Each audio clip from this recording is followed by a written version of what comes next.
Welcome, everyone, to our second day of public session of the 2024 Yukon River Panel postseason meeting.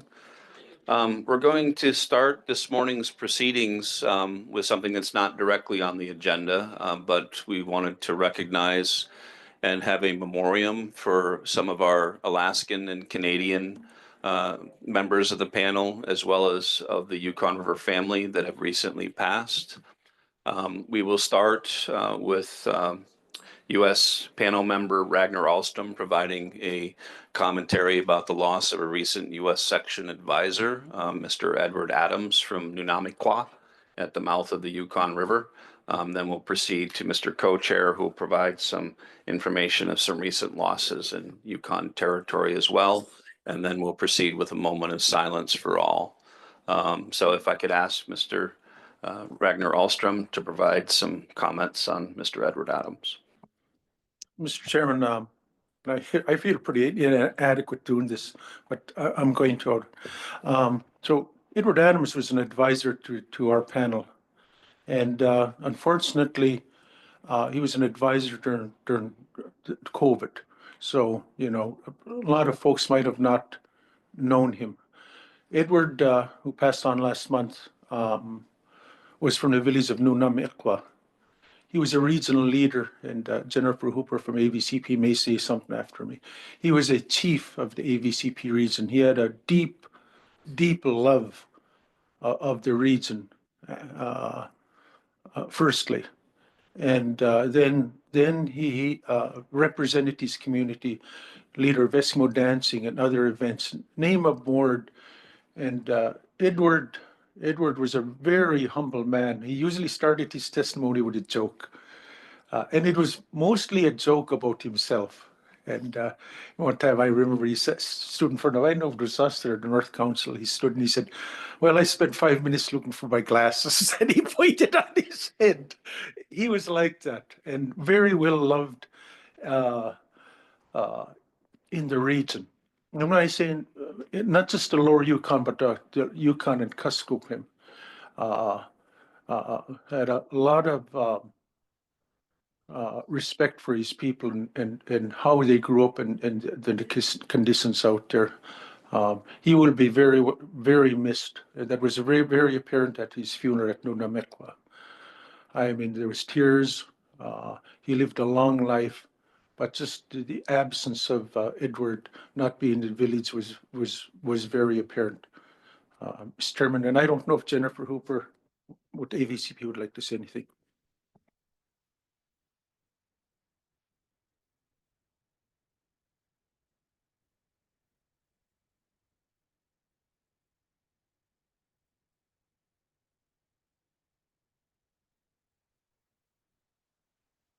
Okay.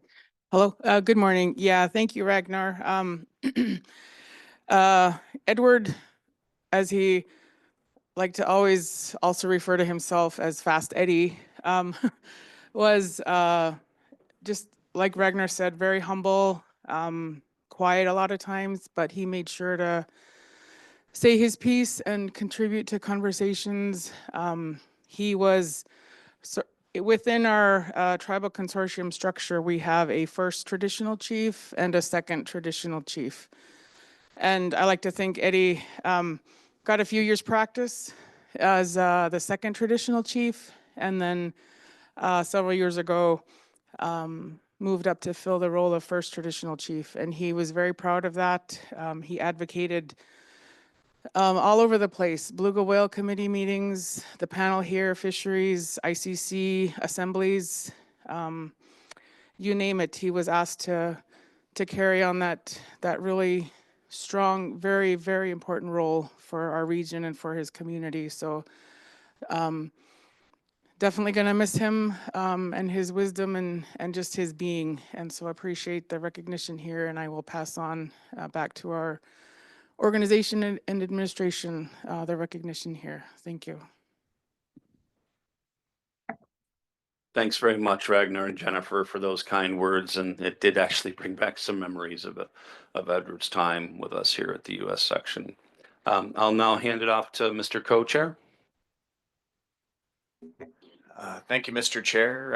And on behalf of the Yukon River Panel, we wanted to take this moment to acknowledge the loss of life in the Upper Yukon, in particular in the Lake Labarge and Mayo areas, which has deeply affected many communities and families in the Yukon Territory, in particular Dawson, Mayo, and Whitehorse. On behalf of the panel, we wanted to convey that our thoughts are with you during this difficult time, and we share your grief. And with that, Mr. Chair, moment of silence.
We'll begin today's proceedings by a quick review of our agenda, and then we'll go straight into some of the initial presentations and discussion amongst the panel. So this morning we will start with a reporting out on status and progress to date on the development of a Yukon River Chinook salmon rebuilding plan. I'll be hearing from the rebuilding plan facilitators with a presentation on the introduction and background, progress to date, and future planning for the rebuilding plan.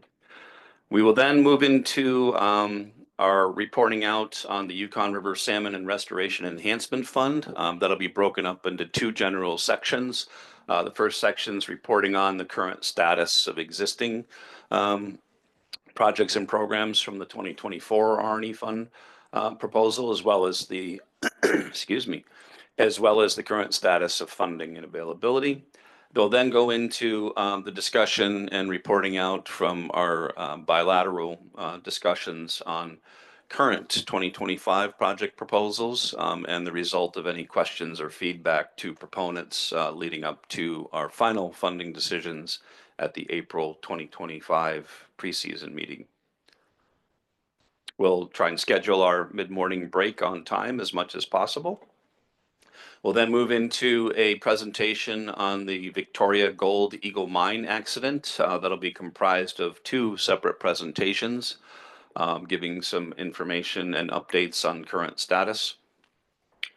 As I mentioned in the past couple of days, we'll then move into our first public testimony opportunity for half an hour from 11:30 till noon.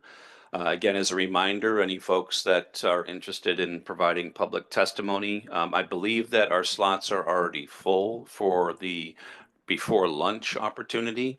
But anyone that's still interested in signing up, please do get your signups either through online remotely or here in person before 3:15 p.m. for the afternoon session and opportunity for public testimony. We will then break for lunch from noon to 1:30, and for the remainder of the afternoon, we'll go through a series of informational and research presentations. First one will be a Yukon Salmon Marine Research update. Next, we'll move into a subsistence traditional ecological knowledge research presentation in Alaska. Again, we'll try and stick to our scheduled break time for a mid-afternoon break. We'll then proceed into a presentation on the Mayo River Hydroelectric Facility Regulatory Review Program in Yukon, Canada. And as I mentioned earlier, we'll then have another opportunity for public testimony, beginning hopefully promptly around 4 o'clock this afternoon. And again, a reminder, please get your sign up submitted by 3:15 p.m., either remotely or here in person. Once we complete public testimony, we will close out today's public session with a couple of administrative updates about expectations and planning for the April 2025 preseason meeting in Dawson, Yukon. Any closing remarks from panel members? And we will close out our public session proceedings.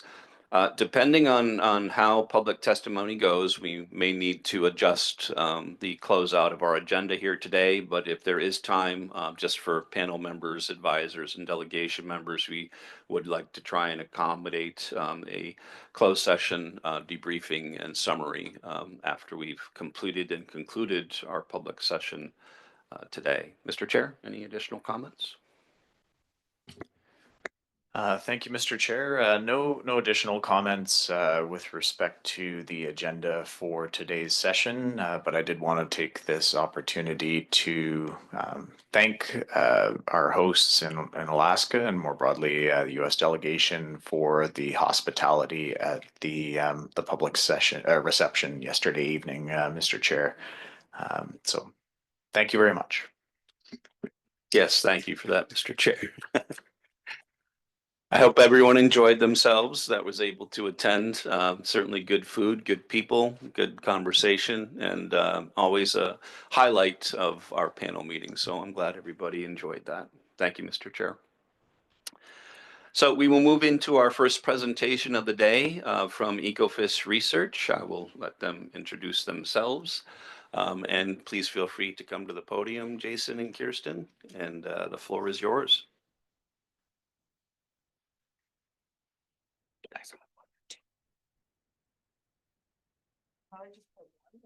We can share that. Yeah.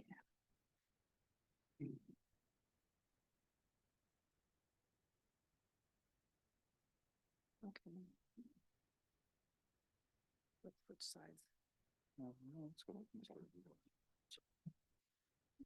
Good morning, everyone. We're here to talk today about the, slide around here, the rebuilding plan update. So as a bit of background, Chinook salmon in the Yukon River, have declined to critical levels, and the 7-year agreement, which was signed in April of 2024, specifically requires the development of a rebuilding plan. And a real important component is that the rebuilding plan should incorporate both traditional knowledge as well as scientific evaluation. The panel is responsible for building that plan, and we've been retained to help the panel in developing the plan. Who are we? We work for Ecofish Research.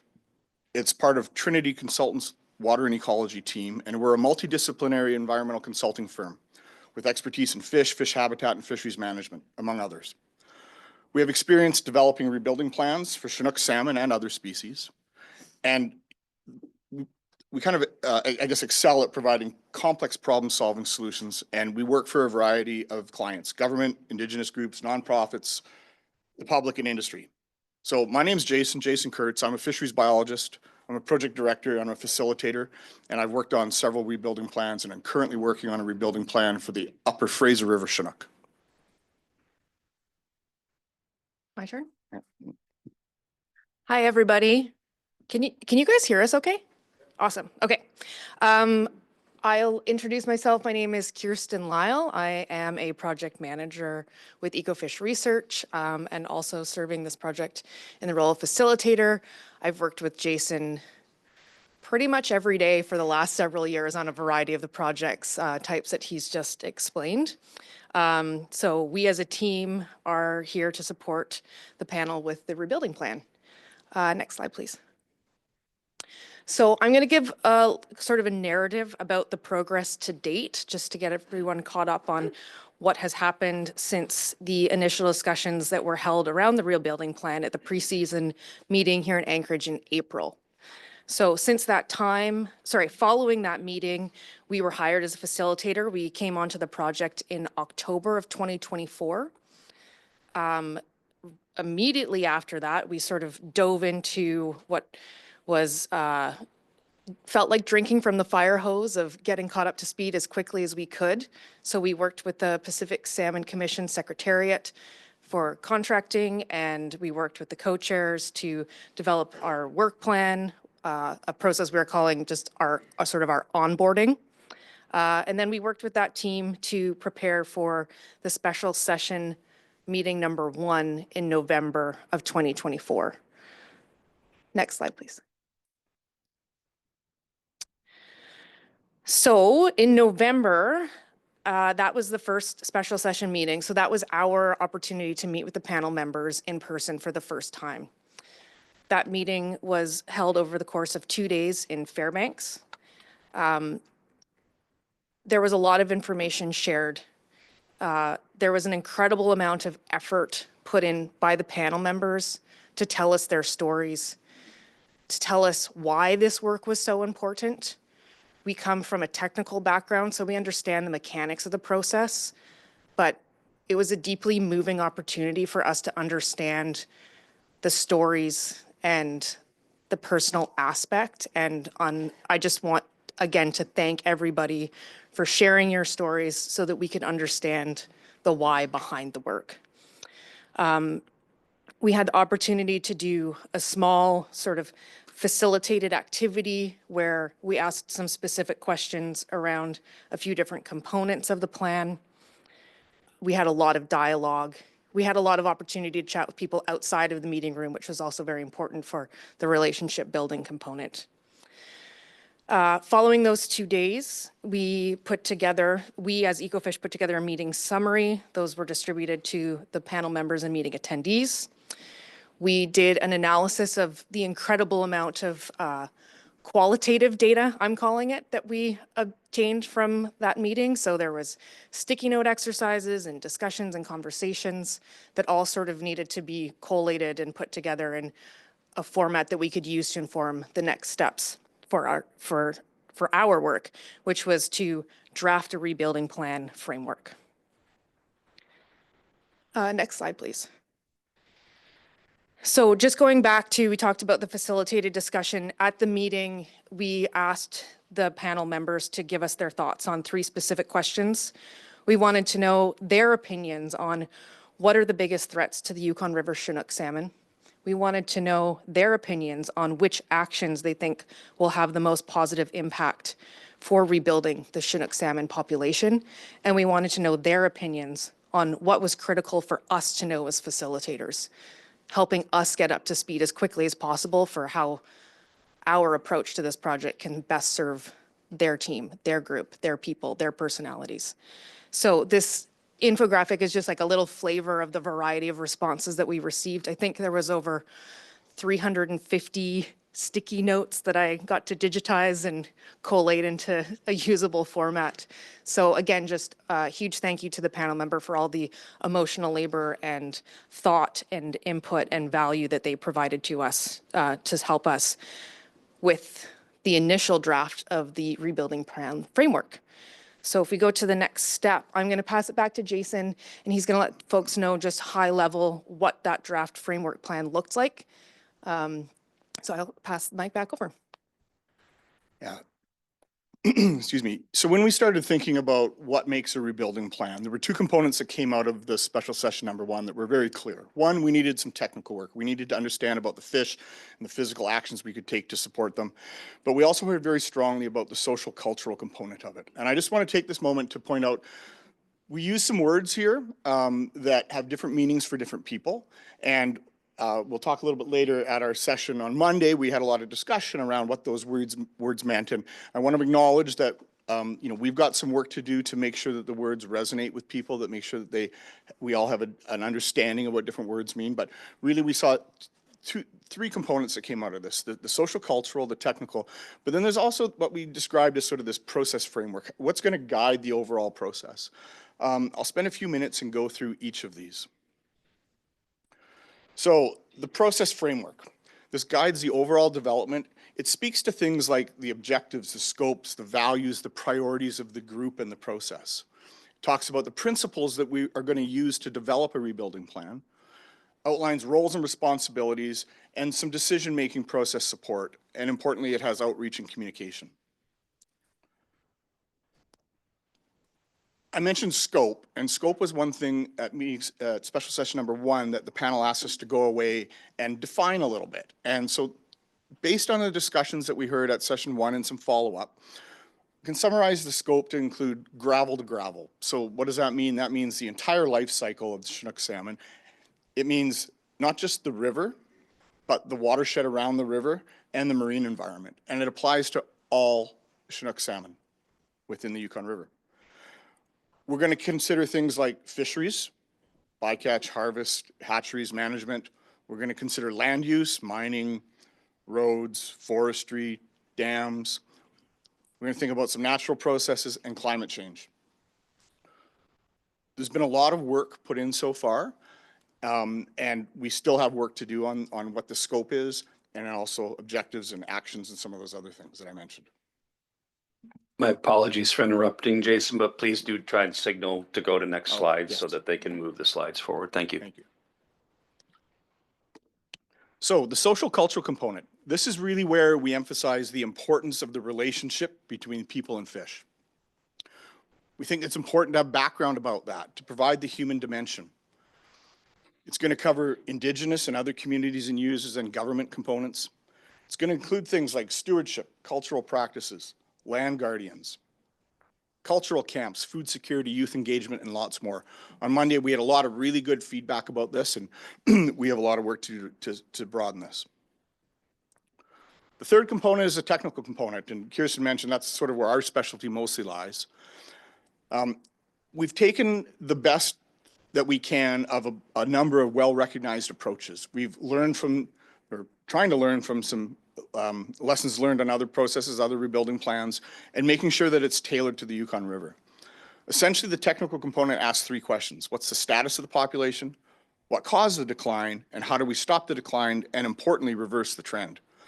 And for some people, this might feel like we've done a lot of work here, and we have. This is going to build on a lot of existing information, but it's going to bring it all together into one place. Next slide, please. Thank you. The technical work will include a status report. That's where we talk about the population, the life history, habitat, and information gaps. What's called the threat assessment. So we use a life cycle model to understand how those different components work together. It helps us address uncertainty, which is, a lot of people have questions around, how sure are we of some of this? It'll address recovery options, probably the most important thing. What can we actually do about that? And we're going to prioritize those by how well might they work, how easy and feasible are they to implement, how expensive are they, and what are the barriers to implementing those, and some other factors. And then importantly, there's an implementation and monitoring component to evaluate how well that plan might work.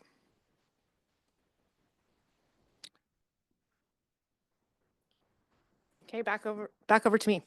So special session number 2, that's the meeting that we held here on Monday. So that was our opportunity to present the content that Jason just shared with all of you. That was the first opportunity for us to share with the panel. So we did a presentation on the framework, then we moved into a facilitated discussion about that. There was a lot of content for folks to cover in a very short period of time. So we did some breakout sessions so that folks had an opportunity to talk amongst themselves in smaller groups so that they could digest all of the information. And then we had asked folks to report back to us on 2 key questions of what it might be missing and how can we make it better. So we came with, this is our first draft. We want your input. We want to make it better. We want to make it fit for this process. We did receive quite an incredible amount of feedback in a very short period of time. And again, we thank the panel members for all the work that they put into that in that meeting to try to make this product a better product.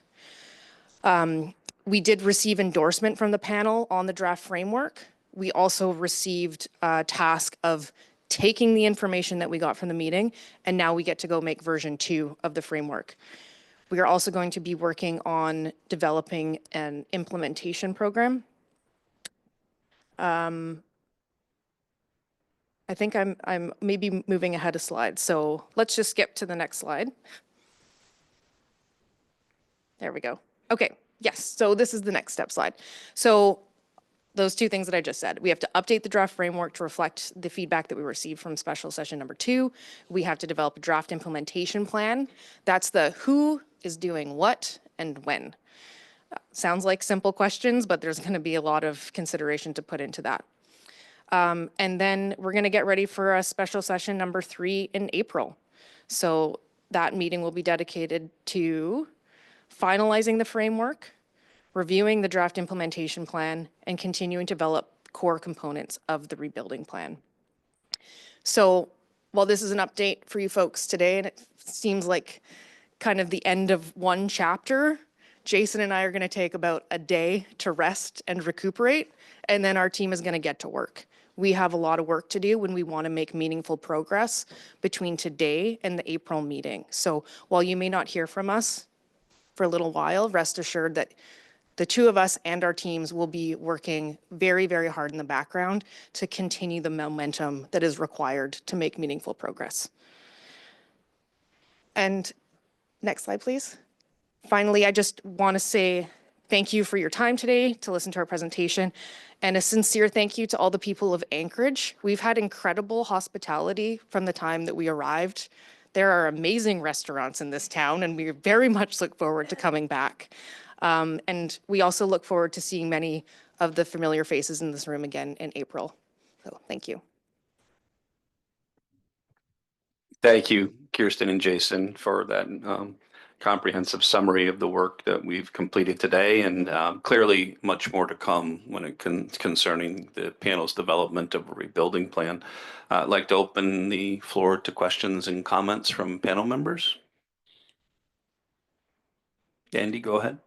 Yeah, thank you. I really appreciate the work you're doing, and I know it's being asked on a very accelerated time frame, and I appreciate that. That was a big concern of mine. Is this is a huge job, and I was really concerned about it maybe taking a year to get to maybe an action item stage in it, and so just recognize that we recognize we're really creating a pretty good workload for you, given the complexity of our situation.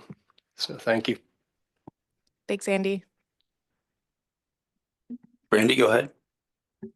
I just wanted to know how is this differing from the Fraser panel rebuilding plan, and like what's your progress there?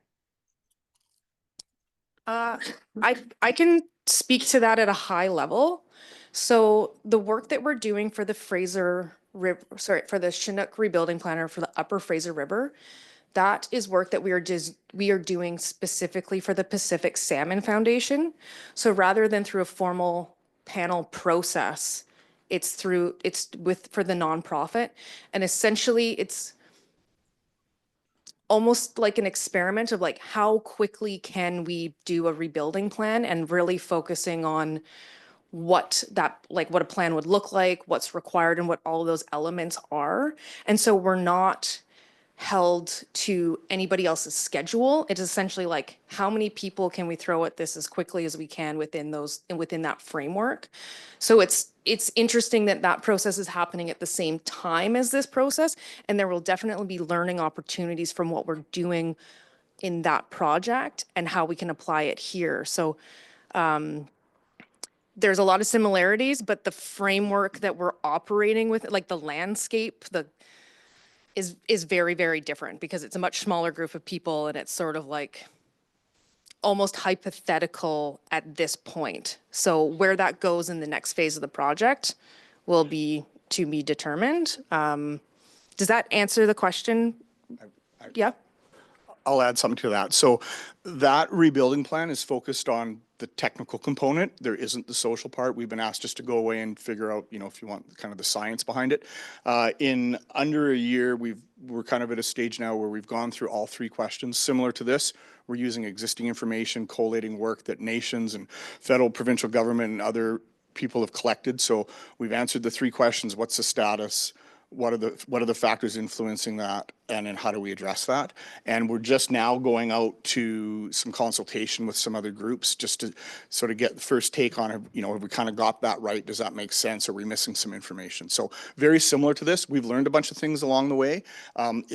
It's nice in that, you know, the processes that we've used to answer the 3 questions are very applicable here. And, you know, we've done some modeling and developed some tools that are going to be very useful here. But yeah, we're kind of at the stage of we've kind of got a draft plan, and now we're doing a little bit of consultation around that. I have one important clarification. Jason said there wasn't a social component. There absolutely is a traditional knowledge component to that process.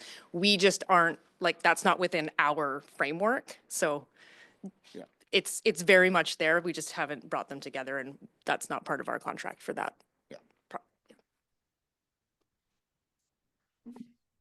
We'll go to Sebastian Jones online and then Virgil. Good morning. Thank you. I am, of course, just like the rest of us, intensely interested in how this process unfolds. I admit I'm full of anxiety about it because it's such a big task. And oftentimes for myself, I kind of think through these things, the way they might unfold and how they're going to work. And I don't have a sense of that yet. So I'm not sure if that reflects the challenge or just my lack of training and working on rebuilding plans. However, I have 2 questions, one which you can answer easily and the other one you probably can't answer. The first one is there going to be a summary of what we've done this week made available to the panel? And so that's the first question. Yes, there will be a summary available. Awesome. Thank you. I look forward to it. And the next one is kind of tough. So, and it's about what the plan is going to say. And it's related to the causes of the decline. So while we haven't nailed down all of the causes of the declines, some of the causes, whether they're here, whether they're or elsewhere where salmon have collapsed, oftentimes the causes of the declines are the result of very large and profitable businesses whose interests are not aligned with those of salmon. So obviously in the Upper Fraser, you have an issue with forestry. So my question to you is, if a rebuilding plan identifies something like, you know, poor forestry practices, and it identifies the method to rebuild a salmon run or to restore a salmon run would involve significant changes to forestry practices, we all know how difficult that is to pull off in British Columbia. How do we approach that? Or how do rebuilding plans in British Columbia approach that? Because it's my sense that we're likely to face some of the similar issues here, not obviously not with forestry, but with other things. So we've already talked about dams, and the Bering Sea is host to some of the biggest industrial fisheries on the planet. Seriously entrenched big interests that aren't going to want to back down in front of a few fishers. So that's my second question. It's much harder. So do you have any experience in this, and how do you address it? Yeah, I mean, I think that's kind of the heart of the rebuilding plan questions. So a few things.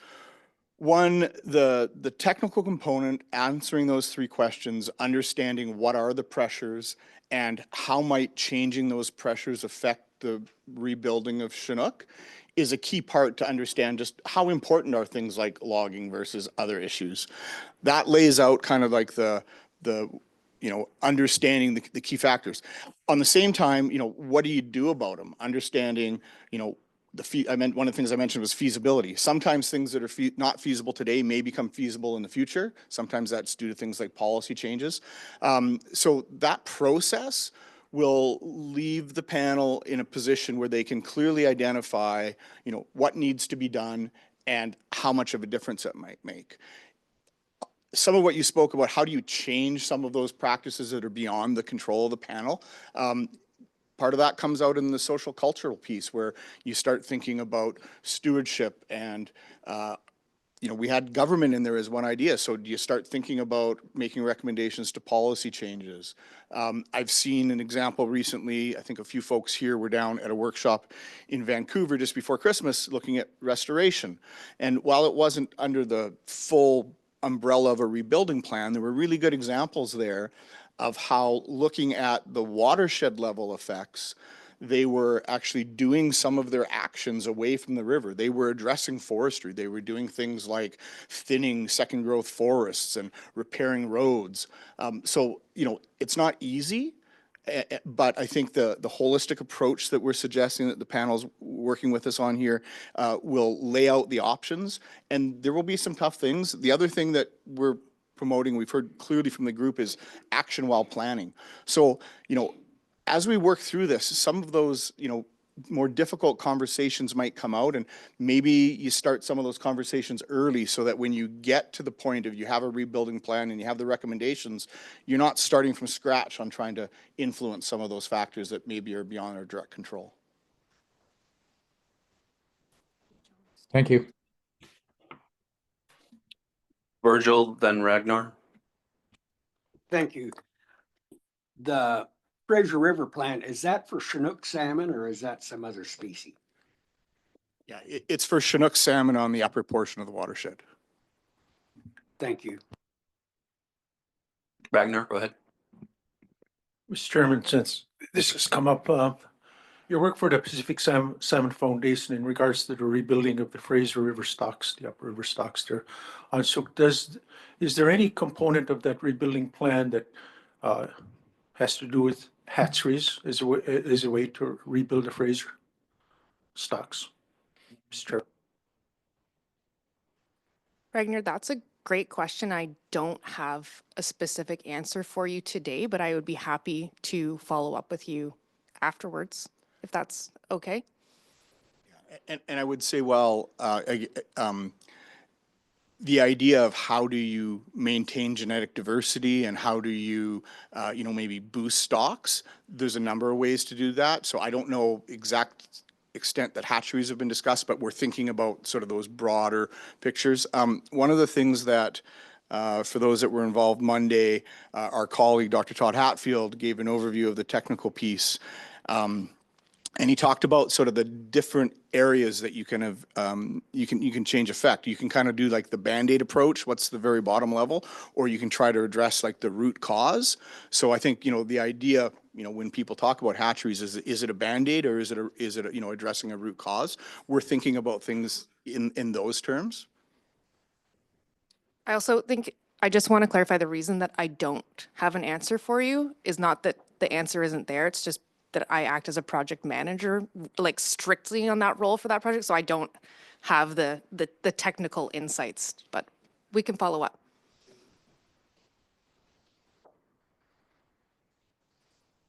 Virgil. Okay, this question, some people might say it's not applicable, but I think it is. Ragnar brought up the hatcheries. I know that there was some hatcheries in the lower Columbia River that both Washington and Oregon were involved in running. They were allegedly for rehabilitation or whatever they were for. Anyway, and I know that several tribes upriver had filed suit, and they had a preponderance of evidence that the hatcheries were actually harming the wild stocks of more than one species of salmon. And so they it looked like they were going to lose in court, so they went ahead and settled, and they're shutting down those hatcheries. Does this have any, have you been considering that? And I don't know what in the other arena, like the Canadian arena, what people are people talking about that and that might be something that needs to happen in the future is start really reducing the hatchery production in the North Pacific? So there's a lot there, Virgil. I guess I would offer two things. One on the, answering the questions, what are some of the causes of decline? Fisheries management, including hatcheries, would be one of the questions, one of the aspects that we would want to consider.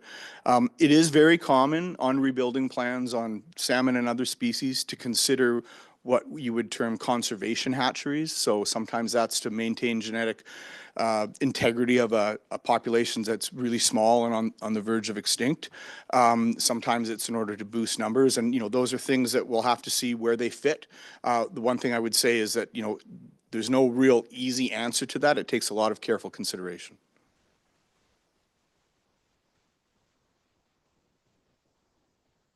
Thank you.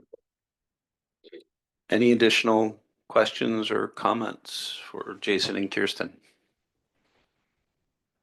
Not seeing any. So maybe we'll make a couple brief comments and see if Mr. Chair has anything to add. So I think that the progress that made to date on the rebuilding plan has been significant. It may be somewhat hard to see for everyone in that regard. We're hoping to continue to get information out as it becomes available, working closely with Jason and Kirsten and EcoFish on this overall project. And I can very much understand that not just for panel members, but for members of the Yukon public and stakeholders in both countries, that patience might be wearing thin. Unfortunately, I don't think this process is going to happen overnight. I think it's warranted that we do it right and take the time that is necessary to accomplish that. That being said, that doesn't mean that there isn't things that won't be happening and ongoing that may be separate from this group and separate from this rebuilding plan in trying to address the various concerns and potential impacts and explanations that for this disastrous decline in Yukon River salmon stocks in that regard. And we hope to be able to keep the panel and by way of other agency or organizational informational meetings, flyers, et cetera, on what those topics are and what progress or actions are being taken. So I think that the framework and as the baseline starting point for the panel's rebuilding plan is made extremely good progress.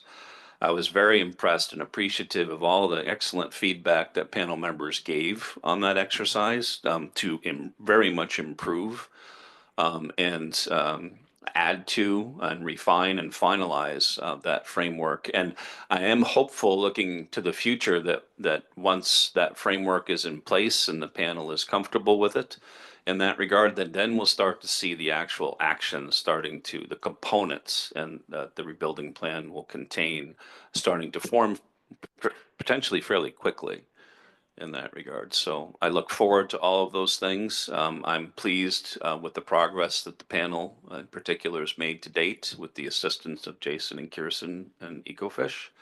And yeah, Mr. Chair, any additional comments?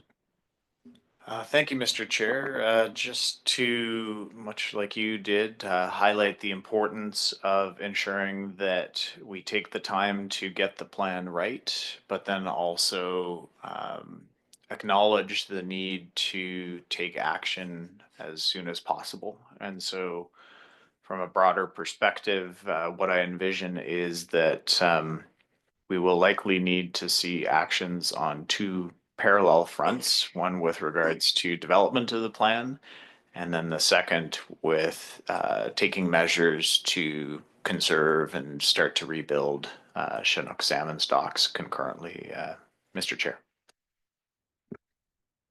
Thank you, Mr. Chair. Any final comments or statements from Jason or Kirsten? Again, I would just say thanks for the great conversations and the input and the hospitality here. Thank you. Okay. Thank you for your presentation, and we look forward to further discussions and actions. So up next on our agenda, we'll then move into our Yukon River Salmon Restoration and Enhancement Fund. This will be a series of of kind of back-to-back presentations on both status of current 2024 RNE, as well as the work that the panel has completed here at this meeting in preparations for final decision-making in the April 2025 meeting. These will be presentations provided by Sasha Bent with the Pacific Salmon Secretariat. And Sasha, as soon as you're ready, floor is yours. Thank you, Mr. Chair. Just doing a sound check. Everyone can hear me okay? Perfect. Thank you. So good morning, everyone. My name is Sasha Bent. I am here from Vancouver, British Columbia, and I am the Grant Program Manager at the Pacific Salmon Commission Secretariat. And I oversee 4 grant programs at the Secretariat, and one of those is the Yukon River Panel's Restoration and Enhancement Fund. I'll be going through a few things this morning. The very exciting financial update, the 2024 project status, and also the 2025 Restoration Enhancement Fund proposals received. So starting with the RNE Fund financial report. So the external audit for the Canadian financial year, which is April 1st, 2023 to March 31st, 2024, that external audit was finalized on December 11th, 2024. There were no concerns identified by the auditors. We can go to the next slide. On the screen here is just the balance sheet at March 31st, 2024. It's just a snapshot at a point in time of the fund. And as mentioned, there were no concerns identified by the auditors, and the balance sheet was signed off by both the panel co-chairs.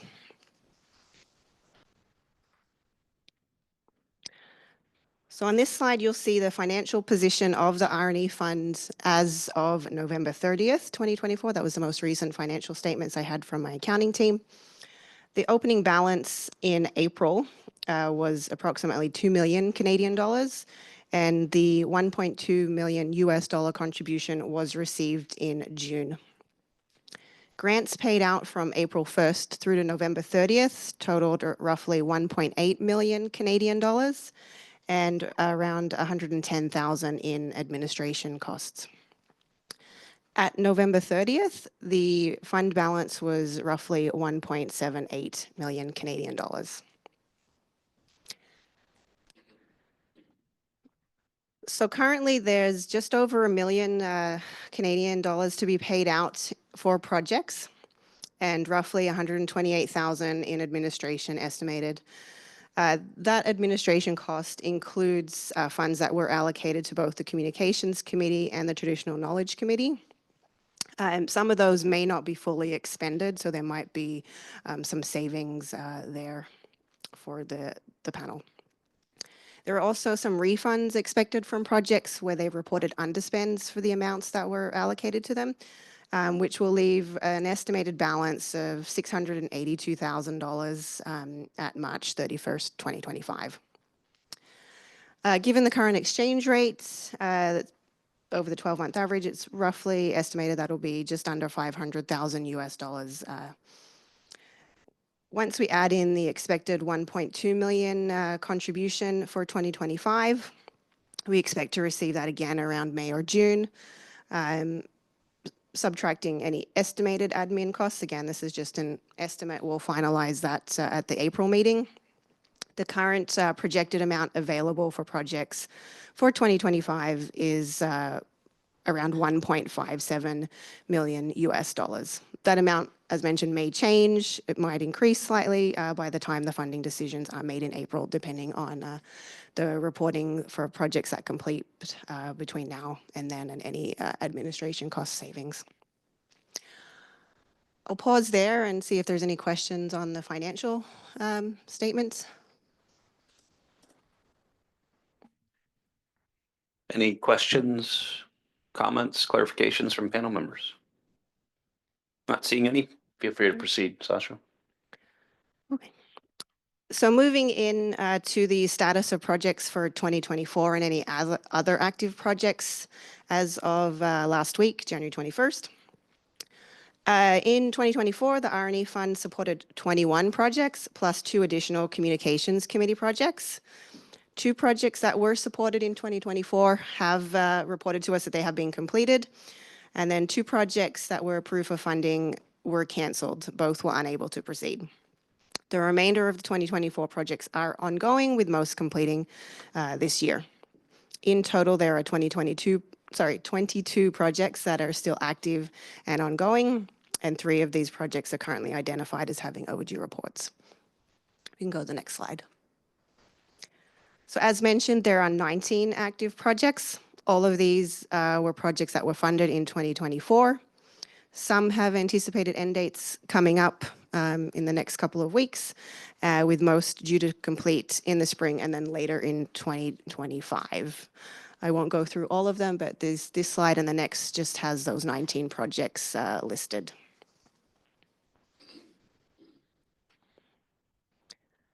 Thank you. So as mentioned, there are 3 projects currently identified as overdue. As per the panel's policy for overdue project reports, which was adopted last April, those project proponents who have submitted proposals for consideration for 2025 will need to be notified at this time. There's no action for the panel here. At the Secretariat, we'll take care of that notification, and proponents will have until March 1st to submit any outstanding reporting to ensure their eligibility for 2025.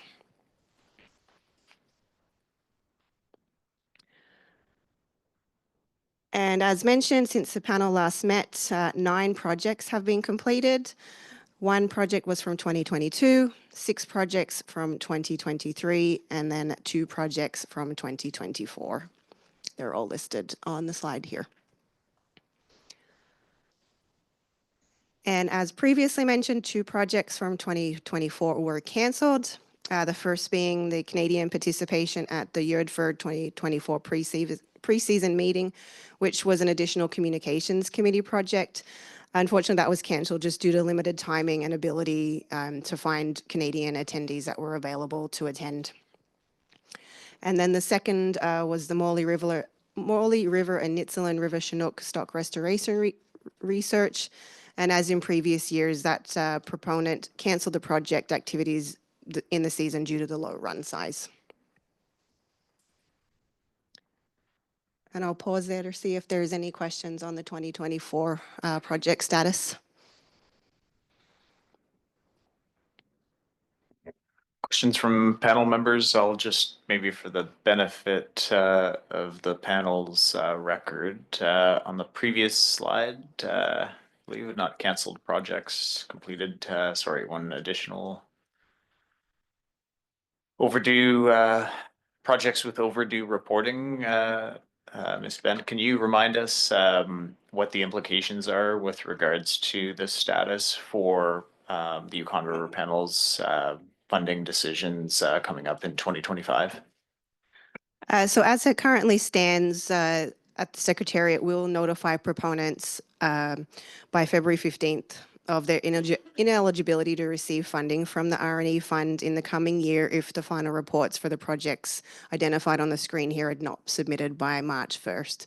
So when we provide the update to the co-chairs in March 15th of the status of all the projects and the updated exchange rates for the projects received applications for in 2025, we will either identify that these are still overdue and those proponents are ineligible, or we'll identify that they have submitted or they're reporting and remain eligible for funding in 2025.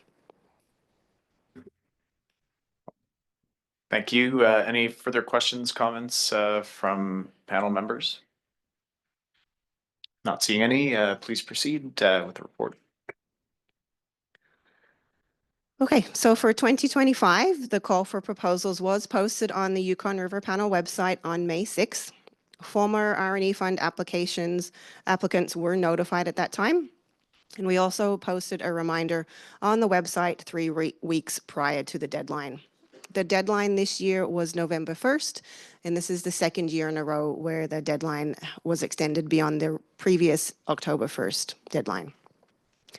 Additionally, there was reference to the 7-year agreement in the call for proposals. So this was also added to the website. So there's just, if we go back one. Yeah, just a snapshot there of all the documents that were available as guidance and reference material for proponents. So for 2025 near-term priorities, in April, the panel confirmed 6 near-term priority interests as the focus for the 2024 call for proposals. This is different from previous years as communications was added as the 6th priority, near-term priority. So that included restoration with 3 separate bullets under there for projects, stewardship with 1, conservation with 1, and then communications with 1 underneath.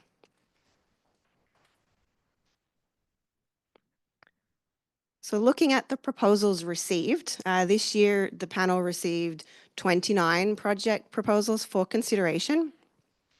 There are 17 for conservation, 6 for restoration, 4 for stewardship, and 2 for communications, which at the 12-month average exchange rate is approximately 2.25 million US dollars. As previously mentioned, it's currently estimated roughly 1.57 million will be available for projects in 2025. So the fund is currently oversubscribed with the proposals received. The 2025 application form also incorporated an option for proponents to identify their interest in providing presentations at future panel meetings, and all but one proponent identified their interest in doing that. So moving on to the panel review, committee review, and public comments. The Joint Technical Committee review was conducted through a subcommittee comprised of both Canadian and US reviewers. Reviewers used technical scoring criteria and guidance documents outlined in the 2025 call for proposals. And for 2025, the review process, both Canadian and US reviewers conducted a detailed review of all proposals. And the bilateral R&E subcommittee met in December, and that revealed a high level of similarity between the reviews. And at the PSC, we received the summary and the scores on January 14th.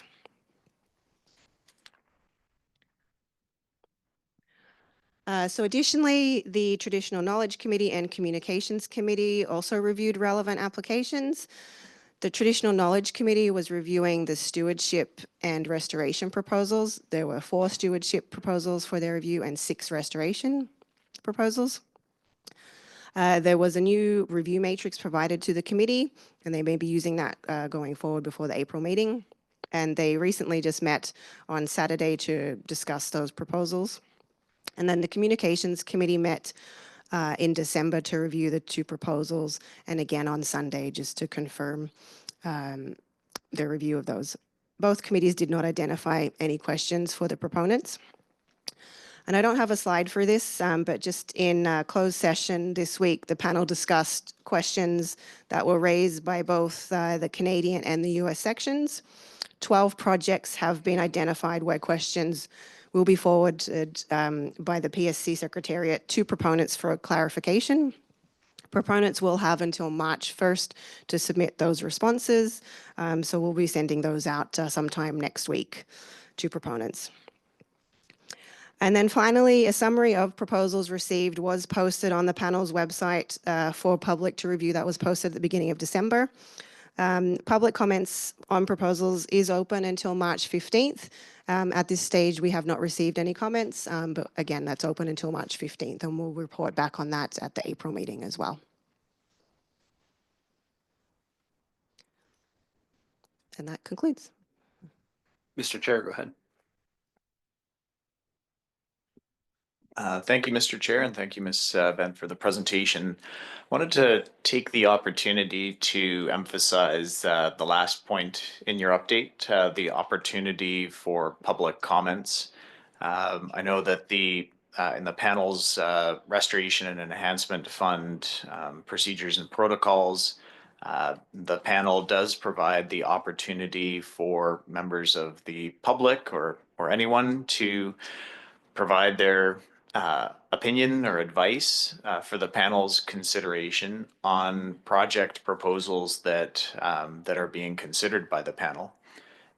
From memory over the past almost 10 years now that the panel has been providing this opportunity. The panel has received very few comments, perhaps a handful to date.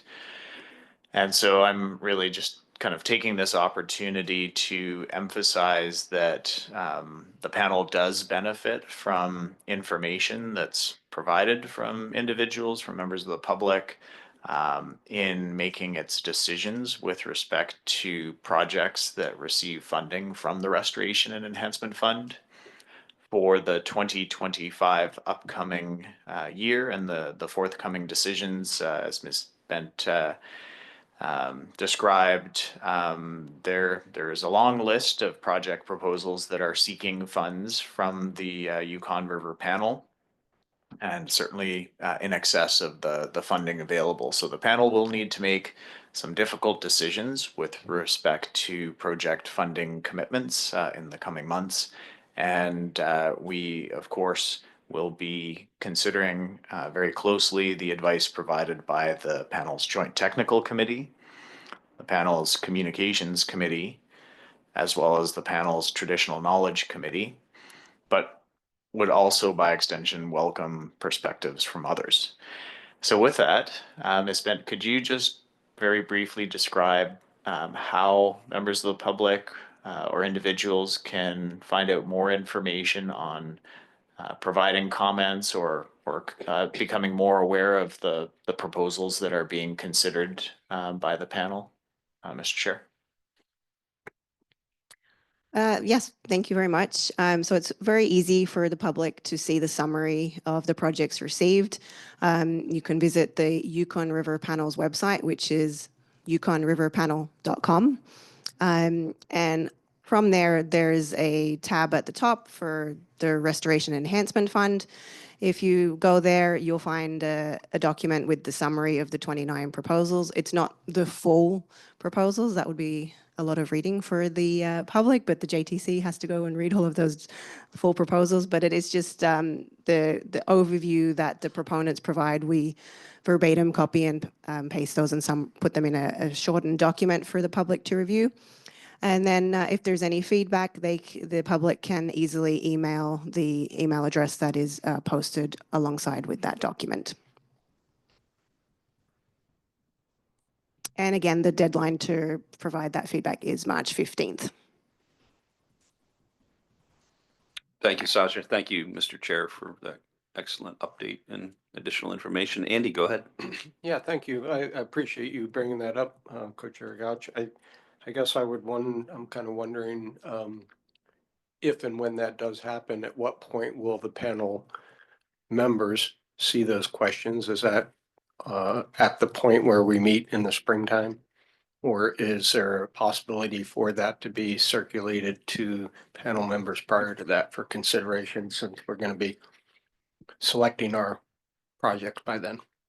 Yeah, great question, Andy. Now, look to Sasha to provide any additional information, but yes, at the April preseason meeting, it'll be a component of our overall review of proposals for final decision-making, funding decisions in that regard, of whether or not the panel received any comments, public comments on any individual proposals, what those were, and in time, in advance, I guess is the best way to say it, for the panel to take that into consideration as a part of their funding decisions. I can add a little bit of additional information. So at my time at the Secretariat, we haven't received any public comments.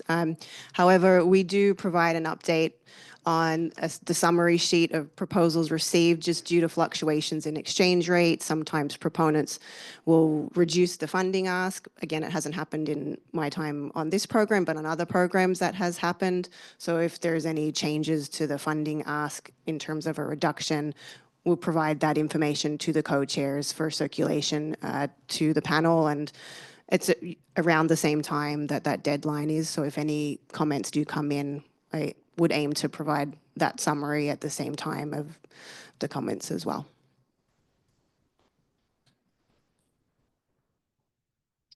Any additional comments, questions from panel members on the result of our R&E fund discussions from this meeting? I guess I'll pose an additional question, and I almost feel like maybe I should know the answer to this, and maybe I do, but I'm clarifying the question. But to both the Traditional Knowledge and Communications Committee chairs, is what to expect or what the panel can expect of any additional input or information from the committees leading up to and during the 2025 preseason meeting.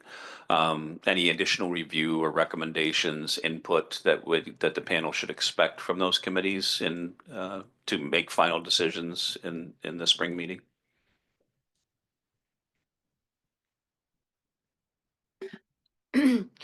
Yeah, we're currently discussing that as part of our work plan and what we would like to put in for additional, how we would review these a little bit deeper than we did.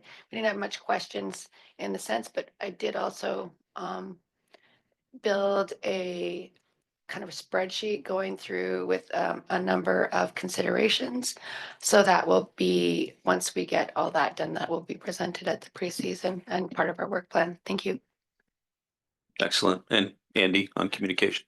Yeah, I think we will be meeting in March prior to the meeting to talk about our strategic planning. We could put that on the agenda and see. I would envision there's really only one project that we reviewed the preseason meeting in Alaska that might have some comments. Other than that, I would expect none. Okay, thank you both. Appreciate that brief update and something that panel can anticipate to address and hear more about at the April 2025 preseason meeting. Mr. Chair, any final questions or comments? Not at this time, Mr. Chair, and appreciate the presentation and look forward to considering all of the information available to the panel and making our decisions for 2025 Restoration and Enhancement Fund project selections, Mr. Chair. Yep, I concur. And thank you again, Sasha. Appreciate it. And we will conclude this agenda item. So we are a couple of minutes ahead of schedule, which is always nice to see. We are going to need to stay on time with the next presentations on the Victoria Gold Mine accident. Our presenters will be presenting remotely, so we need to make sure that we have them start promptly around 10:30 or so, given time change differences and so on and so forth. So let's go ahead and take our break a little bit early, a little bit longer break this time, but do all try and be back just before 10:30 so we can proceed with our next agenda items on time. Thank you.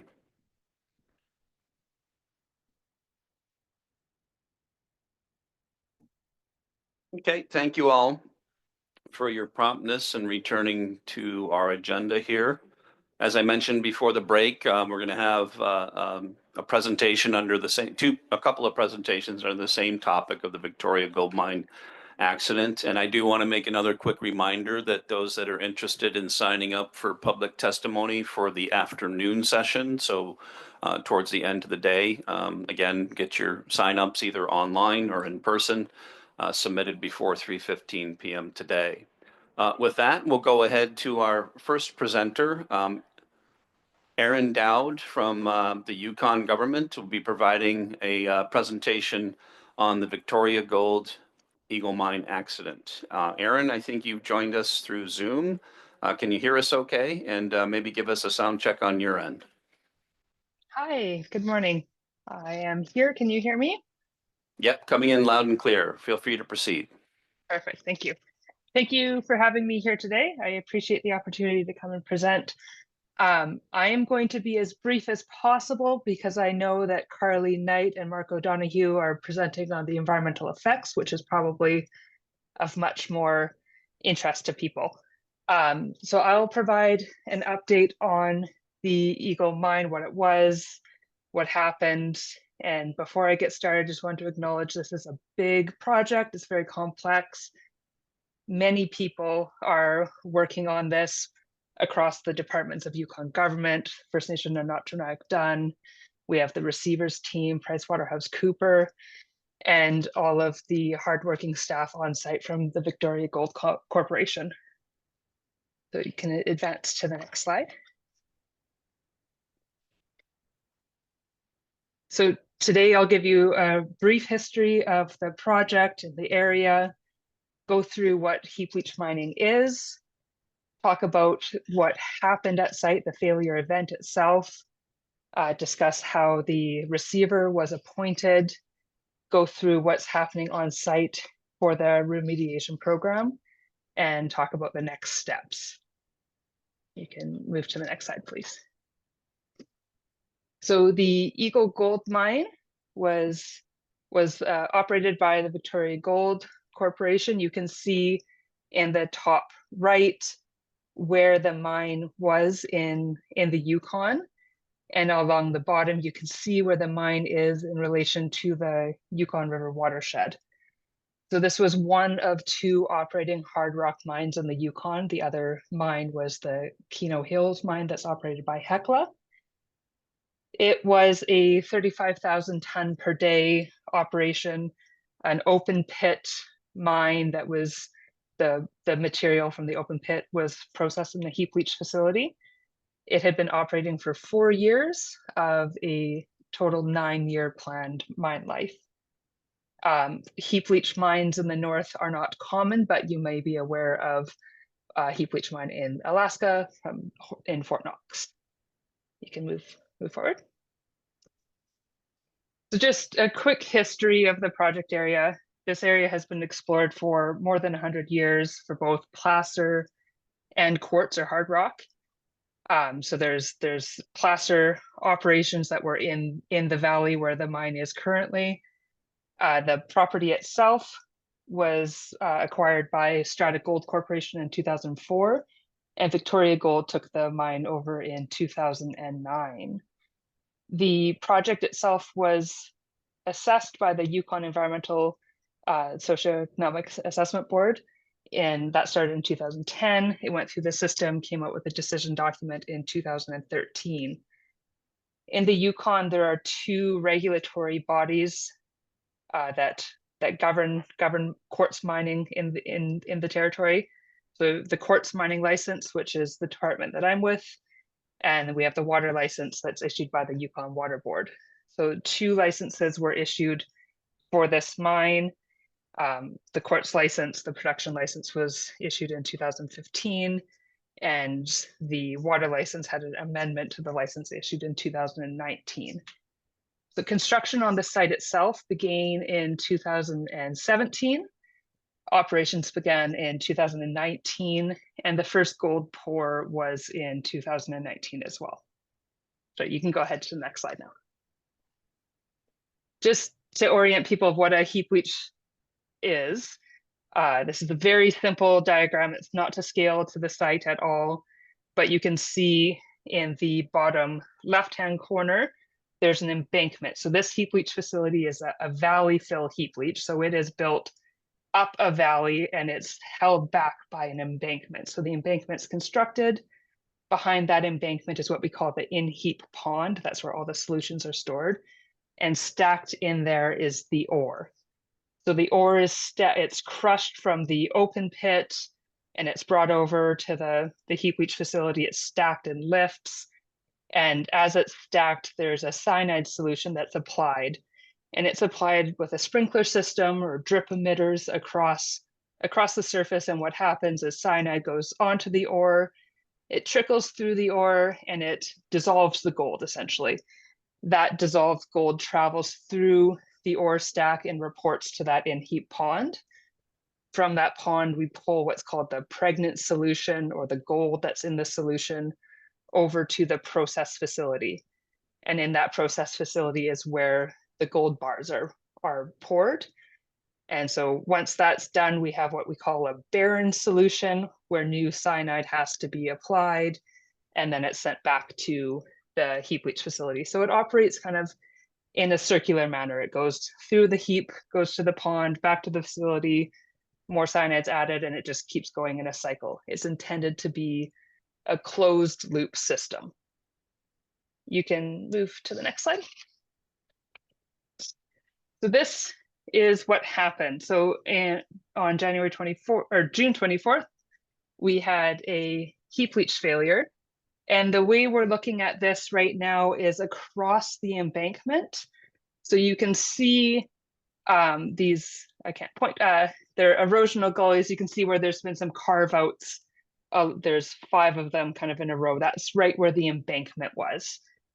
So on June 24th, 4 million tons of material moved on the facility. That's about 10% of the overall facility.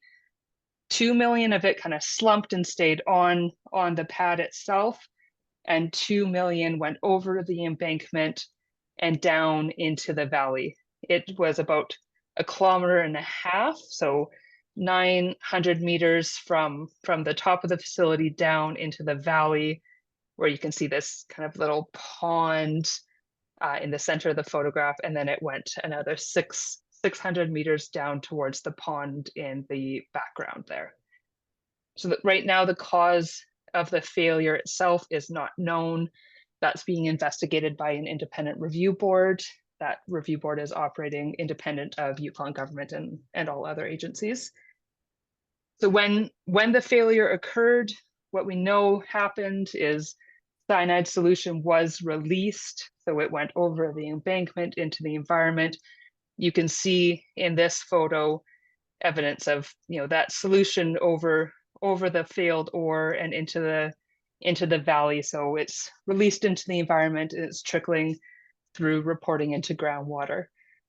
We also know, based on flights in the area, drone photos, that liner was impacted. So the liner of the facility has been torn. You can see pieces of it in the failed ore. And we know that there have been environmental impacts to surface and groundwaters. On this photo, just before we move to the next slide, the processing facility that I mentioned where the gold bars are poured is in the center, or the right-hand side. It's the blue building. That's where the gold bars were poured. Down below that is a rectangular pond that's called the events pond. We'll talk about that a bit. That is meant for high flow. It's not supposed to hold a lot of water. And then down in the middle of the photograph is what's called the control pond. And during typical operations, that's where contact water from the waste rock area and other areas on the mine site would go there before it went to the treatment plant for discharge.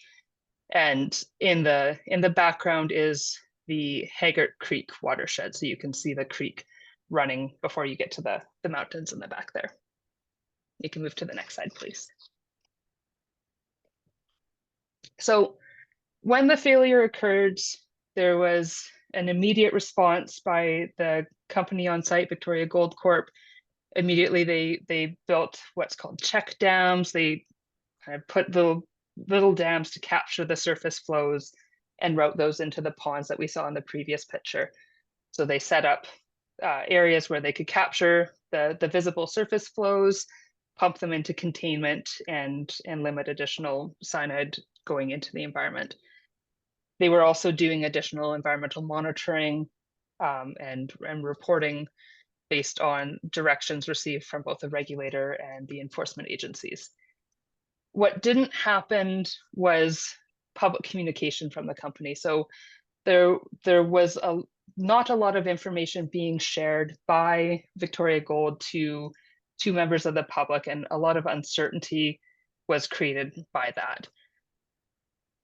As a result of that, and as a result of inspectors' directions that weren't being followed, Yukon government lost confidence in the senior management of the company, and we applied to have a receiver put in place.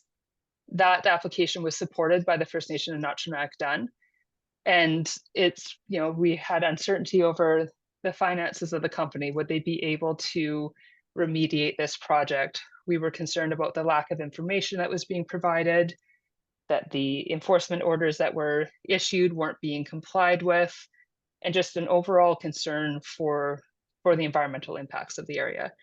So we applied on August 14th, and the receiver was granted and was put in place on August 14th as well. So the receiver's focus is on environmental remediation of the site, and that includes complying with all of the regulatory and enforcement orders. I put 2 links here. So On the PWC website, there is a dedicated page for Victoria Gold that holds all their court reports. They put monthly reports up there that update on the site conditions. So it's a really good resource of what's happening on site, and also gives an explanation of what the receiver is, what that means, because it's not a common thing for many people. And then on the Yukon government's website, we also have a dedicated page, and it is a great resource if you're looking for water quality information. Our water resources team does a fantastic job of compiling all the data and putting up graphs there. That's where we put in our information, our news releases, and any pertinent information. It's also where you can find the inspector's directions that have been issued to date. You can move to the next slide. I'm not going to go through this in detail. It just shows the period of time that has since the receiver has been appointed and where we're going until March 31st, which is our current court approved budget. Things of importance here. So the receivership was put in place on August 14th, and we called it our 90-day work package. And that work package was addressing all of the previous inspector's directions. So in that time period, 3 ponds were constructed, 18 new groundwater monitoring wells were installed, 11 groundwater interception wells and 4 sumps were installed. A safety berm was put in place, and work was being done on the water treatment plant. I'll go into more details on those in the next slides, but that just gives a high-level snapshot of what happened in the first 90 days. And then between now and March 31st, it's really management of water, treatment of water, storage of solutions, and working on the heap leach stability, essentially preparing for freshet. You can move to the next slide, please. So the first thing one of the first orders that we sent to the company was to construct a safety berm. So this was one of the orders that was not complied with, and the receiver did under the receivership. The purpose of this berm wasn't to prevent any future slides from happening. It wasn't to prevent any further impact, but it was really to reduce risks to workers. And if a secondary failure were to happen, it would reduce risks to the environment. It would protect that pond that you can see that's below the berm. It would protect that from a secondary failure. What it allowed us to do is create a safe working zone. So installing the berm allowed workers to go down gradient of that and work safely in an area of uncertainty. So you can see in the bottom photograph, it's a good aspect of how the failure occurred. And so there was concerns for workers working anywhere below that heap leach facility, because the stability is uncertain. So once this was installed, the groundwater interception systems could be put in place. You can move to the next slide. This is a pretty picture of one of the ponds that we built. Water management is probably the most fundamental part of this project. As we said previously, there was cyanide solution that was released into the environment because of the failed ore that went into the environment, and that we don't have the heap leach facility being contained behind that embankment anymore. You showed the picture where you could see that solution was flowing over top of it. It means that all of the water that falls on top of that ore will travel into the environment, and it is contaminated with cyanide. So we have to intercept, collect, and store all of that water before it can be treated. So part of the first 90-day work package was the construction of these ponds. This is the pit pond. There were 3 ponds constructed with 309,000 cubic meters of additional storage space added. So on site now, there are 5 storage ponds. With freeboard considerations, it's about 630,000 cubic meters of available storage space. At this point, we are taking up about 540,000 cubes of that space. So what is important now moving into freshet is making sure we have sufficient space to manage those freshet flows that we anticipate will come. And that may include building additional storage ponds. You can move to the next slide. So this picture shows a rough area where you see below the berm where groundwater interception wells were placed. So we know that groundwater is impacted from the failure. So the previous picture showed where the ore was going into the valley. We know that water's traveling through that. It's reporting to ground. This is an area that was previously placer mined, so it's quite porous material. Water moves quickly. So in order to manage that risk, one of the things that came up was building an interception system. So interception, we looked at it in two different ways, both groundwater wells, so wells that could be drilled to depth that you could pump from, collect groundwater and send that to storage ponds, and also where there's surface expressions of groundwater, which you can see in the bottom photograph of constructing sumps, large sumps, putting pumping infrastructure into there to also pump those and put them into storage. So under the receivership, there were 18 new wells installed. That makes the total groundwater wells 26 on site to monitor across all the different areas. And then 11 groundwater interception wells were installed and 4 major sumps. There's other minor sumps, but four major sumps that are all available to be used to collect groundwater. The thing with groundwater right now, as we showed in the previous photos, there are very full storage ponds. So we're not collecting all of the groundwater right now. We're focusing on the sumps, and as we get water treatment going and relieve some space in the storage ponds, we'll be able to collect more groundwater. And move to the next slide.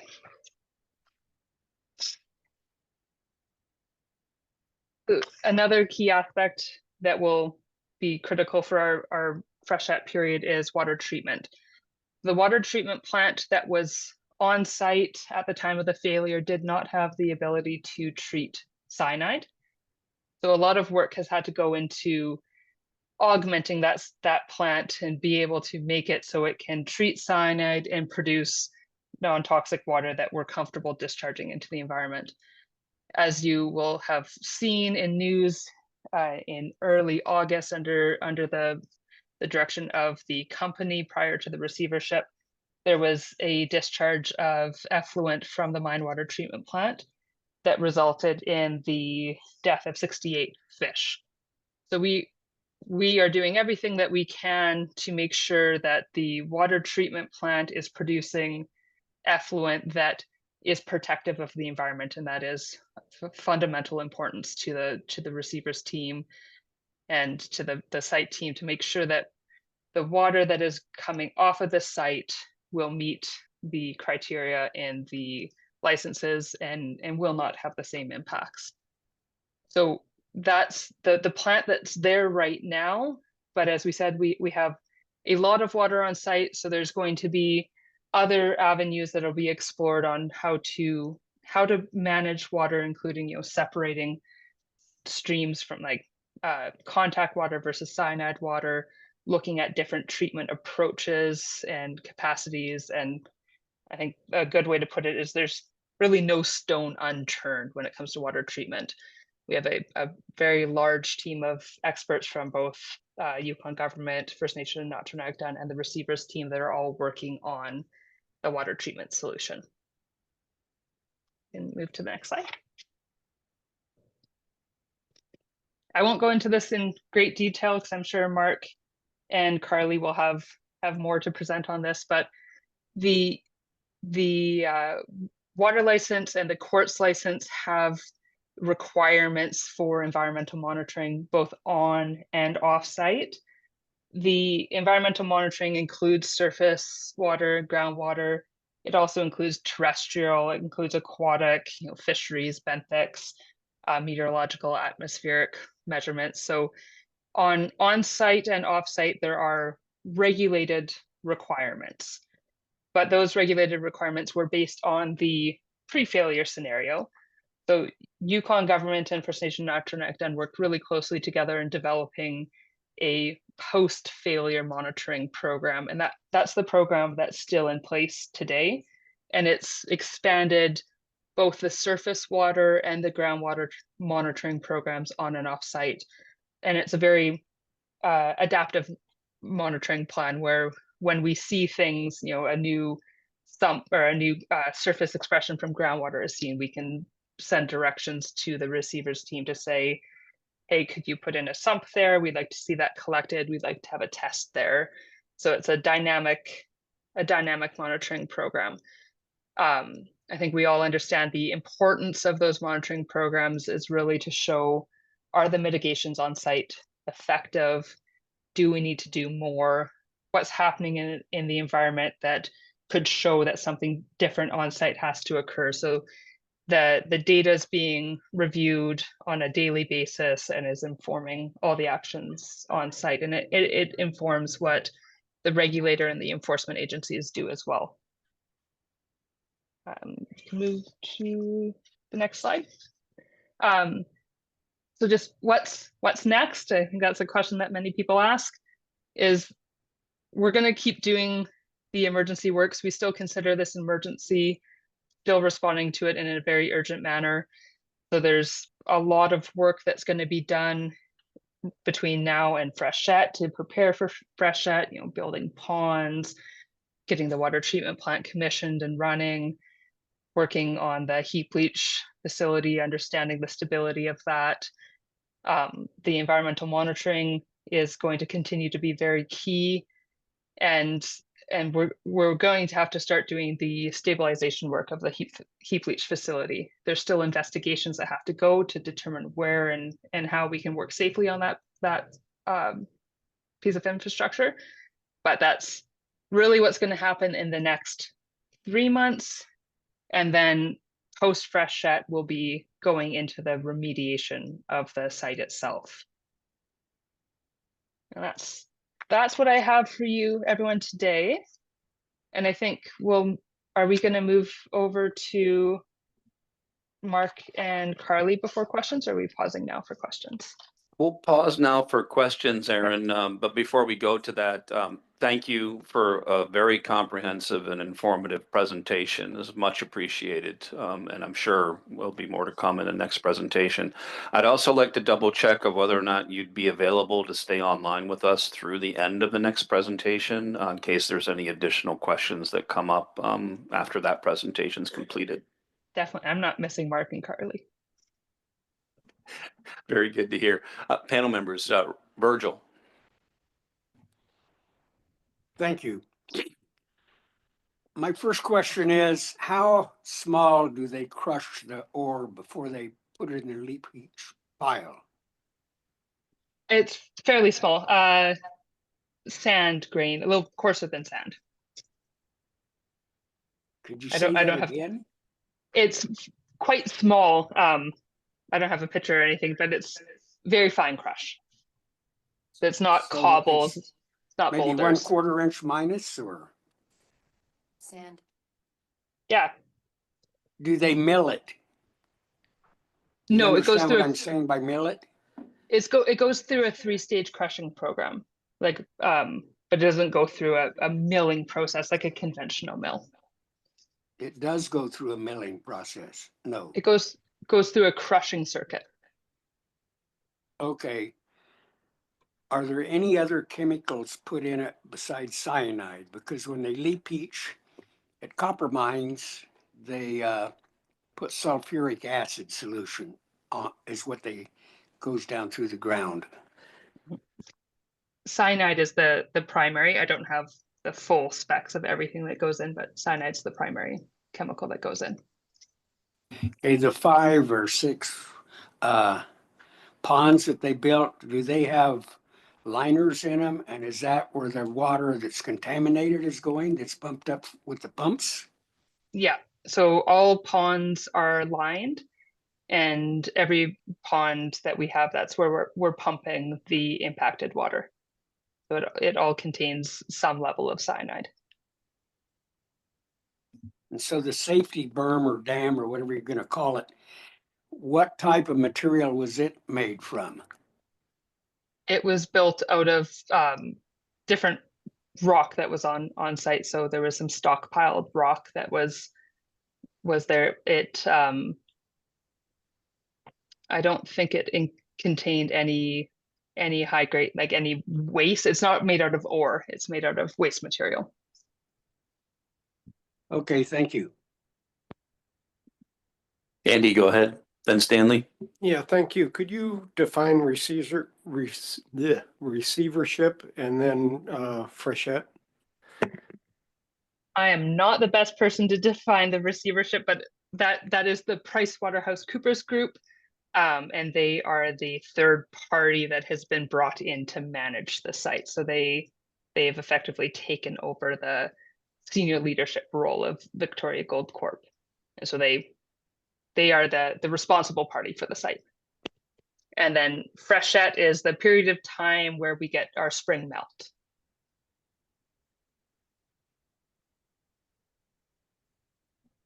Stanley, then Brandy.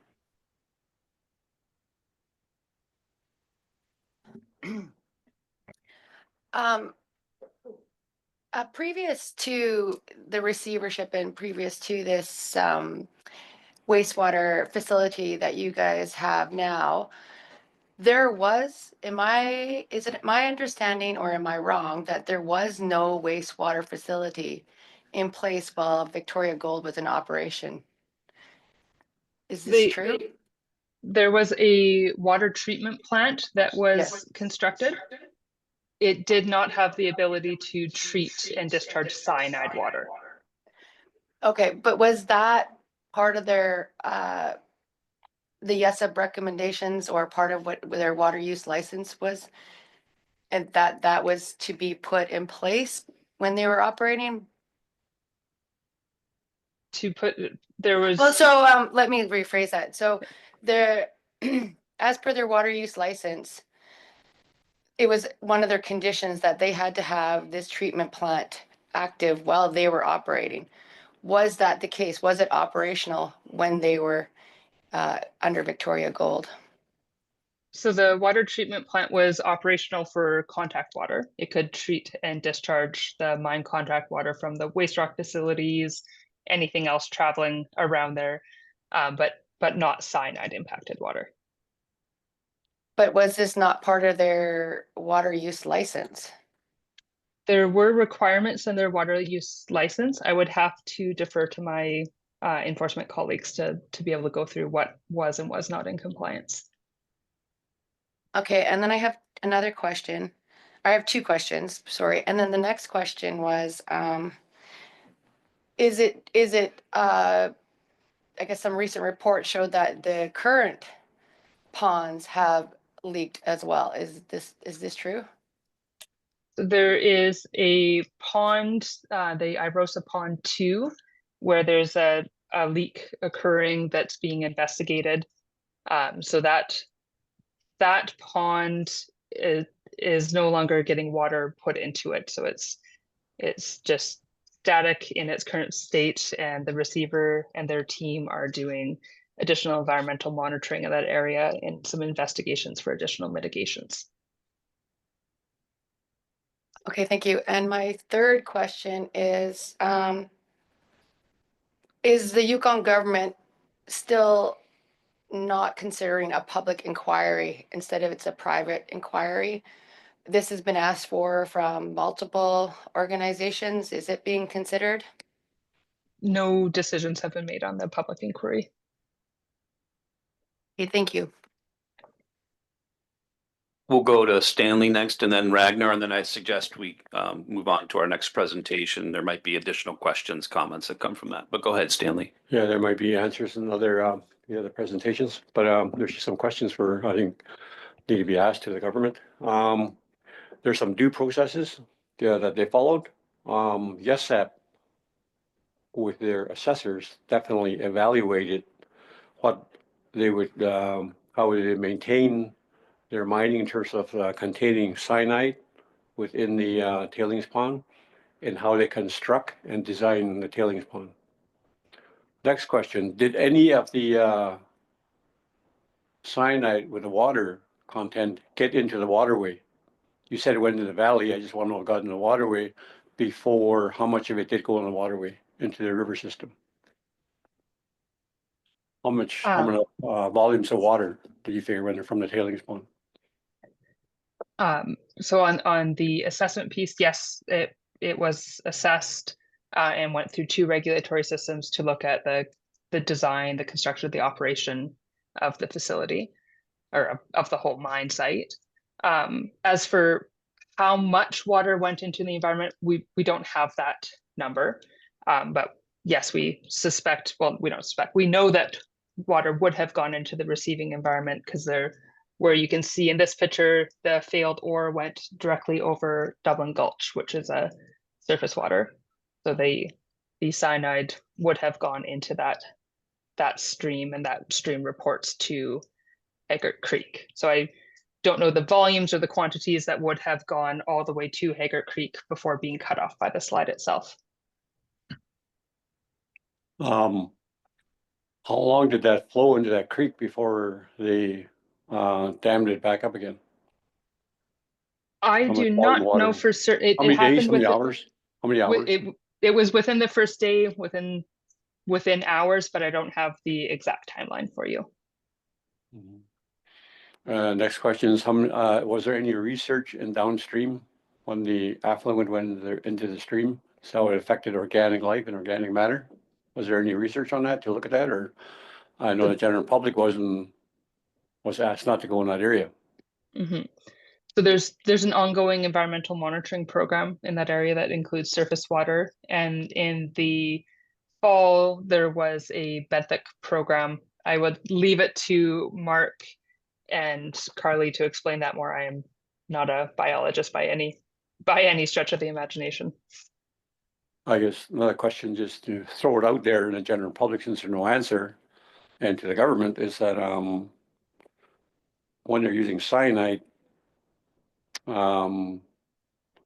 mixing with water, and to look at when it goes in the tailings pond after they use that to distract the gold from the rocks, the cyanide, is that how many parts per million per gallons of water that they're releasing into the tailings, and then for it to settle then into the secondary, then into the stream. Who would that have that information? And then when would that become available?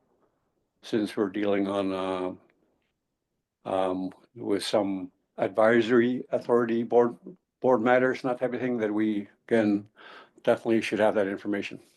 Mm-hmm. So the important piece there is the heap leach facility is intended to be a closed loop. There's not supposed to be any cyanide water going into ponds under normal course. The water that we have in the ponds now is cyanide impacted, and all of the information on the quality of that water is available on our website. Oh, just probably next question for the government, they probably want to answer, is that the tailings pond, when they build that pond, the wall of that tailings pond that got approved by YESAP and their assessors, and who would be responsible for, like, saying that wall was sticking up around that tailings pond, and then it broke and then went through the wall? Who's going to be responsible for that part of it? Because that got to be reassessed for future, assessment, that kind of stuff. So that goes back to the government. Mm-hmm. The other matter, I have an opinion, if I'm allowed to express it. That's okay. I go to these mining workshops and listen to them and listen to the geologists. They're extremely intelligent and never miss a beat when they're presenting their plan to mine. But all of a sudden they get amnesia when it comes to a tailings pond. They have no clue what's going on in there. And that's left up to the government and what they would release in the tailings pond and the theories and method that they would use, that'd be a qualifier that would go into the waterway. And we don't know what that is. It's a mystery. That's all I'm saying. Thank you. Thank you, Stanley. Next, Ragnar, then we'll go to our next presentation. Mr. Chairman, I'll wait. There's look like time this afternoon. Mr. Chairman. Thank you, Ragnar. Much appreciated. So let's go ahead and move to our next presentation from Mark and Carly, I believe. One quick note, given the importance and interest of this topic and the pending presentation, depending on how long it goes, I want to make sure that we provide adequate time for questions after the presentation is completed. If we end up being a little late in the start of our public testimony session, we will accommodate full public testimony for our pre-lunch session, but we may have to go in a little bit into the lunch hour if necessary. Okay, thank you. Mark, as soon as you're ready, and Carly, feel free to proceed. Okay, can you hear me okay there? Yes, coming in loud and clear. Okay, yep. So I will start here. So my name is Mark O'Donohue. I'm a biologist who lives outside of Mayo here in Yukon, and I've been working with the First Nation in Natchinac-Dun. And we're going to talk about the downstream effects and some of the impacts on people here from the slide to date. So next slide, please. So this is what we're going to cover. We'll start out with a little bit of a review of where the mine is in the immediate environment, and then talk about the responses that the First Nation has made in combination with the Yukon government technical teams in putting together these teams and monitoring plans. Then we'll talk about the downstream water quality and what's happened since the heap leach failure.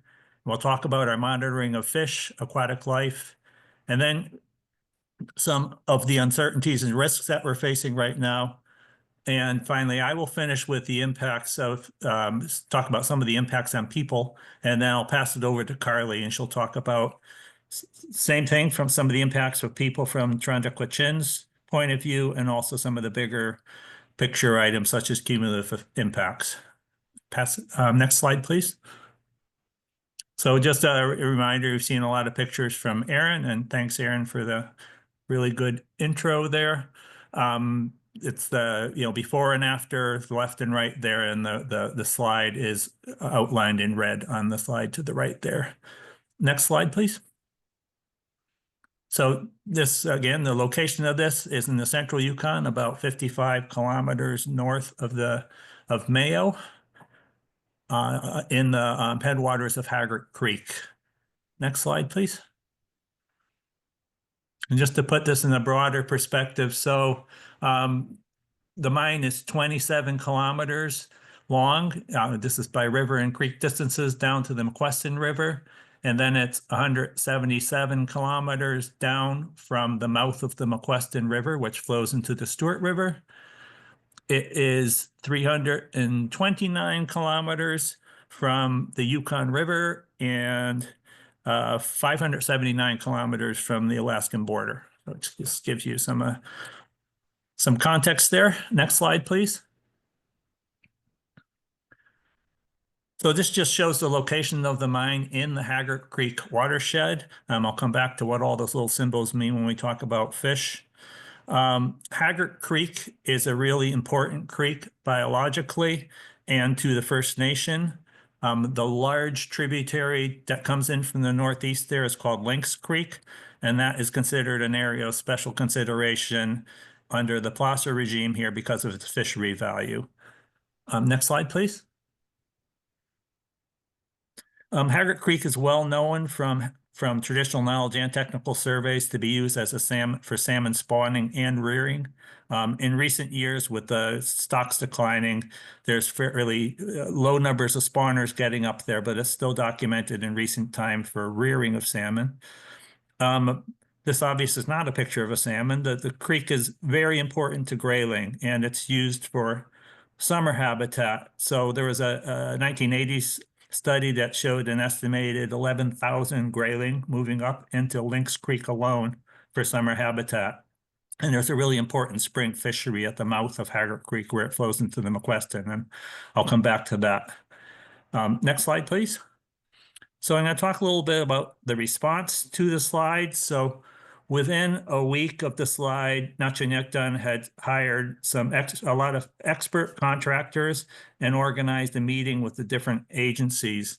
And we worked with the Yukon government to set up technical teams for both on-site issues such as water treatment, groundwater, water storage, and these have been facilitated by the Yukon government, and also for downstream effects. So these meetings have been facilitated by Nachanekdun, and they've concentrated on monitoring water quality, fish habitats, and other aquatic life. So these were with multiple government agencies. The whole purpose of setting up these technical teams was to facilitate communication amongst the agencies, get the best minds together to plan responses, and avoid duplication of work. So we worked with Yukon government technical staff on developing adaptive monitoring plans for downstream effects. And this talk is going to focus on the downstream impacts. Part of these whole technical teams was open sharing of agreement and weekly meetings, which continue to this day.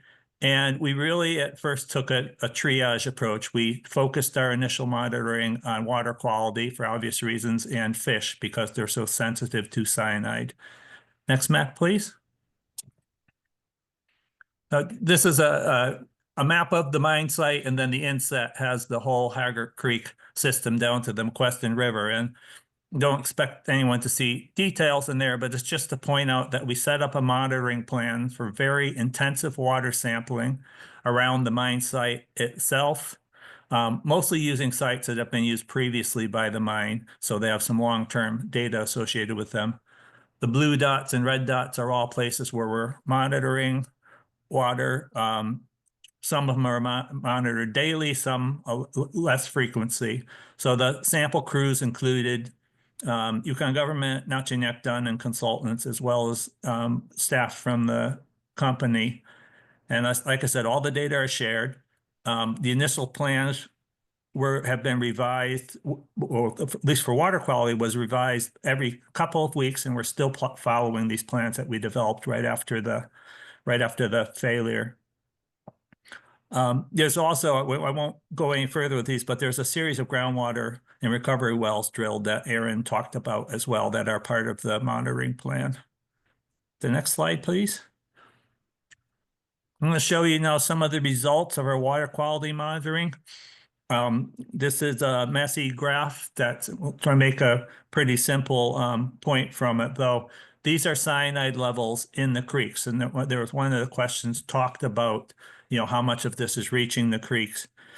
And so we've been monitoring Haggard Creek and South McQuestion River regularly according to our plan.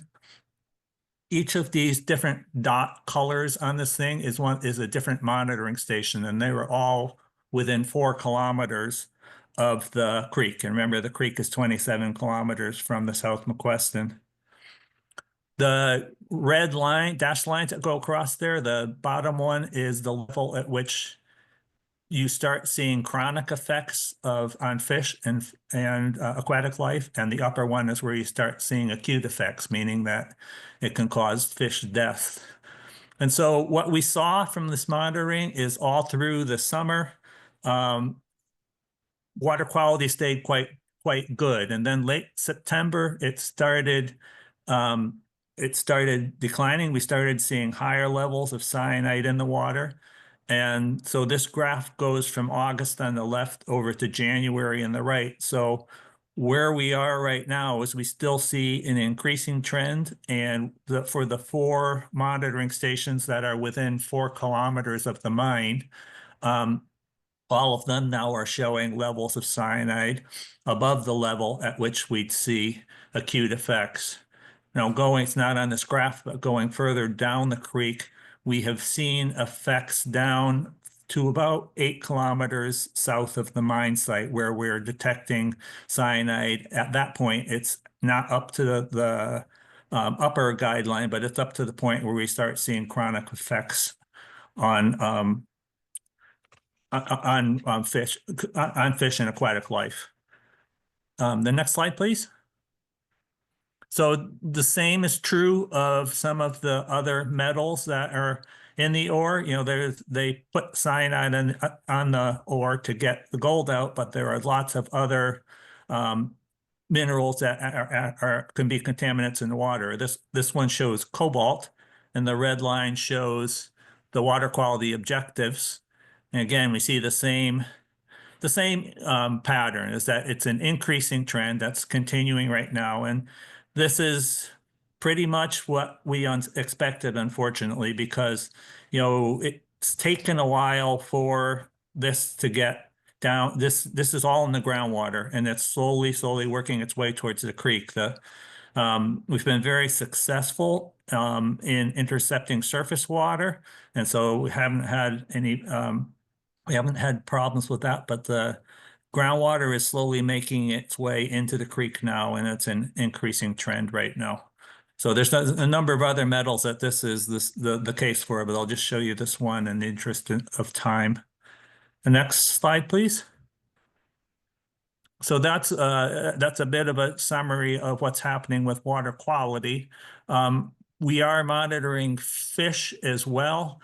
All those triangles and dots on this picture are places that we went this summer and captured fish for look at their species present, abundance, size, and we also measured levels of metals in their tissues to get some data on that. And the purpose of this is a couple things. One is that it gives us information on, you know, immediate effects on fish, but it also gives us a baseline for future monitoring when we're looking at effects of the mine. And this sampling will be repeated annually.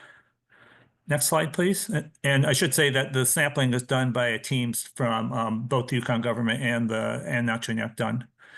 Aaron's already covered this. Fish populations were healthy in the creeks for this summer, except for this one case where the mine released treated water, which turned out to be toxic and did end up killing fish. And this triggered a regulatory response by DFO, which ordered fish to be excluded from this area. They put up fish fences and they salvaged fish within 4 kilometers downstream of the mine site. And just to give you an idea of the number of fish in this creek, in a 4-kilometer stretch, there was over 2,000 fish that were captured there and moved out of that area. Next slide, please. And just to give you an idea of some of the other things, like I said, we started triage with monitoring water quality in fish. We have since expanded our monitoring and are monitoring other aquatic life, such as the benthic invertebrates, the bugs that live on the bottom of the creek, and sediments. And we've been doing that with the same teams and with DFO, and also with some help from Queen's University and some consultants. We're also, because it's monitoring levels of metals in tissues of some of the other wildlife, such as moose, caribou, and aquatic fur bearers like beavers and muskrats. It's a big concern of hunters in the area that, you know, some of the toxins from the creek are going to get into the population there. So we're gathering this to make sure that everything's safe, and also to give us a baseline for future monitoring. Finally, there's a bunch of monitoring that's been being done by DFO on salmon. They've increased their salmon spawners habitat to up into this area, and they've looked in the area for juvenile salmon rearing. They've also doing some mapping of winter habitat, overwintering habitat for juvenile salmon, and trying to model that so they can predict where they would be. And we've also been meeting with DFO to talk about options for what happens in the spring when the grayling want to start coming up this creek if it's toxic, and what we can do about that. So next slide, please. So that's a really brief summary of what we're doing for monitoring and some of the early results. Like I said, the fish monitoring and the benthics and everything is mostly giving us a baseline so we can keep track of effects to date. There are a lot of uncertainties and risks here still. There's a lot of questions about how the groundwater's migrating through the soils, where it's going to come up, what rate it's going to come up. And that's where the contamination is right now. And also how effective we can be in intercepting this using wells and sumps. Water treatment has had its difficulties in trying to scale up, and they're very good at taking cyanide out, but they still have high copper levels in there that need to be dealt with at all. So water treatment is still it's still a work in progress. And of course, trying to do anything with water in the winter when we get down to -40 is challenging. So there are questions as to whether we can whether enough water can be treated or discharged. Water storage, as Aaron summarized, right now, water is being captured and stored in ponds because there's not adequate water treatment yet. And there are questions as to whether there will be enough storage to handle the amounts that we get from freshet. There are also questions about how stable the remainder of that heap is. Is there a risk of a future slide, which would compound the problems we have right now? And lastly, as surface water flows freeze up, the groundwater becomes a much bigger component of the flow, and that's becoming more toxic. So lots of uncertainties and risks right now. Next slide, please. So take-home messages, I guess three things. First of all, I think it's important to understand that so far, the negative effects of this heap leach pad failure on water quality and fish habitat have been confined to Upper Haggard Creek. Like I said, it's really within the upper 8 kilometers below the creek right now that we're seeing effects. We're not seeing negative effects yet in McQuestion River or anywhere downstream. So I think it's important to understand right now that that's fairly localized. Having said that, the plume of contaminated groundwater from the mine site is just reaching the creek, and it has been since about late September, and it's having an increasing influence on water quality in the creek. You've seen the trends on those graphs. So the direction it's headed right now is not good, and as the plume increases, there's a lot of uncertainty and a lot of risk that water quality is going to get worse. And there's a lot of uncertainties right now as to how effective we can actually be with intercepting that groundwater, so we can keep the negative effects local. So, we've been fortunate so far, I would say, with a lot of work in containing the problems to the Upper Creek, but there are still some big risks ahead. And last slide. I'm going to finish with this one. So with salmon fishing shut down and NND citizens not being able to use fish camps, that's taken away just a very, very key place where families would gather, where elders could pass down traditional knowledge and stories. And in Mayo, the other most important fishery beyond the salmon fishing has always been the spring grayling fishing right at this site where Haggard Creek flows into the South McQuestion River. And, large groups of people, can be 40, 50 people from the community, gather on this creek at a time to fish and to share culture. And now for many people, this fishery is gone too. The land and the fish there are considered poisoned, and it's hard to overemphasize the effects of this. A very key part of First Nation culture is that people, land, and animals are not all separate, but they're part of the same whole, and they have reciprocal relationships amongst them. And this event has really led to some deep personal hurts and lots of anger, frustration, and sadness. So this has had a huge impact, and it's, like I said, it's exacerbated by the fact that salmon fishing is no longer something people can do right now either.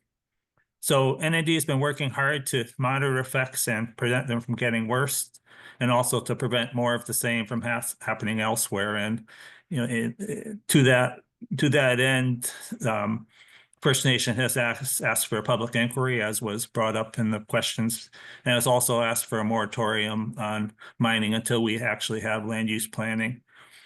So with that, I'm going to pass it over to Carly. Great, thank you. Just do a quick sound check. Can you hear me okay? Coming in well, Carly. Thank you. Thank you. Thanks, Aaron and Mark, for going ahead of me. I just want to quickly acknowledge that Anchorage is on the traditional homeland of the Dena'ina people. I'm in Dawson City presenting from the traditional territory of Trondakwichin, and Mark is presenting from the traditional territory of Nacho-Neakdun in the village of Mayo. So just a quick land acknowledgement there. As Mark mentioned early on in the presentation, I'll speak a little bit more to kind of the bigger picture stuff in the broad context. Here's some photos of what mining used to look like historically and where we're at kind of today. And so acknowledging that, you know, Yukon has ancient mining legislation. So the top is a photo of miners during the 1897 to 1899 Klondike Gold Rush. And the bottom is a photo of the Eagle Mine site before the slide occurred. So quite substantial contrast in kind of what we're looking at in regards to mining today in the modern picture versus back in the day in the gold rush era. Sorry, don't go ahead. Thanks.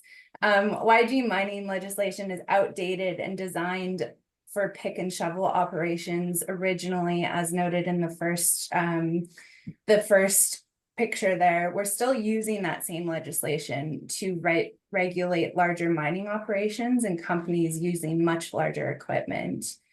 There are some, you know, potential criticisms to YG's capacity in order to adequately monitor compliance at these mining operations, especially at the scale of each site, but also the scale of mining in the entire territory. There's a lot of resource extraction, exploration, those kinds of things happening in the Yukon. And we need to be really careful about how we proceed forward, especially in light of disasters such as the Eagle Mine disaster.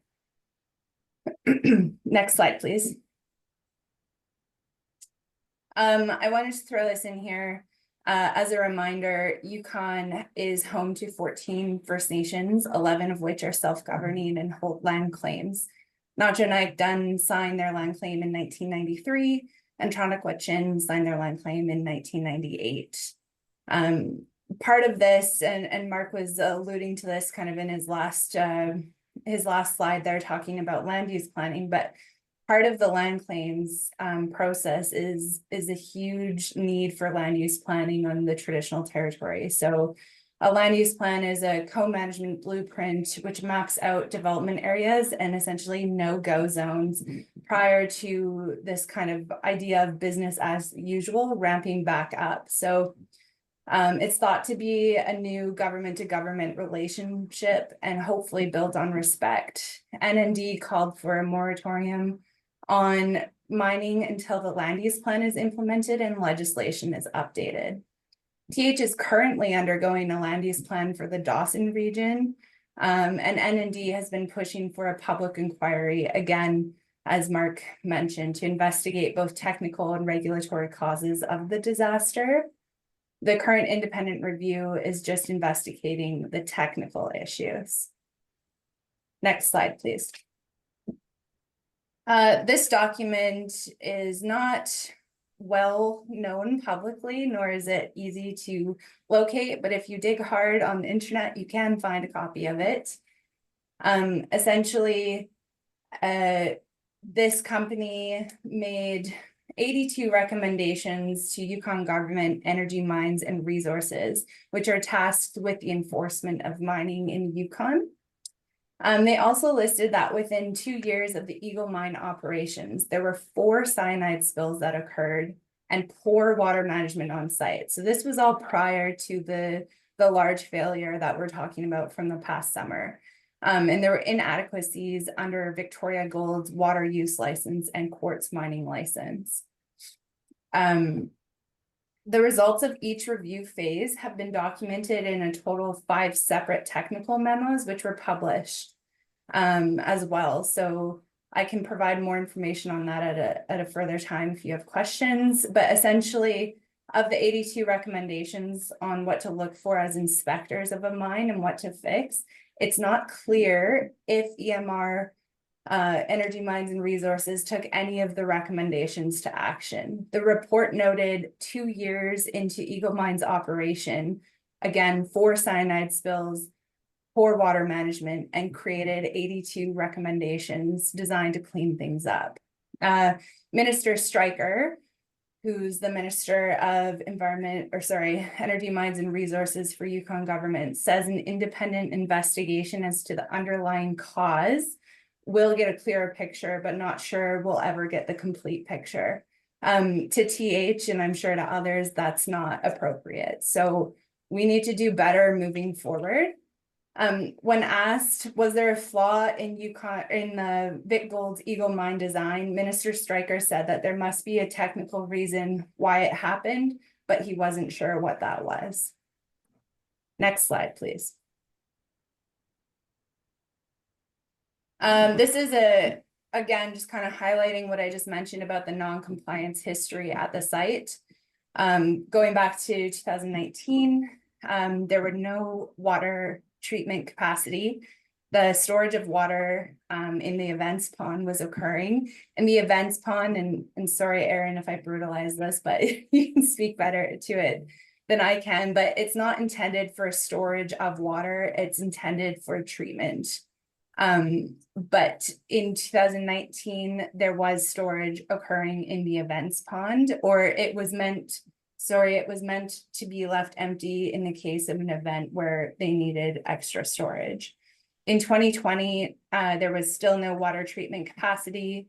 There was a cyanide spill. And then on April 27th, 43 million liters of wastewater was accidentally released. In 2021, again, no water treatment capacity and multiple cyanide spills. In 2022, late April to late July, fall and early winter, there was still no water treatment capacity. In 2023, again, no water treatment capacity. In November, 26% of the required capacity to store non-cyanide water only existed, which means they lacked 74%. In Heat Pond was within a few centimeters of full, within 1 inch. So that's obviously not a good situation to be in.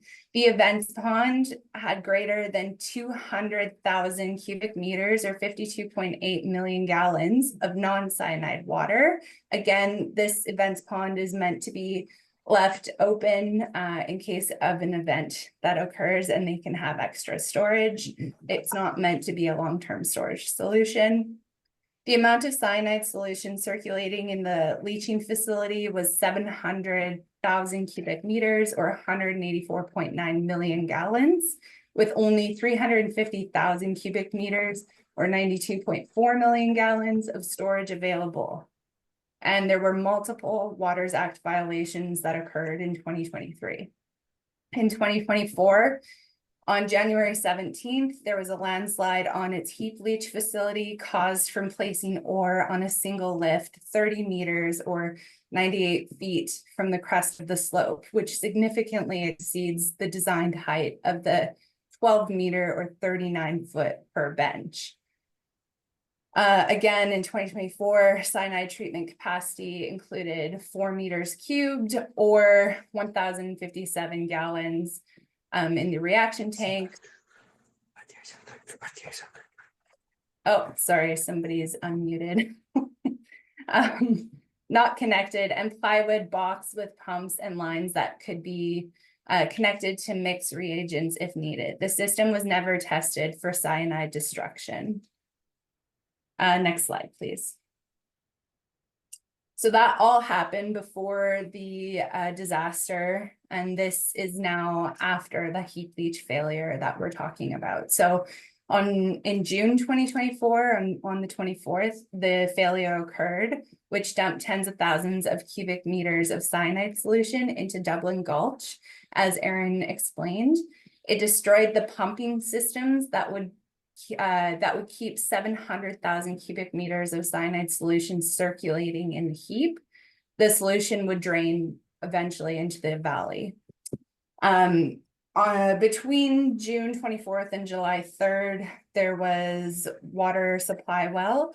Continued to use contaminated water supply well in lower portion of Dublin Gulch for its camp. Late July, water. Ponds were nearly full, no functional water treatment, and no efforts to address groundwater collection. Since June, we're continuing to accumulate cyanide solution on site as there's still no safe way to release it, and we need more storage.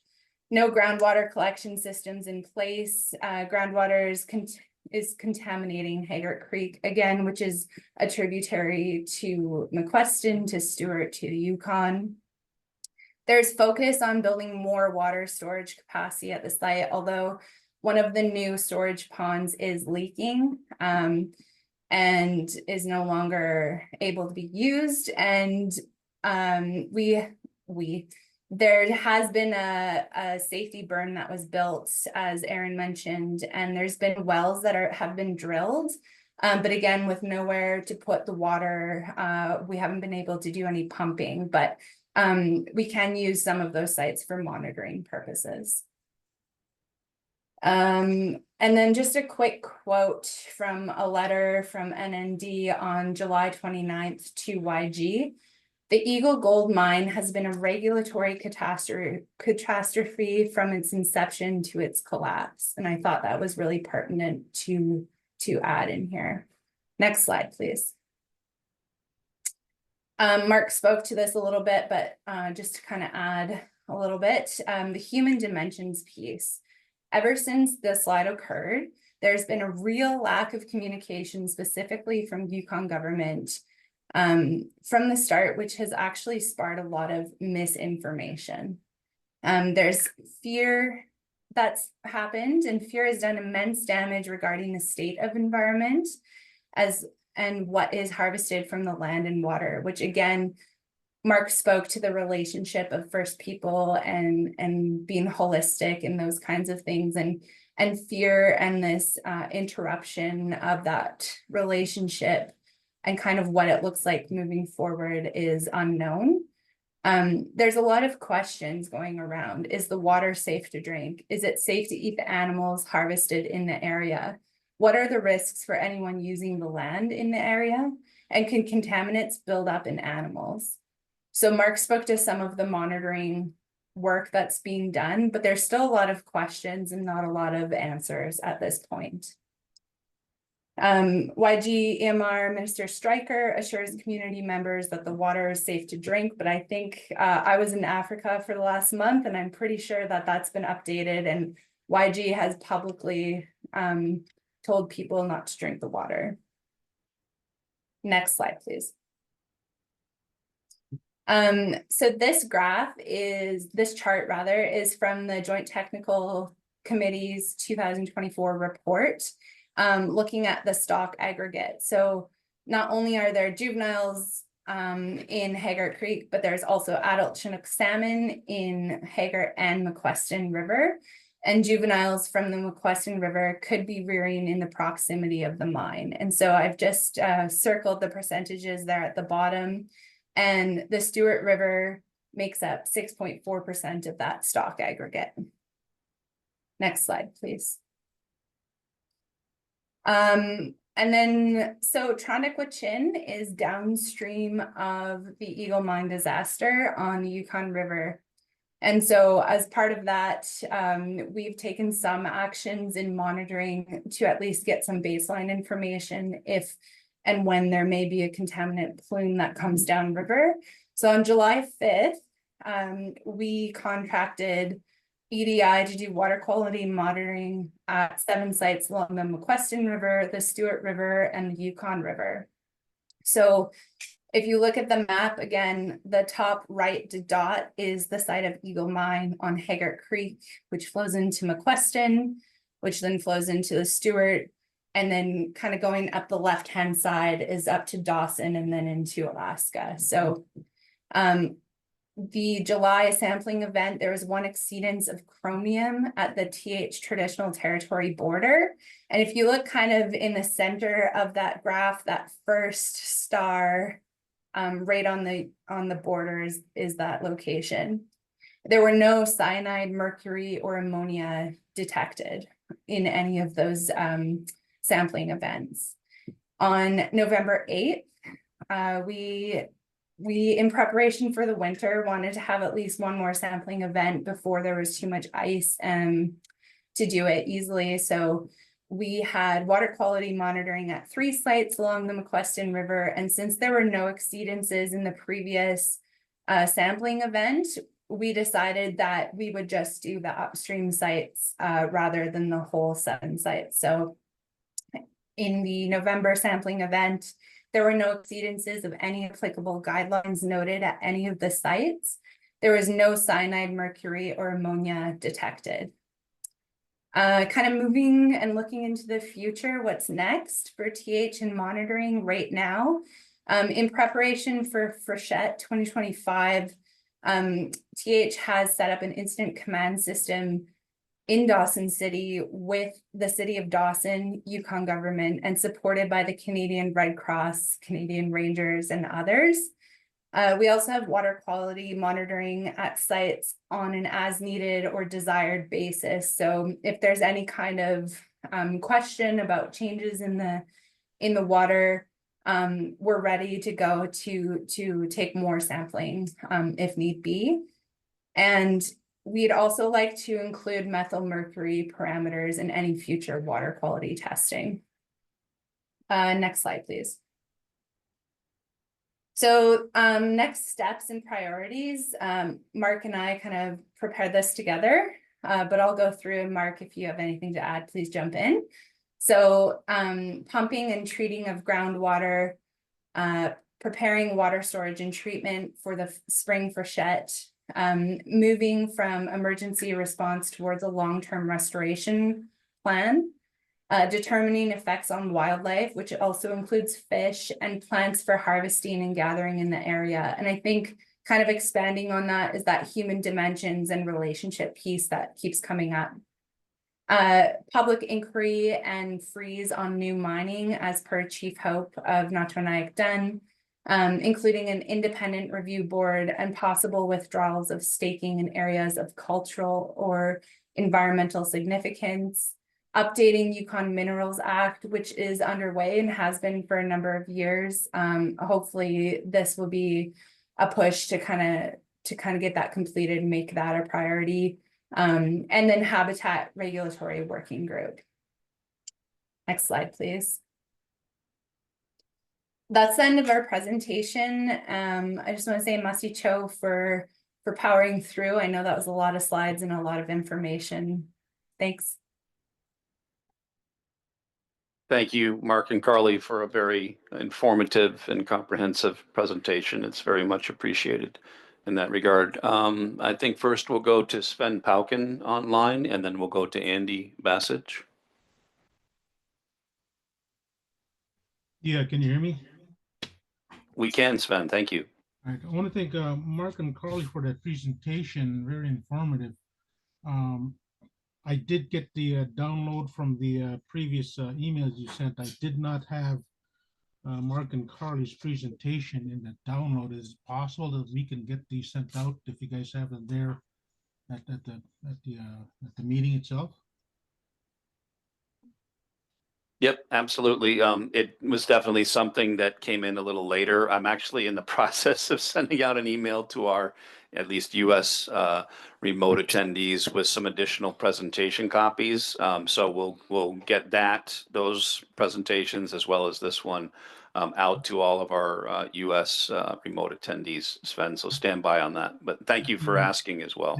And I'm also looking at the rest of the agenda. There's a presentation 315 for the Mayo River Hydroelectric Facility Regulatory Review. If there's a presentation, can that get sent out to as well?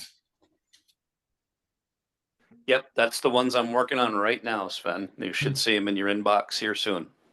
Thank you very much. Andy, go ahead. Yeah, thank you. Yeah, thank you for all the presentations. I had two different questions. The first one I think would be directed to Mark. And I'm just wondering if you could very, very briefly describe how the danger of these releases of cyanide are ingested into either plants or insects or wildlife. So is it the cyanide itself that is the poison, or is it kind of the amalgamate that cyanide dissolves in the form of heavy metals and other such things that are the primary cause for mortality or health risks? If you could maybe just give me a really quick rundown on how the pathogens would affect human or animal life or insect life. Yeah, sure. There's a couple of things there.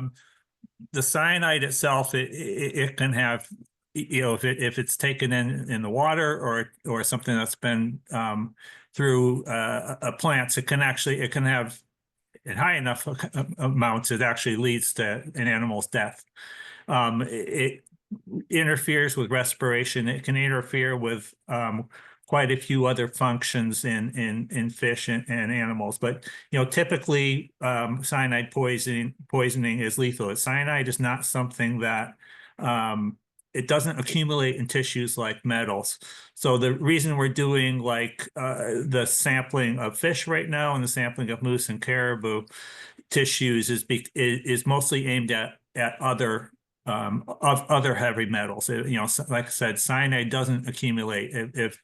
If the animal survives it, their body can process the cyanide, and it will, you won't find it in the tissues. But we are monitoring the tissues for these other compounds, such as mercury, such as cadmium, because those can have long-term effects. They can bioaccumulate, and they can cause negative effects when they get too high.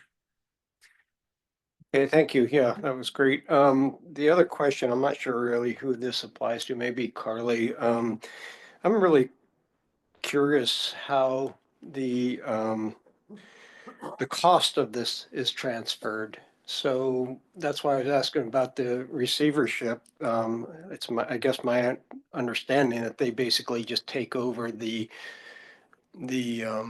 work that needs to be done to reclaim the mine or put it into a safe mode. But how are the costs transferred once it goes into receivership? Is that borne by the government? Is that and then I guess the other thing I'd like to ask is, where is the accountability for the company and or the persons responsible for that company as far as financially? Because this seems like this is going to be one incredibly expensive cleanup, and I'm just wondering if there is any kind of a criminal penalty or a monetary penalty, or how that system works in Canada. Thank you.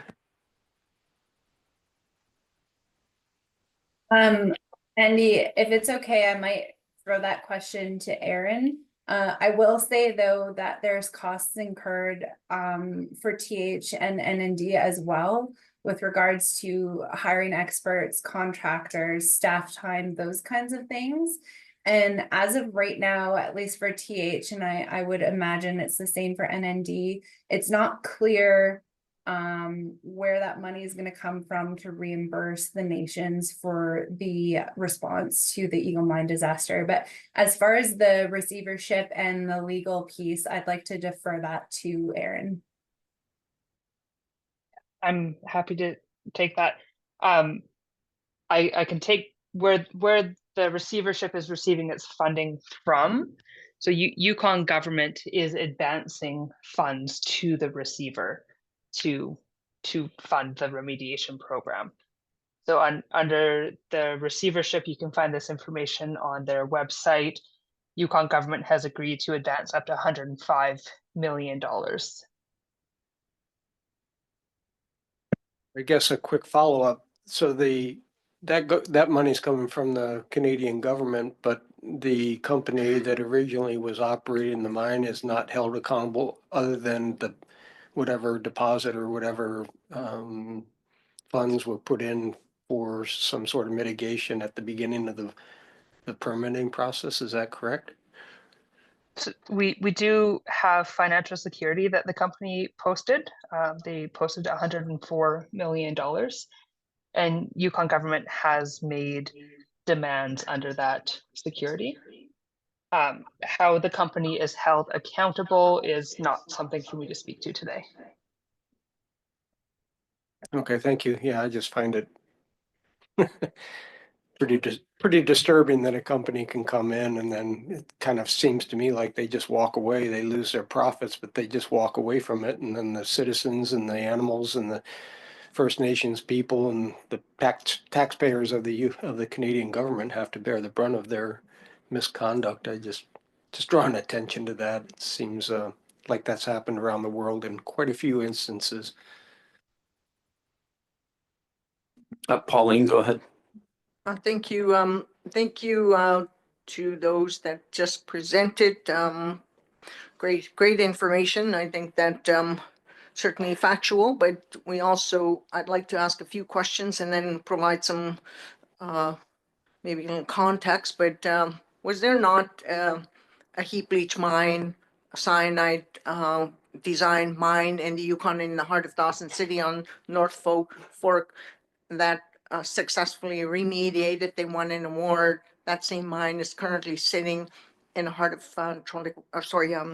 Natchenak Traditional Territory, Natchenak. So there are successes with heap leach mining, the monitoring, the assessments, all of it and I just want to say that there are some positive experiences in what we have learned.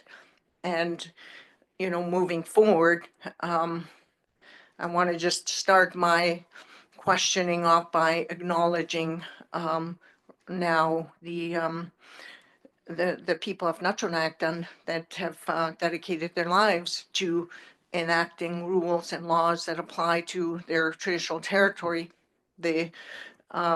This mine doesn't sit in the heart of Category A lands. It sits on Crown land, and therefore the rules apply a little differently in terms of how regulations are implemented. So the deposit, there's a significant amount of money that the mines are required to put down as a deposit should a catastrophic event like this happen. And from my understanding, there was a significant amount of money put in that deposit, right, for this type of disaster. So during devolution, all of the federal responsibilities flowed down to the Yukon government. That's why it sits at the Yukon government level right now. The Canadian environmental assessment process no longer sits with Canada. It devolved down to the Yukon government as well. So we have rules that design as it's set up in the Yukon that kind of governs how we interact with the land, the environment, and mineral development and advancing interests. So there's regulatory bodies that's set in place.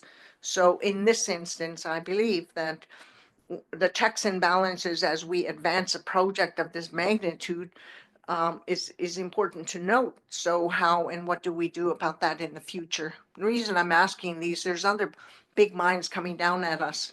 And so we look at what's happening in Alaska with Hillcrop. We look at what's happening elsewhere.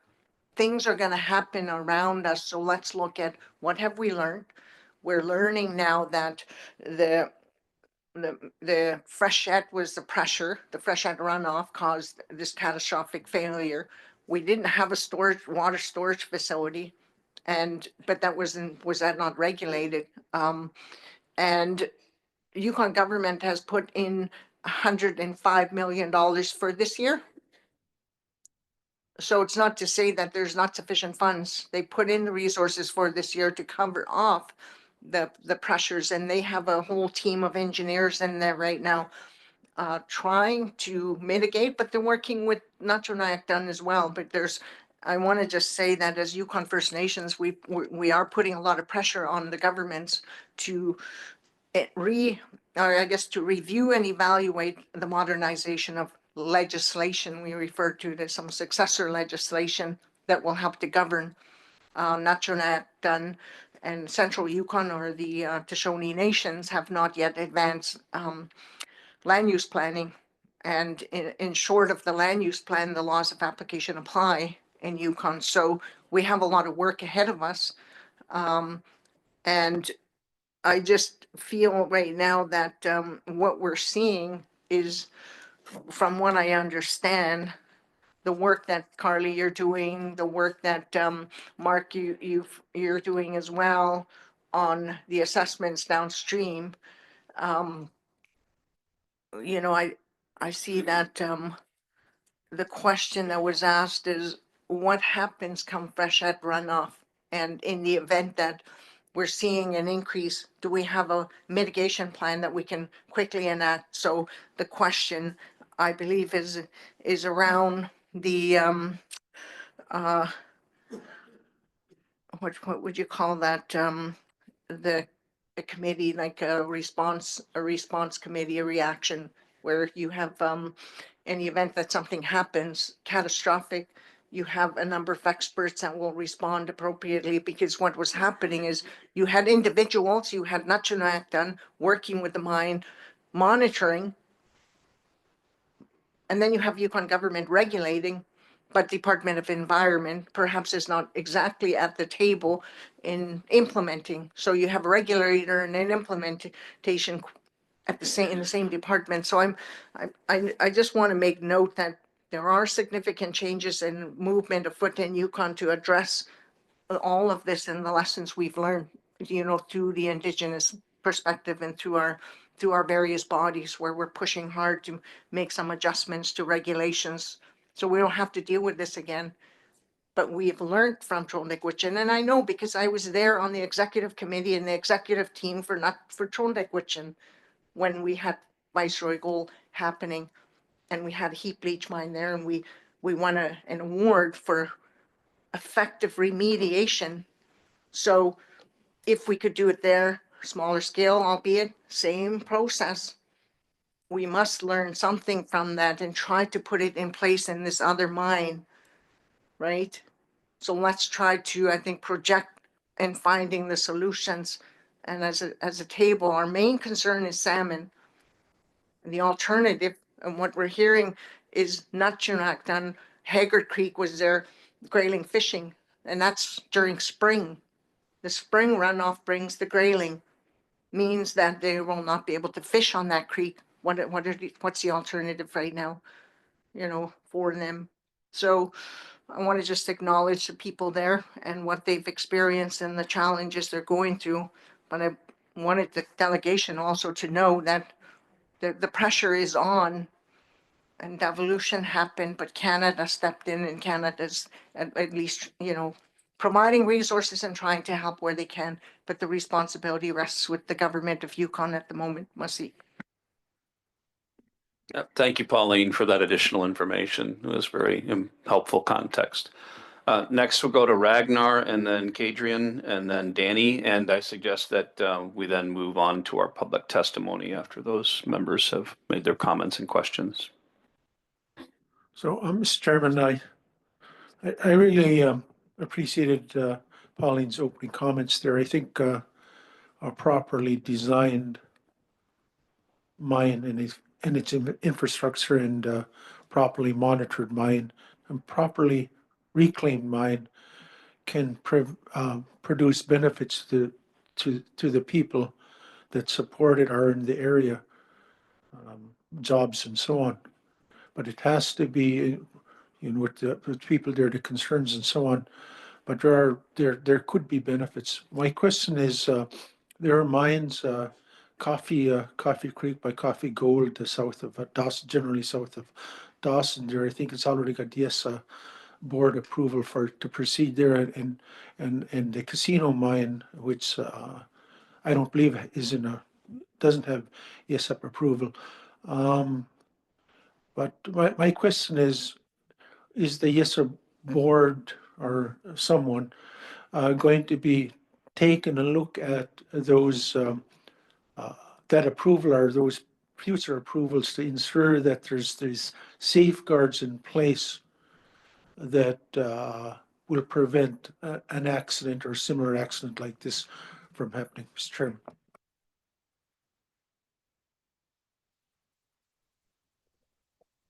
I can make one quick comment on that, and that I certainly hope so. And I think that was really one of the real priorities as to why Natchez has been pushing for a full public inquiry. So that's so we can actually get the full picture and learn what caused this, and from that learn how to prevent that in future mines, because I think that's really key. Both the last comment and yours are we should be learning something from this, and we hope the people who are in charge of permitting will take this into account. And we really think that there needs to be a full public inquiry so we can actually get the full information so we can learn.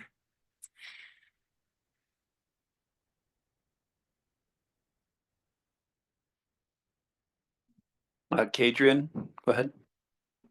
Thank you, Mr. Chair.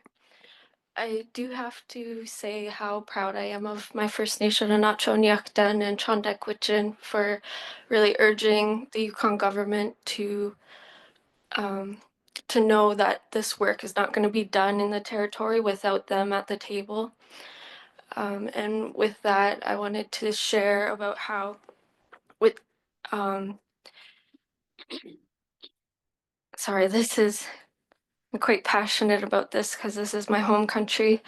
In communicating the 7-year agreement to my First Nation, a lot of community members and elders, they were, if we're unsure of how the state of the fish, and if the fish are going to be contaminated, why don't we just fish it? Like, we're already losing that cultural connection. So I am wanting to reiterate what I commented on yesterday on the people need to see that this 7-year agreement is conveying their experiences in how this reflects on their environment, and to have this support going forward for the reformation of the mining legislation, and having that support from the panel, that this, even though this is only the environmental impact for central Yukon, it reflects throughout the whole Yukon, because a lot of Yukon government's unrelated projects, they were put on hold so that they could have full capacity to take care of this kind of urgent matters. And yeah, I just wanted to share that. See. Thank you, Kadrian. Danny, go ahead. Thank you, Mr. Chair.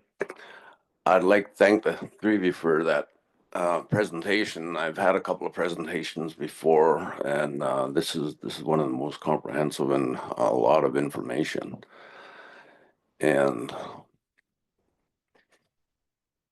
yeah, watching that graph with all the cyanide starting to come out of the groundwater and into that creek, and with freshet coming and spring migration of the fish, they're obviously not catching the groundwater contaminants.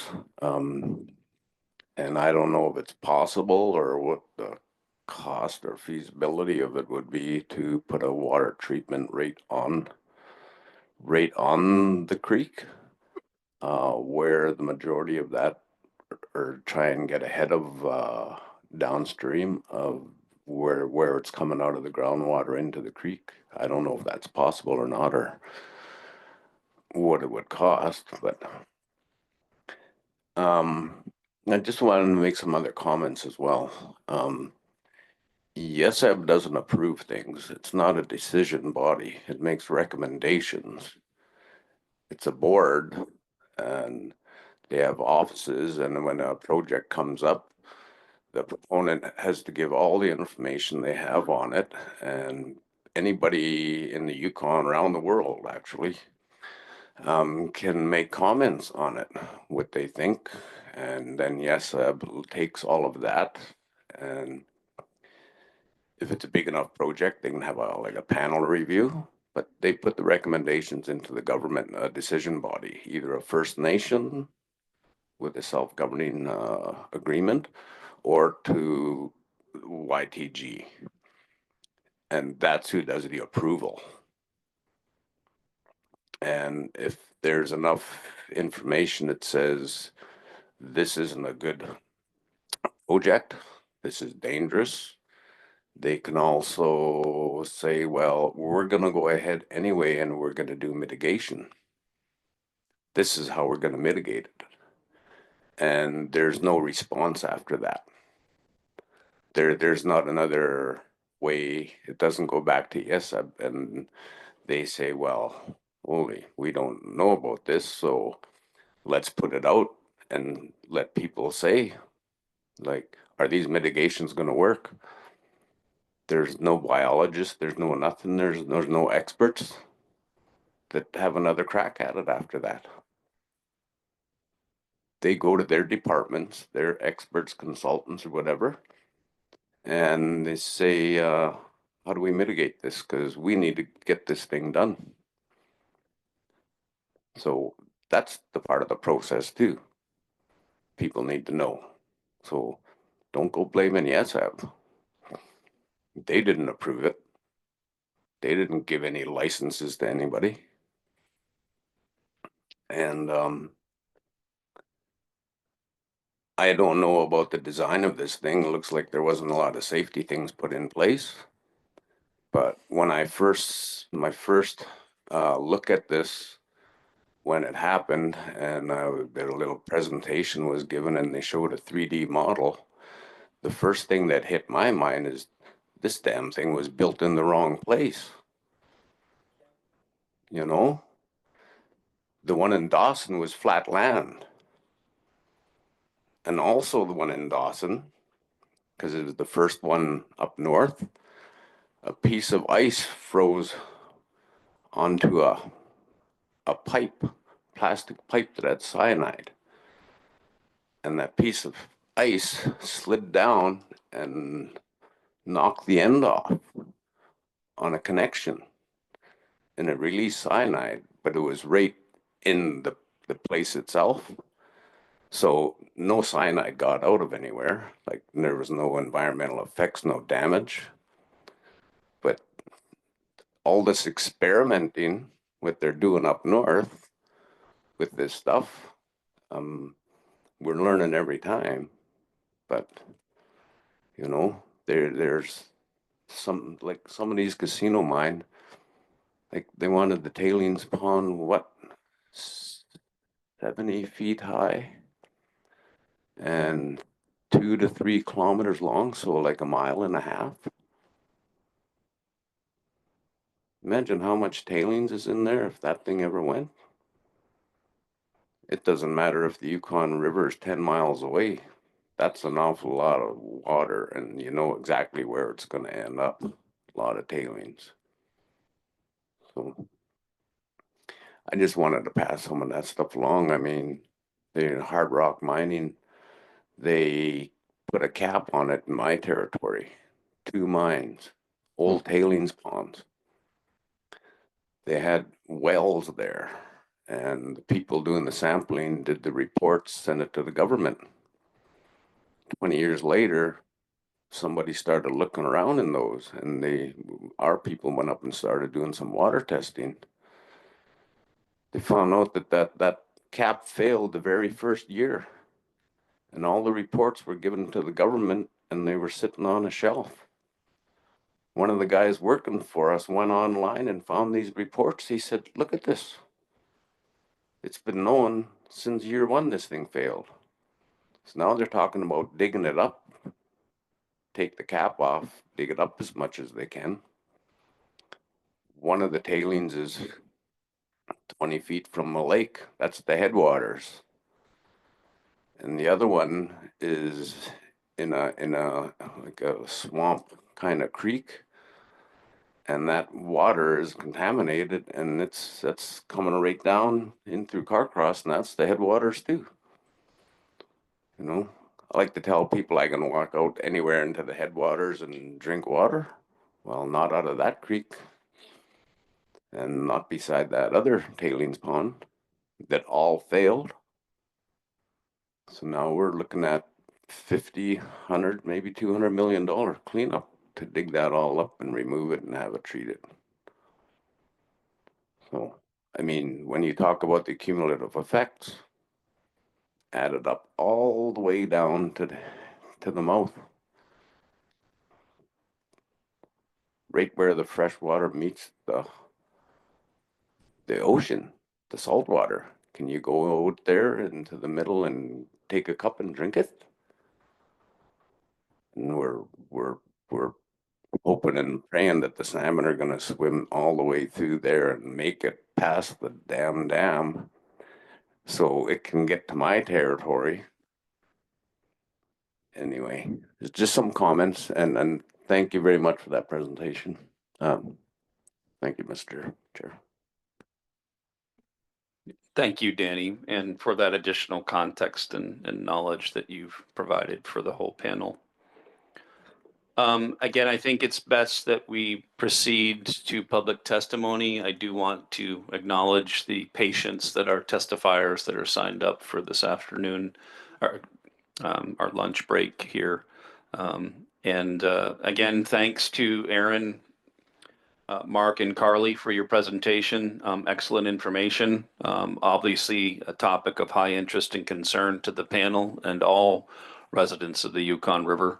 I expect that there may be opportunity again into the future, perhaps not as soon as the April meeting, but to hear more information and to stay engaged on this topic into the future, to be sure. So thank you again for your time and efforts on your presentations. Mr. Chair, any final comments? Not at this time, Mr. Chair, only welcome public testimony. So again, thank you to folks that have signed up for public testimony for our pre-lunch testimony session here. Again, as a reminder, please try and keep your testimony and comments to 5 minutes or less if possible. If things are going long, I might try to politely let you know to please try and finish up and summarize your comments. But first up will be Eva Burke from the Yukon Intertribal Fish Commission. Again, testifiers as Eva, or I guess she's coming. Eva, if you'd like to come to the front to the podium.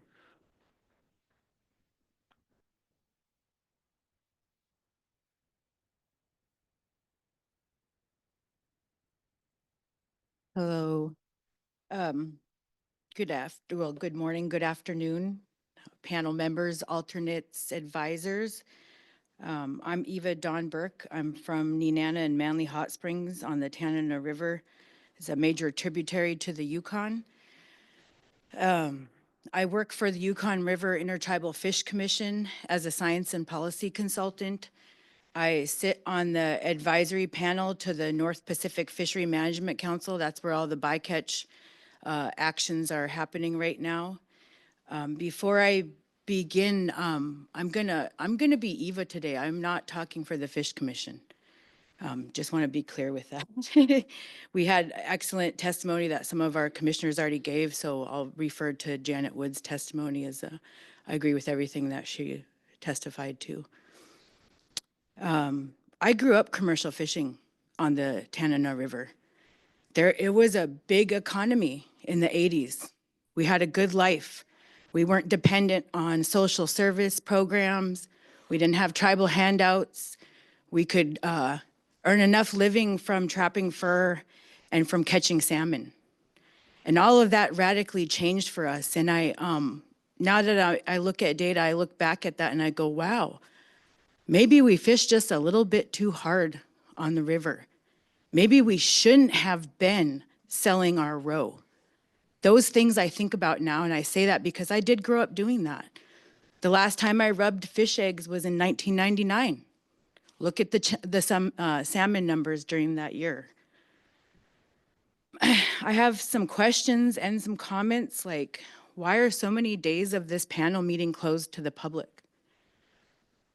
Why Are we contracting people who have not grown up and fished the Yukon River to make a rebuilding plan? Why are we not consulting with all the tribes and communities along the First Nations along the Yukon River to match up the data story with our experience? Because the data numbers that you have now are not enough. If people said that they could walk across tributaries, they could walk across salmon in tributaries, and now you're telling us these counts are what's normal, there's no way that those counts that you have from the 80s are measuring what was really there before we started all of our fishing impacts. I'm going to read something that I think is really important. It comes from a report from 1920. Largely, they, Alaska Natives on the Yukon, are dependent on the resources of the country. To deprive these people of one of their most valued and most important resources would seem, under such circumstances, peculiarly indefensible. The principle should be adopted with regard to the interior rivers of Alaska that no commercial interest should be permitted to exploit them until it should be demonstrated that a portion of their salmon run could be spared without detriment to the run itself and without encroaching on the supply needed by the populations that inhabit the valleys and these rivers. If there is any question whether the salmon run in a given stream is adequate to supply the demands of commercial operations as well as the needs of inhabitants, the doubt should at once be resolved in the favor of the people. The subject should not be one for experiment. Canneries should not be permitted to establish themselves on these streams while we calmly await the result. They may create havoc before the evidence thereof is clearly shown. And in the meantime, they will have secured those highly prized, vested rights which make their position difficult to attack. And I think that history is really important because for 100 years, we have known that commercial fishing could have impacted the river. And I want to be clear, I am not against commercial fishing. I am not. I grew up doing it and it was critical to my family's survival. But there is a way to do it properly. We have not had commercial fishing in the mid-river for a long, long time. Not that anybody could make any real money off of. So I think it's really important to say who's getting to commercial fish in the past 20 years, because it wasn't my family. I really want us to work together. That's the only way that we're going to rebuild the salmon. I'm looking at run sizes from 2008, 2010, and we knew the Chinook were in peril then.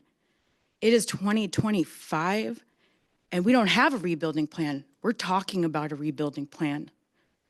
I don't know what kind of gross mismanagement needs to continue before tribes and First Nations are going to be allowed to manage this river. The people closest to the problem are the people closest to the solution.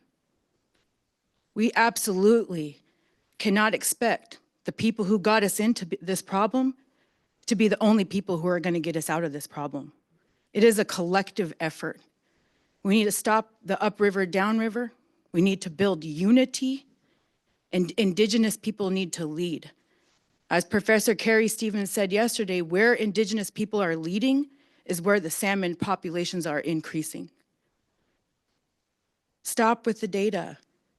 It's all manipulated. It's all arbitrary. I read data. I love data. It tells a good story if you know how to use it right. So we heard somebody talk about yesterday past management actions. That's why I brought up this history is like last year when I came to this panel, there was still discussion of commercial fishing. With what fish? Even if you're meeting the drainage-wide escapement, you're not meeting escapement in your tributaries. We cannot continue to manage the river on this one little arbitrary number at Pilot Station. We cannot do that. I agree with the life cycle approach, but we all need to come together to really understand how to manage the river.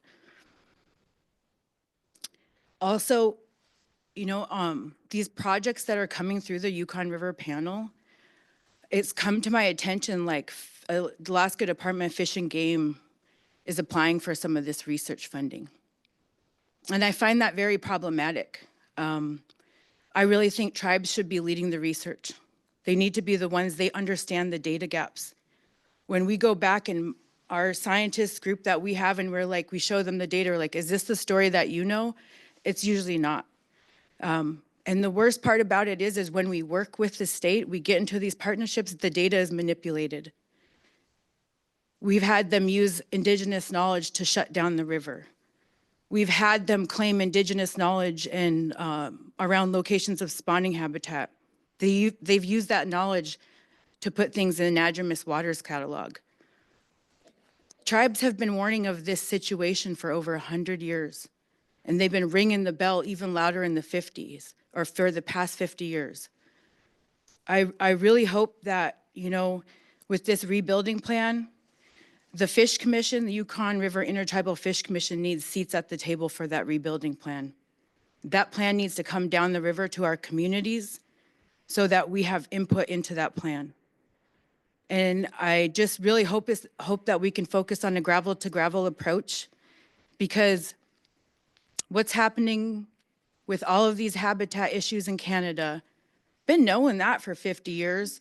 All of these issues with hatchery and commercial fishing in the ocean, been knowing that for 50 years. Like, when are we actually going to do something about it? What we did is we knew these things were happening, and we waited till we got to a point where we had to shut the people on the river down instead of addressing the issues before it got to this point. So I apologize if I offended anybody, but this is how I feel as Eva Dawn Burke from Nenana and Manly Hot Springs on the Tanana River. This is my experience, and I'm urging this body to really bring in Indigenous knowledge to lead this effort to rebuild our salmon stocks. It's not about science, it's not about a project, it's about us having a relationship in the future with our grandbabies, having a relationship with the salmon in the future. Are we rebuilding or are we fishing? I say we need to rebuild. Anabasi.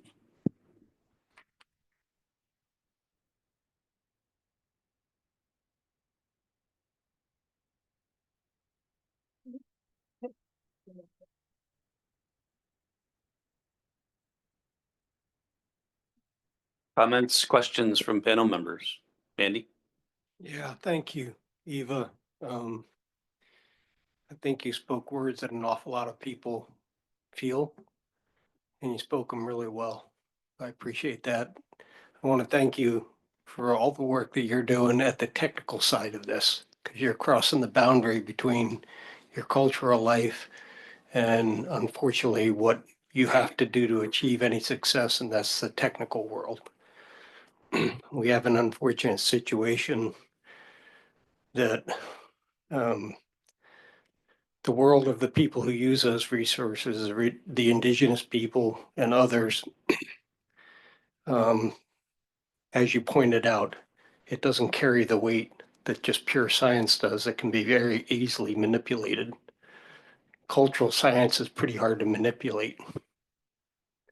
That said, in your technical role working on the AP, I'm going to ask you, we've had some discussions at our session, quite a bit of discussion about trying to increase our presence at the Board of Fish and the North Pacific Council. And I'm wondering if you can give us some recommendations for how we can be the most effective at the North Pacific Management Council level. What can we do as a panel? We know what we can do as individuals, but we carry a much stronger weight when we work as a team, as a collective. And so I'm wondering if you could maybe give us a little bit of insight as to what you think might be able to help you in carrying that message. You know what? Stop making excuses and stop limiting ourselves to the agenda or the topics that we're supposed to talk about in this room today, right? We have to push the boundaries of this system.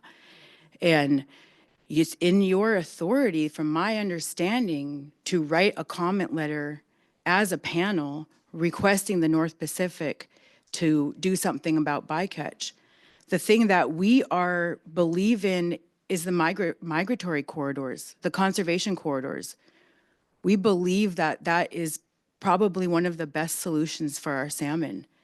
And if you're able to write a letter to that effect, you could reference the Eastern Interior Regional Advisory Council's letter to North Pacific. And you could also reference that these discrete stocks that are being intercepted out there or caught as bycatch, they are critical to building resilient salmon or maintaining resilient salmon populations in a changing climate. So it is critical to protect those discrete stocks. And if you look at what happened in Kodiak, they were shut down because they got 2,000 salmon, right? And I said, I think all those salmon came from the same place. I heard through the grapevine that they were all hatchery and they did come from the same place.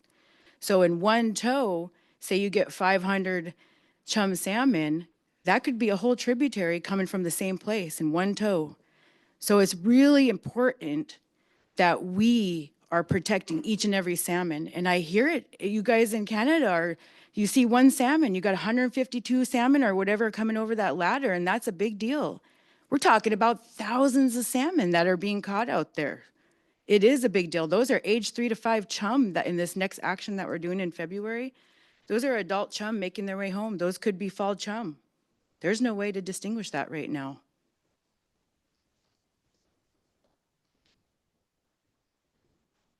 Write a letter, Andy. Any additional comments or questions from panel members? Brandy, go ahead. And I gotta get cheered me up there. Got emotional. Thank you very much for that. As always, you always gave a very informative testimony, and I always encourage you because I want others to hear what you're doing and the work that you guys are doing, because it's really important, and how you look at it and from what lens you look at it and how you do it. It's done based on knowledge from the people along the river, the people that have these relationship with salmon and been seeing these declines forever. And I also really appreciate your rebuilding strategy and the work that you guys are doing on that. And I do agree 100% that you guys should be at this table, at least as an advisor, and as well as YRFTA. Anybody that is doing work and includes the tribes on this river, we need to have at this table. You know, the Yukon has it. So I really believe that is really, really important to the work that we're doing. If we're going to do a rebuilding plan, you're right. I agree 100%. It should be Indigenous led. We've been saying this at home in our country with DFO, and they recognize that too, and they support us, not the other way around.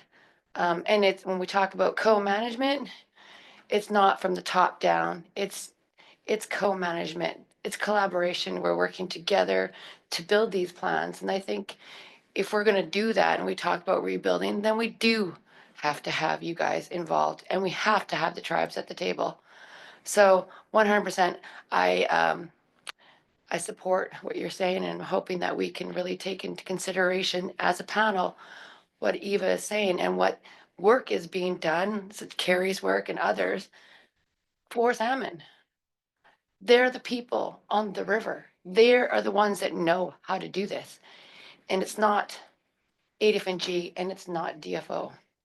And it's not just this panel. And if we're going to consider it, how we're going to do a rebuilding plan, it has to be that 100%. And again, I want to thank you again, Eva, for your testimony. Yeah, I'm just trying to get myself together after that because it was very touching. Thank you very much. Thank you, Brandy. I agree. And we're coming up with our draft language for rebuilding per our Fish Commission. So we're going to be getting together, and Andy and Gail and Charlie and some of the rest of us are getting together on the Alaska side of the Yukon, looking at those different things. So we are coming up with language, and so yeah, we'll keep at it and keep in touch. Thank you. My sister. Andy, go ahead. Yeah, thank you, Eva. Doug. I think you, at the very beginning of your testimony, brought up a really important point that I think it's often missed. And I think it's a critical part in us moving forward, and that is that we all make mistakes. You referenced that you commercial fished and you fished hard, and now you're wondering whether that was good. I think everyone in this room that has taken salmon in the past, whether it's in the ocean or whether it's in a stream, or for my case, I drove a boat that hurt salmon fry. And so we've all contributed to those things, but the important thing is that you acknowledge that and that you've made those mistakes, but then you move forward and you learn from that and you try and correct them. You don't, you always hold that guilt when it's something that's passionate to you, but that's okay. That's a part of the process. The important thing is the actions that you take after that moving forward. I just wanted to point that out because I think that was very strong of you to say that. And I think we all have to admit that to ourselves before we can then move on to be the strong advocates that you are. I think that's a good lesson we can all learn because we've all made those mistakes. Thank you, Andy. Pauline, go ahead. Jen Greensey, Ava Donberg from Tanana. Beautiful. Thank you. Thank you for your testimony. Certainly resonates with all of us as I'm sitting here not as the chief of Vantabwitch, and I'm sitting here as Pauline Frost, a child of elders that harvested in our communities as well, that no longer harvest Chinook salmon, chum salmon. We have obligations on the river to support the rebuilding of the species that we've relied on for millennia, and it's not there. So what do? You raise a point about the economics of fishing in correlation to traditional lifestyles, and how do we balance that and keep a way of life, thriving. And so for me, I guess it is a bit emotional for me in that I've been here a long time, like, at this table doing what you're asking of us. But you have two governments with two different sets of laws. And the laws that govern us and apply to us is very distinct in each country. We have one obligation, and that's to meet escapement requirements. There's language you write in the agreement, and I often refer to that, and I look at how we've structured ourselves. It's fundamentally flawed.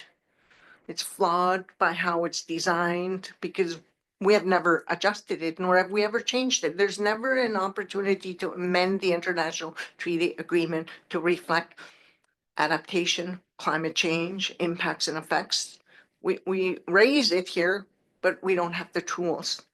So, I wonder, in my mind, where do we take it next?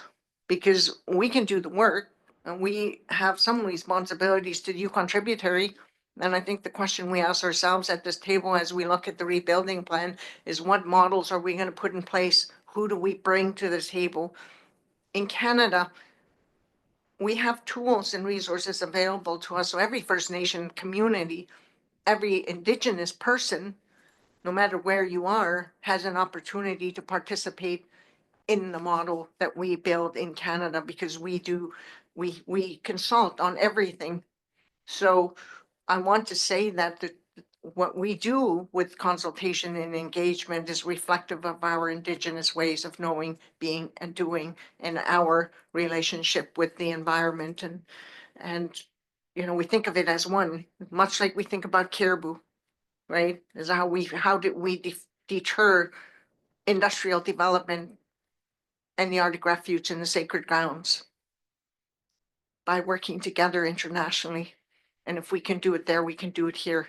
And it's important and it's critical right now more than ever before. And it was done through an Indigenous lens, so uniquely makes my heart happy anyways that we have people like you in Alaska advocating and working at the levels that we need. So thank you for that. I appreciate the both of you, Rochelle, and yourself, Masi. Masi, Anabasi. You're next. Not seeing any additional comments or questions, excuse me. Thank you very much, Eva, for joining us today and providing us your input and testimony. It's much appreciated. Thank you.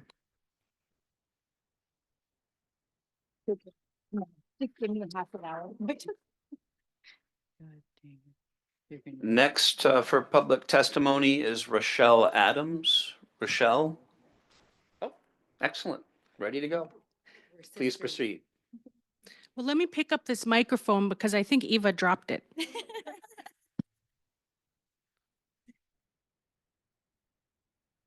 Masi. Shalak nai, hekwai nai, chandra nai, masicho. Shojrit Rochelle Adams oji, kuchajet a tendu dink that. Yukon jik ai dink that. Nichitsal isli dai drin dat thak, thuk cho ich al. My name is Rochelle Adams.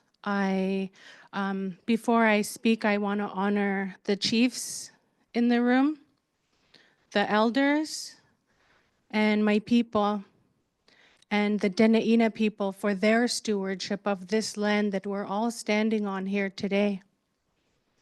Chinan to them for their past, present, and future stewardship, as all Indigenous people are the stewards of this land.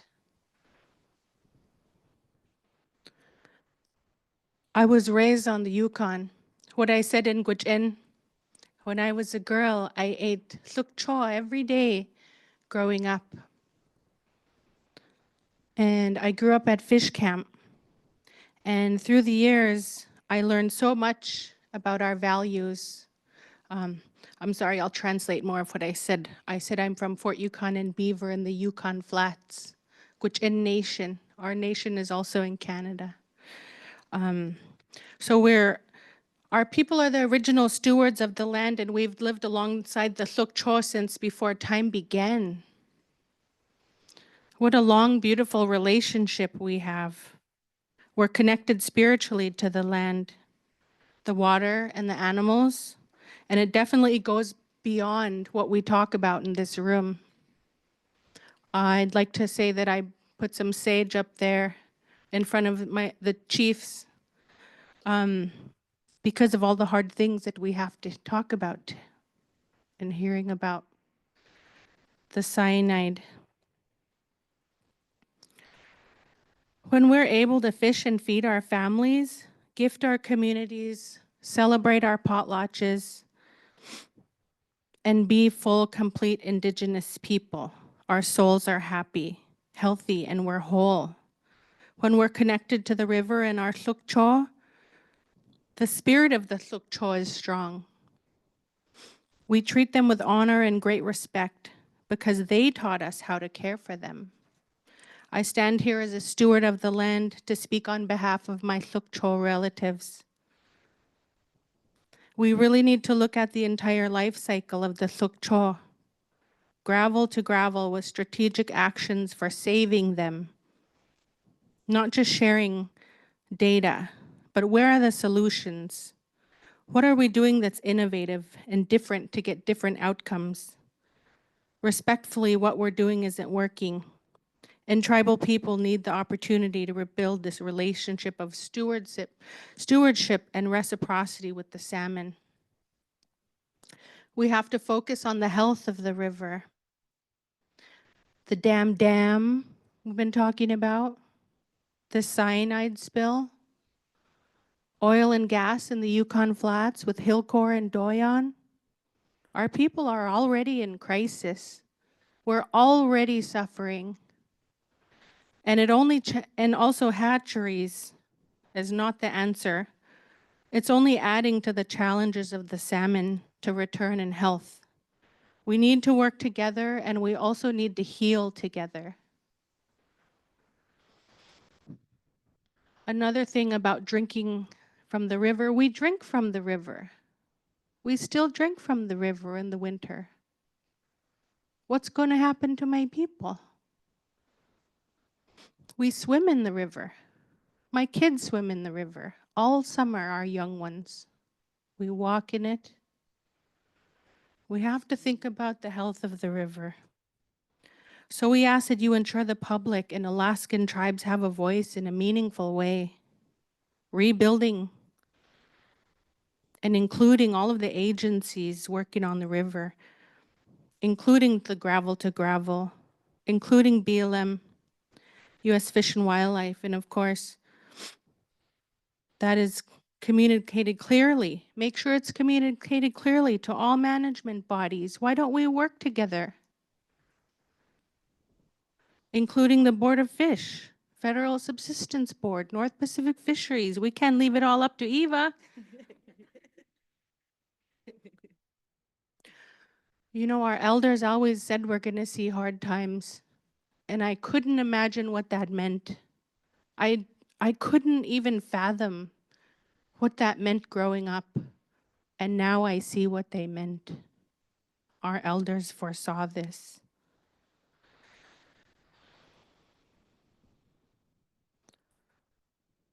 And with not being able to fish, you know, I see the negative impacts, and I've directly had a lot of health problems not being able to eat my native food and be connected to the land.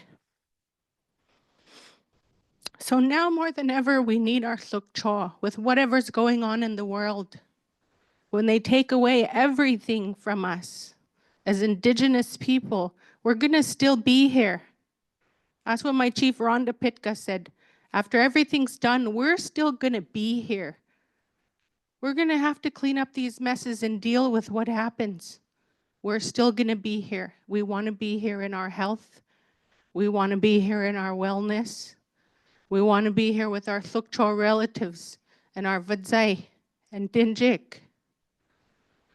So with all that, please be good allies to Indigenous people. Let's get innovative. Let's let Indigenous people lead. If you hold that power, you hold that privilege. You can hold open doors that some of us can't access and step aside for Indigenous brilliance and let us lead. Masi.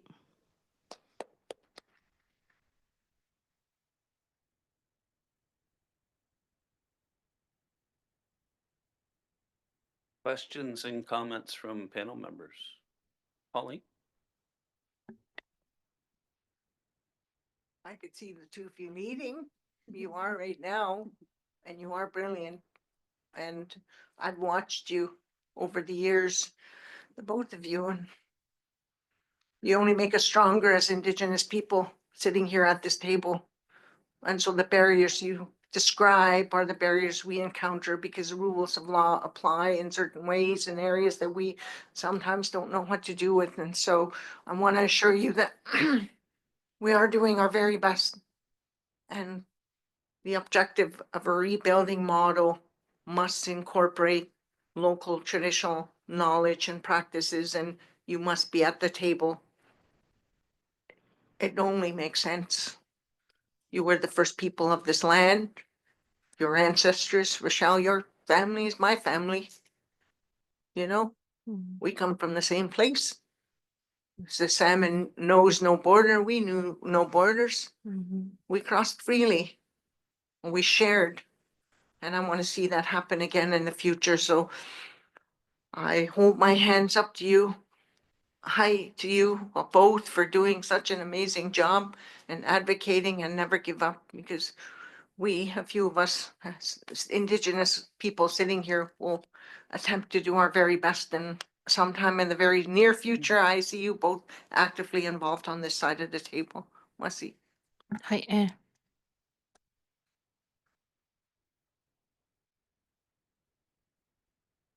Additional comments, questions? Rhonda, go ahead. Thank you both for your testimony today. I really appreciate it. You know, the leadership has come a long way in the 10 years that I've been doing this work and on this panel.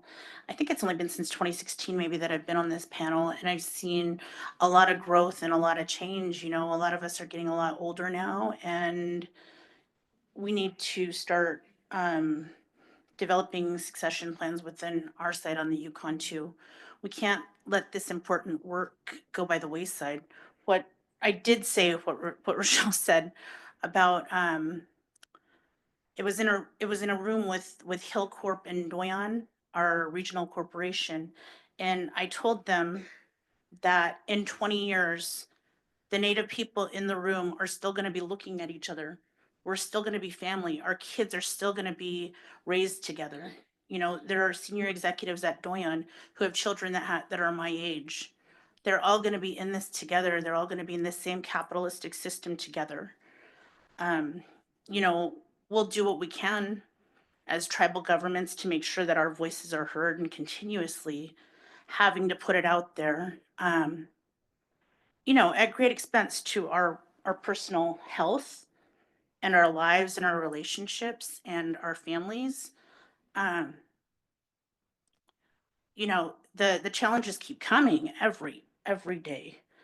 And I truly appreciate what you said about building unity among the river.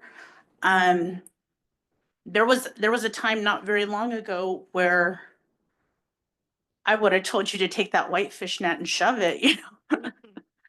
um, or you know, like my grandma, when she was alive and still strong and in her 80s, she was still fishing. She would tell that Yukon refuge manager where to go. So would your dad. Yep. Yep. Like they have learned a lot from us, and they still have a lot to learn. I was telling my daughter and my nieces, you know, when I was growing up, they taught us a lesson one time. And if you didn't get it, well, then what the heck's wrong with you, you know? But here, among a mixed population, we have to repeat ourselves so many times. And it's so hard for me sometimes to have to repeat the same thing over and over again to people that don't get it. But I guess that's their whole educational system. You know, it's obvious they weren't left 3 miles away on the end of a heavy sled. It definitely shows. So I really appreciate all of the work that you're doing to, you know, maintain yourselves and maintain professional boundaries with people, and to really try to learn, you know, about the economy of the lower Yukon, and, you know, how people like Ragnar have worked their entire lives to provide for their people. I really appreciate all this work. Thank you. Oh, and my grandma would say no regrets.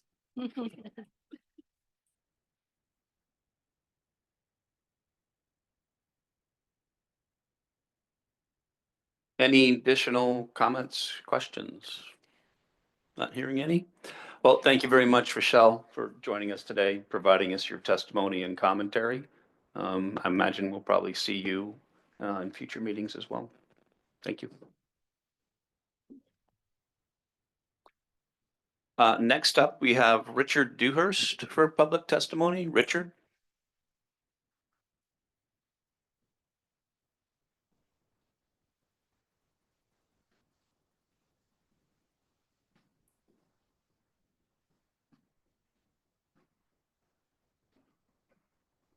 Richard Dewhurst from Teslin, Yukon. I've been coming to these meetings for quite some time, and a lot of faces have changed. I have lost people in my community who used to come to these meetings. They're gone now, but I'm still here.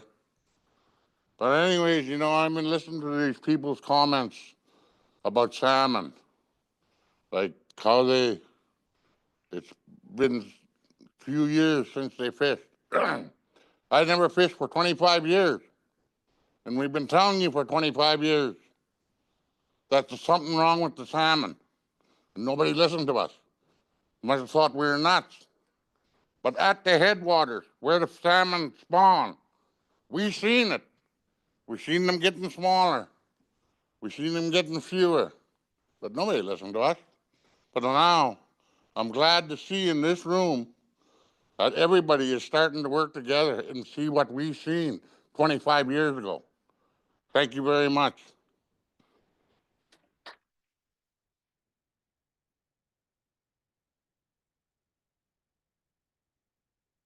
Thank you, Richard, and always good to see a very familiar face at all these meetings. So thank you for your comments. Any questions or comments for Richard? Okay, not seeing. Thank you again, Richard. Oh, I'm sorry. First, we'll go to Elizabeth and then Charlie. Okay, Elizabeth, go ahead. Sorry, I'm hiding behind Stan too efficiently. Thanks for coming all this way, Dick. I know how important salmon are to you, and I know every time I run into you, we have to have a very long conversation about salmon. So it's good to have you here and hear a reminder that this isn't a new problem. This has been going on for a long time, and we've had people advocate, and now we need to do a better job of listening. So thank you for keeping that lesson fresh. Virgil, go ahead. Richard, we had, this group had when we were negotiating, we had a meeting in Teslin. Do you remember what year that was?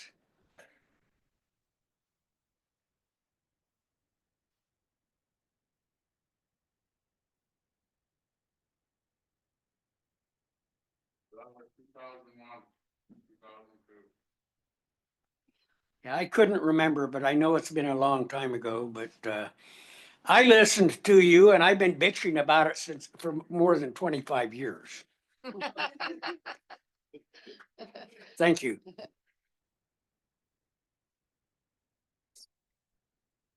Any additional comments, questions? Andy? Yeah, just a quick comment. I think you all know me. I always talk about fecundity and fish getting smaller. And the first information I ever got from that was from you and from Carl Sidney when I first came on this panel. And I just want to acknowledge that because they were the ones to sound the alarm. And it just slowly has trickled down river. And unfortunately, we as humans, we never respond to alarms until we're getting burnt in the butt. But thank you for sticking around. I don't think I've ever been to a meeting where you have not been present. So thank you, and pass on. Is Madeline still with us? Okay, please pass on that I miss her being here. She's another person that I think has been at almost every panel meeting I've ever been to. And we miss her and we wish her good health. Thank you. Thank you, Andy. And thank you to all those that have taken the time to join us here and provide their thoughts and testimony to the panel. So we're just about 5 or so minutes plus minutes away from 1 o'clock here. I'm somewhat optimistic that we'll have some time to make up in this afternoon session with the presentations that we have on our agenda. So I think we can go ahead with a 1-hour lunch break, and let's return here and be ready to promptly proceed with the remainder of our afternoon agenda items at 2 o'clock. 2 o'clock. Thank you.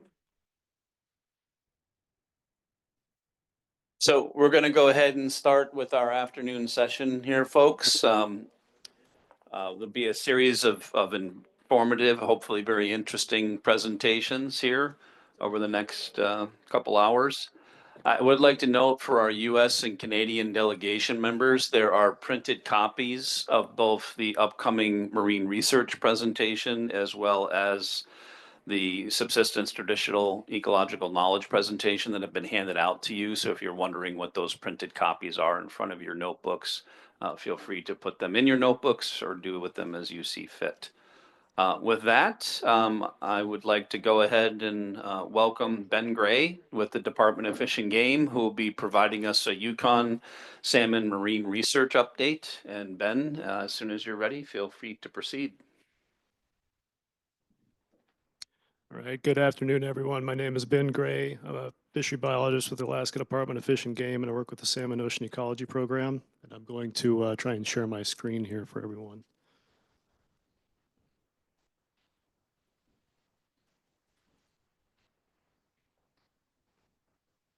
Maybe. There it is. Okay.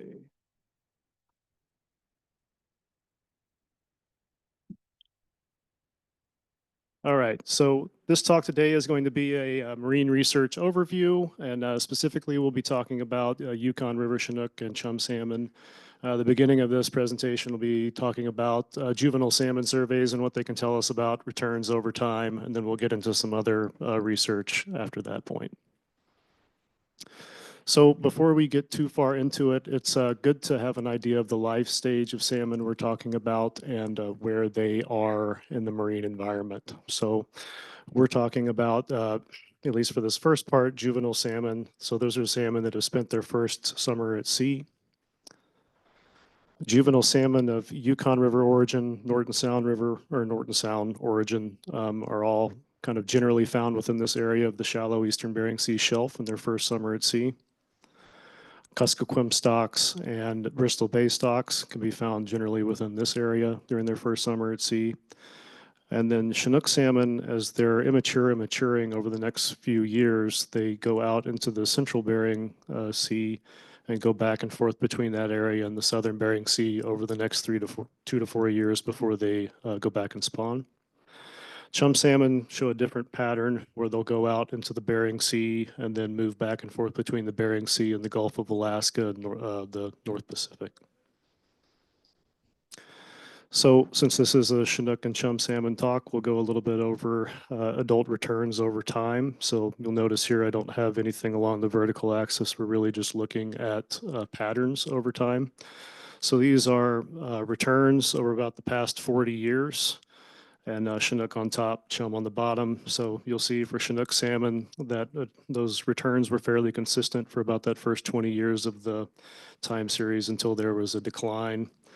And then it's been in this chronic poor regime since about 10 to 15 years ago. And then in 2022 and 2023, you started seeing the lowest returns on record for that species. Chum salmon have been up and down over time, but nothing quite like what was seen in 2021 so far as really low returns. So this talk is going to go over what was driving declines in Chinook and chum salmon, what we believe is driving those declines, and are both species responding to similar factors, and at what life stage the problem is occurring. So much of what we know about the marine life cycle of Yukon origin salmon comes from the Northern Bering Sea Salmon Survey and Ecosystem Survey. That survey has been going on from 2002 until the present. It was only not operated in 2008 and 2020. It's a joint operation between NOAA and the Alaska Department of Fish and Game. And it's a juvenile salmon survey, but it's also an ecosystem survey. So not only are you getting information on things like juvenile abundance and distribution, stock of origin, and their health, you're also getting information about their habitat so far as the types of food they're eating, the predators that are in their area, and things like the biological, physical, chemical properties of water. So really a big habitat assessment for those juvenile salmon. And this is a picture of what those salmon look like at their first summer at sea. So we get a lot of information from these juvenile salmon surveys, but what we're going to focus on over the next few slides is just abundance of juveniles. And what you're seeing here in this particular slide is juvenile abundance. So we're just looking at patterns again here. So I don't have numbers on this axis. We just want to look at the patterns over time. That bar in the middle is the average, and you can see from about that 2003 to 2017 time period, you had a lot of above and below average, but nothing quite like what was seen from 2017 until the present, where those juvenile abundance amounts have been below average all throughout that time. So this slide, we're looking at Yukon adult return abundance along the vertical axis and Yukon juvenile abundance along the horizontal. And we're just looking at the relationship between the two. So juvenile abundance of Chinook salmon does a really good job at predicting adult return abundance.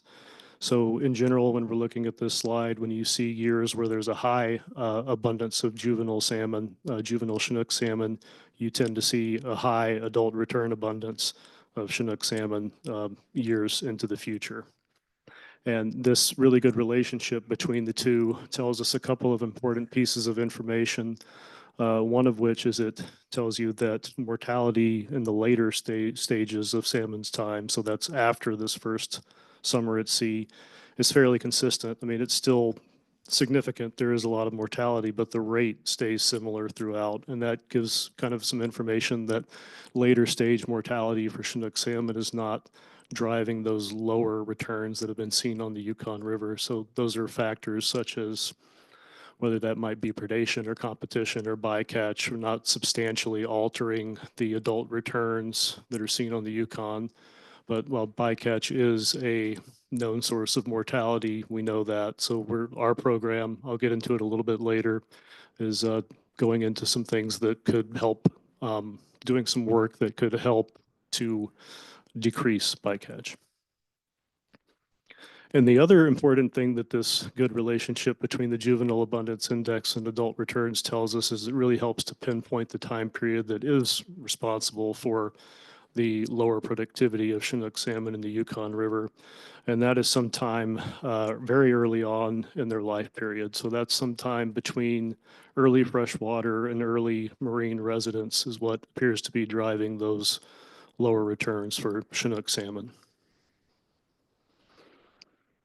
This slide is showing what kind of information we can get because there's such a good relationship between the juvenile abundance and adult returns. So this is showing a forecast model for Chinook salmon that's been developed by NOAA. So on the horizontal, we're looking at total Yukon Chinook run over time. All of those gray bars are just the abundance of the run in those years. And then when you look at this forecast, the dotted lines and whiskers, that's showing the forecast. So the dotted line would be a point estimate, and then those whiskers would be a prediction interval around that point estimate. And what you can see is overall, it's done a really good job at predicting adult returns over time. And just to remind everyone, this is built off of juvenile abundance in that year. So these are fish that are 2 years old, and you're predicting age 5 and age 6 returns from this information. It's done a really good job over the years. In 2022, we didn't quite expect there to be such a discrepancy between the model and what actually returned. And I've talked with people at NOAA, and they believe that the higher prevalence of Ichthyophonus during those years is probably what was driving that. And they are working on ways to incorporate that into their model. From this, we also get information about fall chum salmon or chum salmon. So again, we're looking at abundance on the vertical axis and just looking at patterns over time. That line in the middle is the average, and it's been above and below average throughout that time. 2019 was a particularly low year for juvenile abundance, but it has started to come back up, and 2024 was a really good year for juvenile abundance.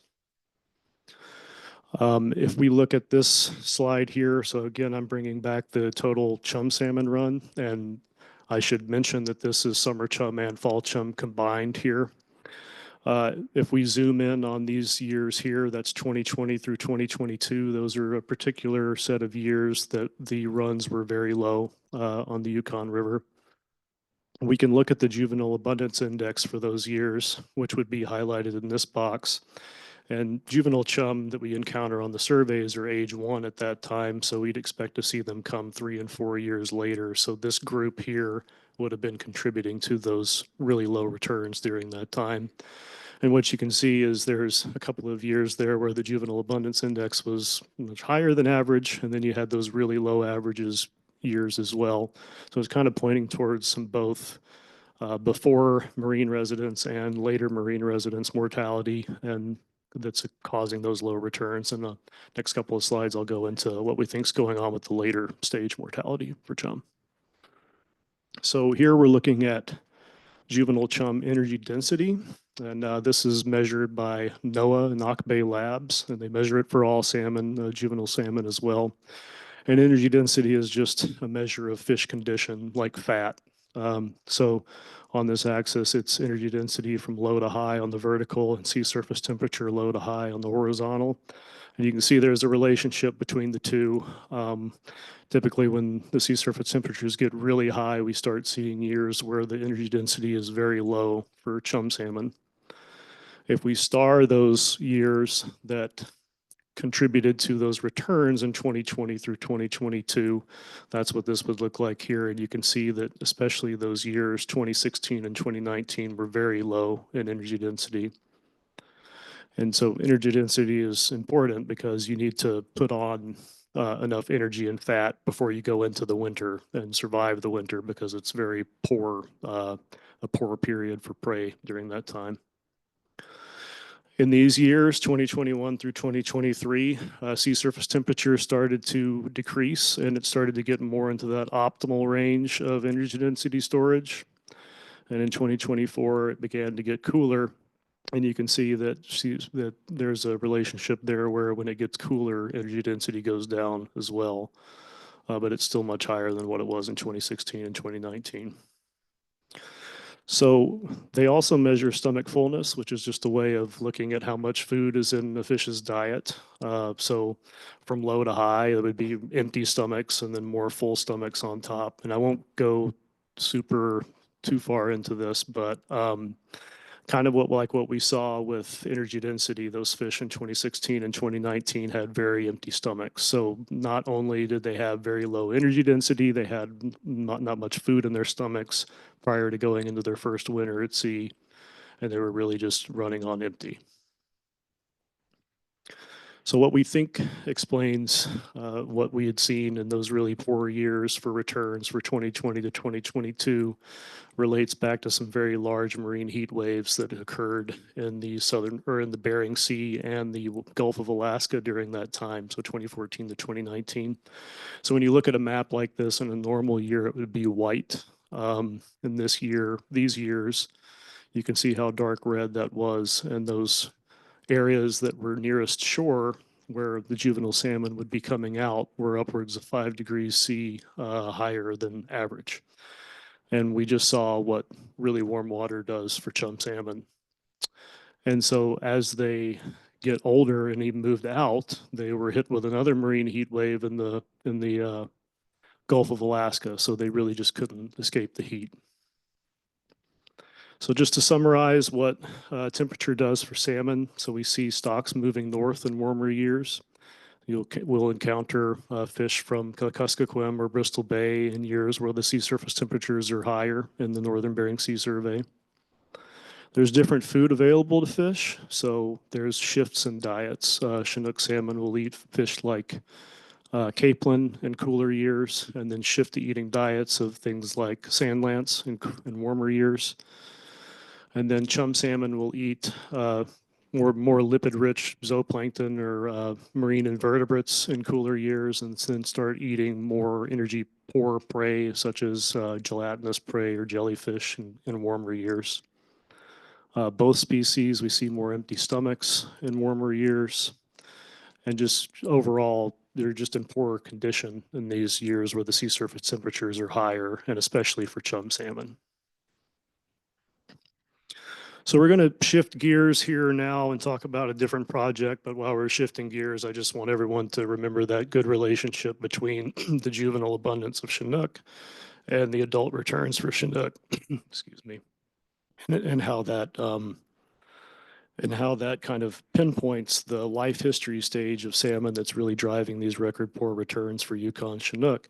And that's that early freshwater and early marine period.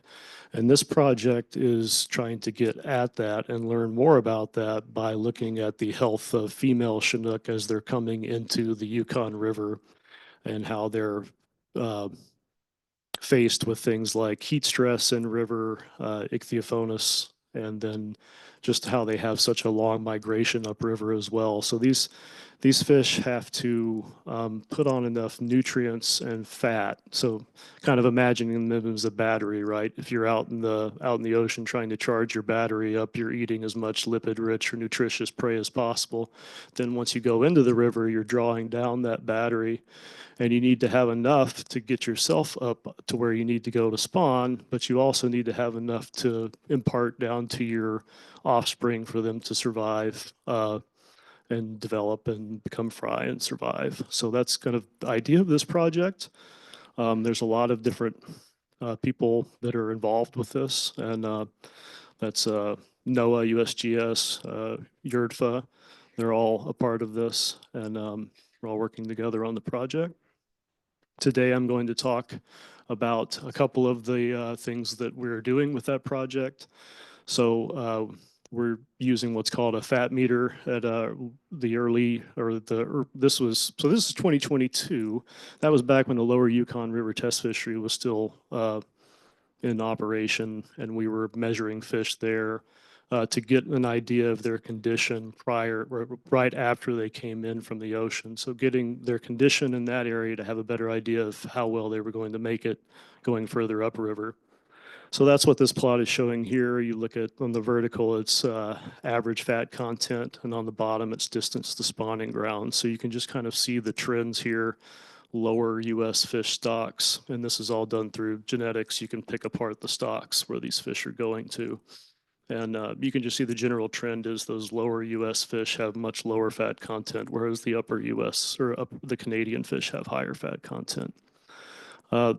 This is just some context to this study. So 34% was a value that was seen in the past that is kind of the upper end of what we think how much fat they might have in the Yukon River. You can see where a few Canadian fish were in that range. And the 6 to 22% is some context as to where they're seen in other ranges. So this is fish from like Puget Sound at 6%. And then this would be your Columbia River fish, your British Columbia, all the way up through to Cook Inlet and Copper River are within that range. So you can see how it kind of stacks up with the lipid content of Chinook salmon in other areas, and that Chinook salmon of Canadian origin are definitely have the highest lipid content of any Chinook salmon that I'm aware of within their range.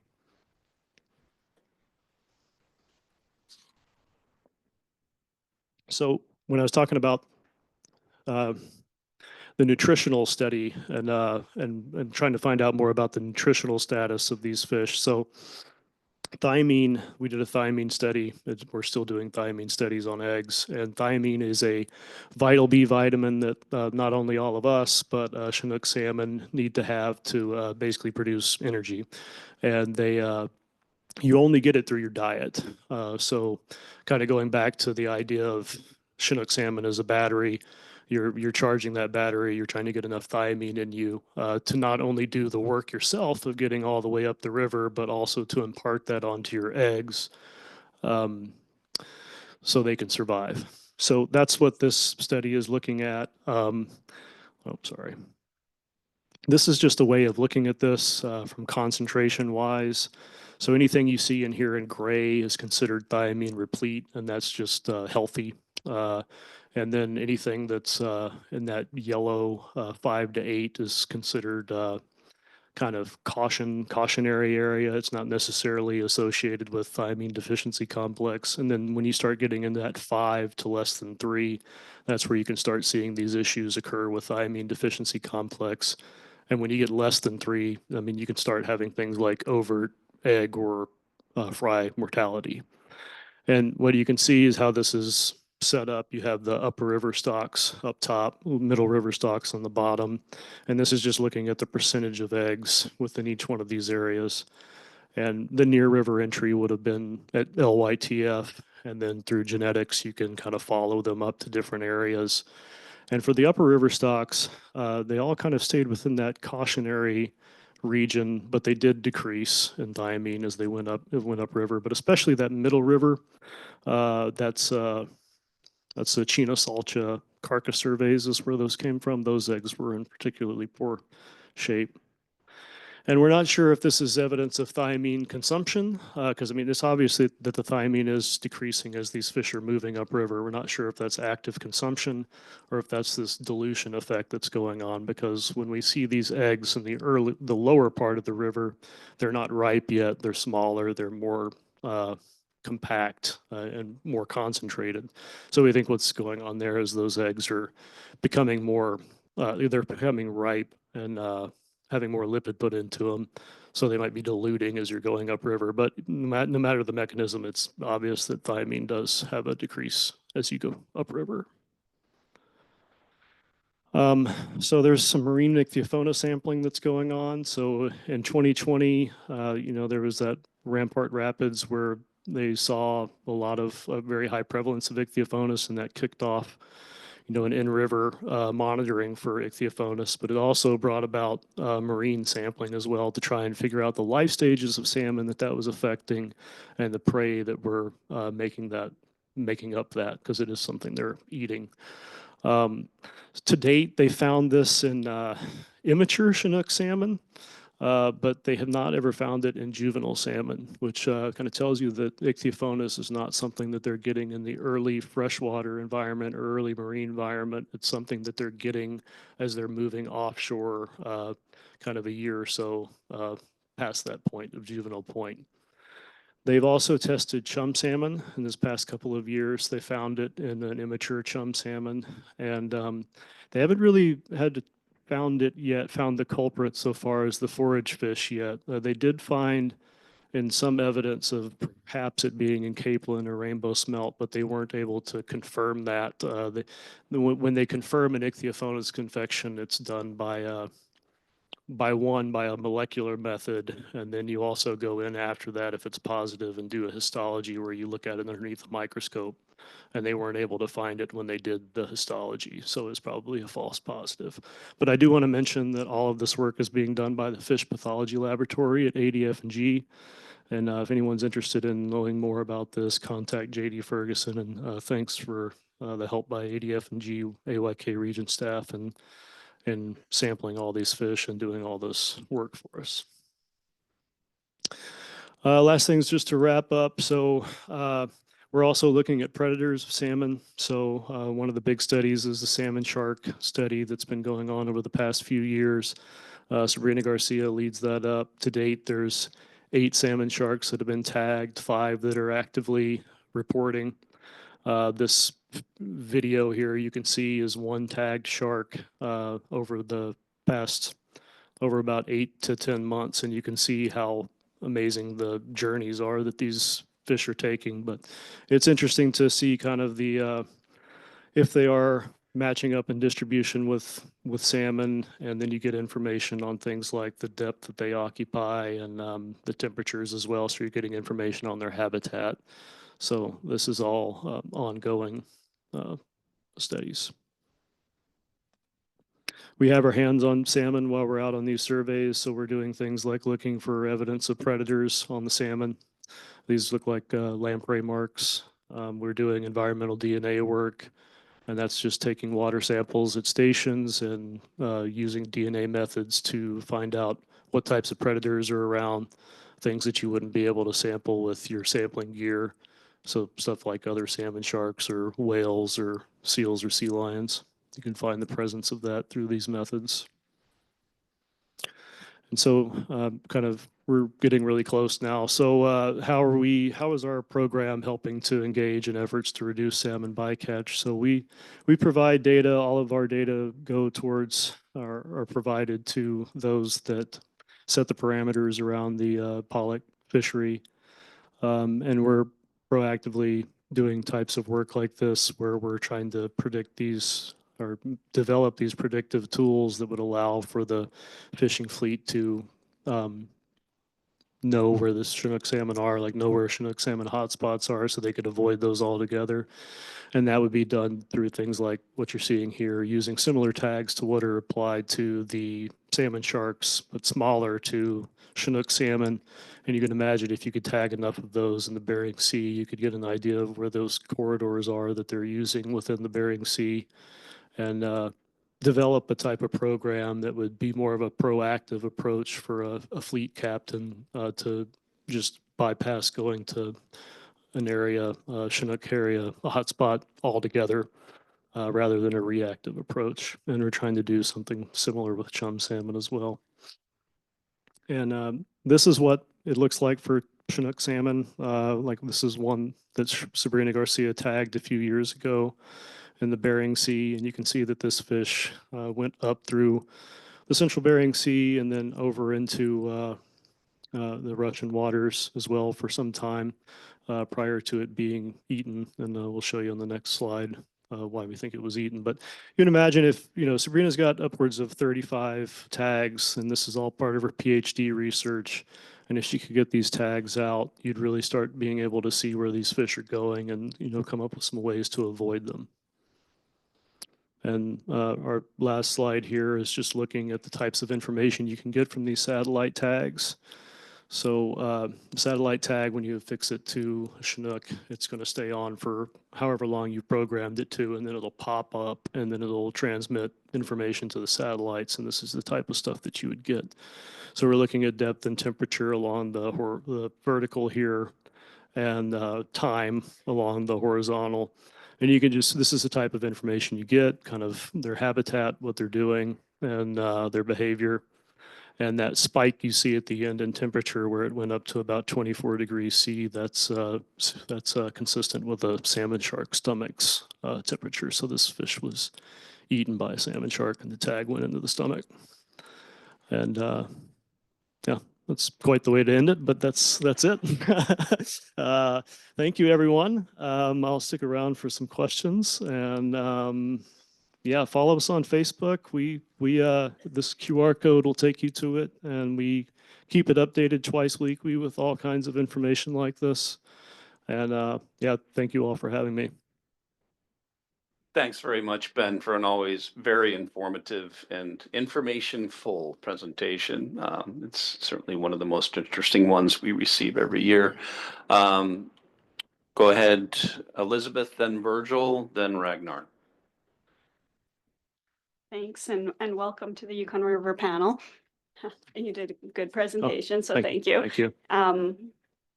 Wondering, I really like the new tagging data that's coming to show where they are out in the ocean, just because it is like a bit of a blank spot for people, for our understanding.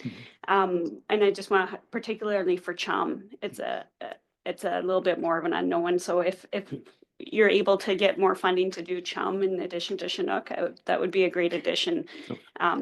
Particularly for us. And I was wondering for the thymine study, I'm pretty sure that, I know the Whitehorse Fishway gave quite a few eggs, and I believe that it may be influenced and a little bit by the feed they receive there. But I was wondering about other locations, I think Teslin might have donated eggs, a few other locations as well. And wondering if maybe the sample size wasn't quite large enough, or yeah, just wondering why they weren't included. That's a good question. I'm only familiar with eggs that have come from, obviously the lowest river areas like Pilot Station, and we get them at carcass surveys at Chinasalcha and Rampart Rapids and Whitehorse Fishway. And I'm just personally not aware of receiving those eggs from those other areas, but I'm interested. Yeah. So sounds good, and thank you for that. And definitely look forward to future presentations. And then I did want to, just because I know it's come up lots of times already, but just around a requirement in the treaty for reporting bycatch. So I know that's not your thing, but just to make sure that you're aware as well. So we're just spreading the news that the requirement is for reporting and quantifying it every single year and reporting it back.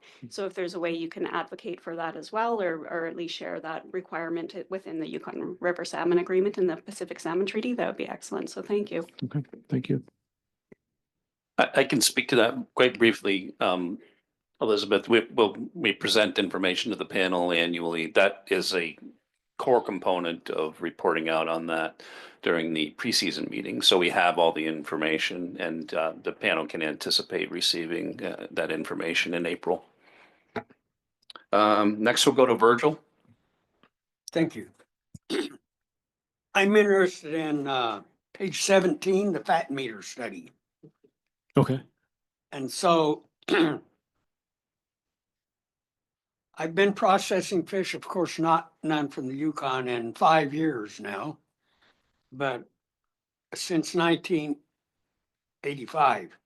And I've been making Akura. Well, we started out making that in 85. Anyway, and so when you took all these fat meter studies, was that all done down in the test fishery in the, right in Y1. Yes, it was. It was at LYTF in 2022. So you took a sample to determine genetically where those fish were headed, and then, so let me just ask you a couple of questions about that. It shows a female fish and then male fish, Chinooks. And so I'm looking at the Tanana River fish, which is the blue one. So then they had, in the females, looks like they averaged about 14% for I'd have to Tanana look River at it.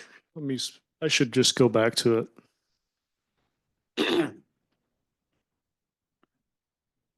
It looks about right. Yeah.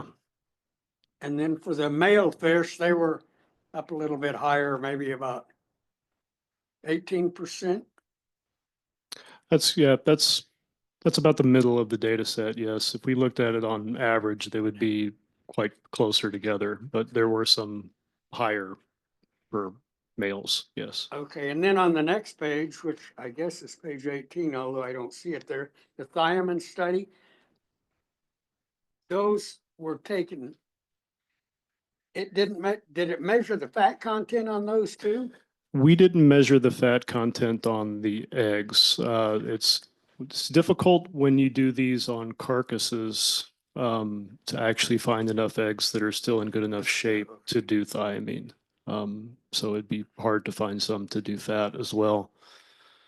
Okay, now that leads me to this question. Okay. Says fat meter study. Are you using the fat meter, that this new device that you can just rub up and down the salmon and determine how much fat it's got? It's similar to that. It's just a little handheld device with calibrations built into it. You push it to the skin and press a button. So it's you measure at 4 different spots along the side of the fish. And that doesn't hurt the fish, right? That won't hurt the fish, no. Okay, because I think the department should get a whole bunch of those things so that each place where they do test fisheries, they can check the fish out. Because my theory is that what's happening to a lot of these fish, because they don't make it to the spawning grounds, or they this year wasn't so bad, but for the previous 4 years or so on the Chinook salmon at Pilot Station, we would have a number, a percent, or a number of fish that were supposed to be Canadian origin. And then they could do a number of fish that were supposed to be Tanana River origin. And the Canadian fish were losing up to 40% of the population wasn't getting there with no fishery taking place. And so I was just wondering whether they didn't have enough fat content in them or enough fuel in their bodies, gas, as you had a gas gauge there, to make it all the way. They die along the way because they basically starve to death. And so I thought if we had those fat meters, that they could be tested at the various places along the rivers, such as the rapids or wherever, if there's going to be a test fishery, which there was a test fishery there. The last 3 years for Ichthyophonus, that's what I've been kind of wondering about. Because when the Ichthyophonus study was going on with Dr. Kosan in the late 90s, my little plant in Fairbanks, I would prep his, I didn't prep his studies, his samples. I stored his samples under refrigeration, and then I boxed them up properly and shipped them UPS down to the testing lab in Seattle for them. And I know that because I would buy fish in the rapids and then up by the bridge and at Rampart. And then, of course, I got fish in Nenana and Fairbanks. And on the Chinook salmon, we would get Chinook salmon in the rapids and up there in the middle Yukon that had big pus pockets looking things in them, which were about the size of a pea, about a 1/4 inch across, in the fillets. When you would fillet them, and the fish would look really nice on the outside a lot of times, and it was mostly females that were like this. And then they had those pockets in them, but we never had any like that in Nenana. But the velocity of the river, the Tanana, is way more. It's more than double what the Yukon is. And so my theory, and Dr. Kosan agreed with me, was that the fish, because it was twice as hard to swim, they just died on the way, and that's why we never saw any of that in the fish that were caught in Nenana or Fairbanks. And so I'm just kind of throwing that out there, that that's something I've been, well, that I've been thinking about this for a long time. That's 26 years ago we started doing that. Thank you. Thanks. Ragnar, go ahead. Mr. Chairman, Mr. Gray, really interesting to see those snook going over into Russian waters. Do we know how long they're staying in Russian waters, and do we have any estimation, guess, or anything as to what the bycatch of that Chinook in Russian waters might be in their pollock fishery? The pollock fishery over there is, well, it's 1 million metric tons larger than the fishery in the Bering Sea. So, do we have any estimate as to how long and what amounts those Chinook are being taken in Russian waters? So we really don't know a lot about what adult Chinook are doing in the Bering Sea during that time. There's not been, it's very difficult to find them and tag them. So getting that type of information of knowing their exact distribution throughout the Bering Sea is quite problematic, and we're hopeful that these satellite tags that we do have, that we'll be able to put those on and get a better idea about it. We can look at that particular plot you're talking about and see the time of the year that it would have been in Russian waters. And this, again, this is just one fish, and it was only on that fish for 10 months, but it looks like it was over there in November through April. So half of the time that it was tagged, roughly. Yeah. And yeah.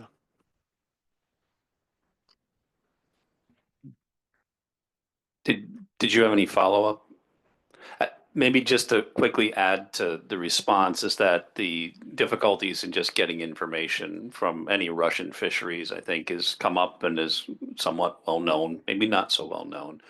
But just getting data from Russia about any of their fisheries is always a huge challenge. The group that is kind of engaged on that is the North Pacific Anadromous Fish Commission, that I think some folks have participated in or are aware of in that regard. And even that international group struggles with getting significant or any information on Russian fisheries. So it's not for lack of interest by any means, including the interest you're expressing that I'm sure is shared by this group.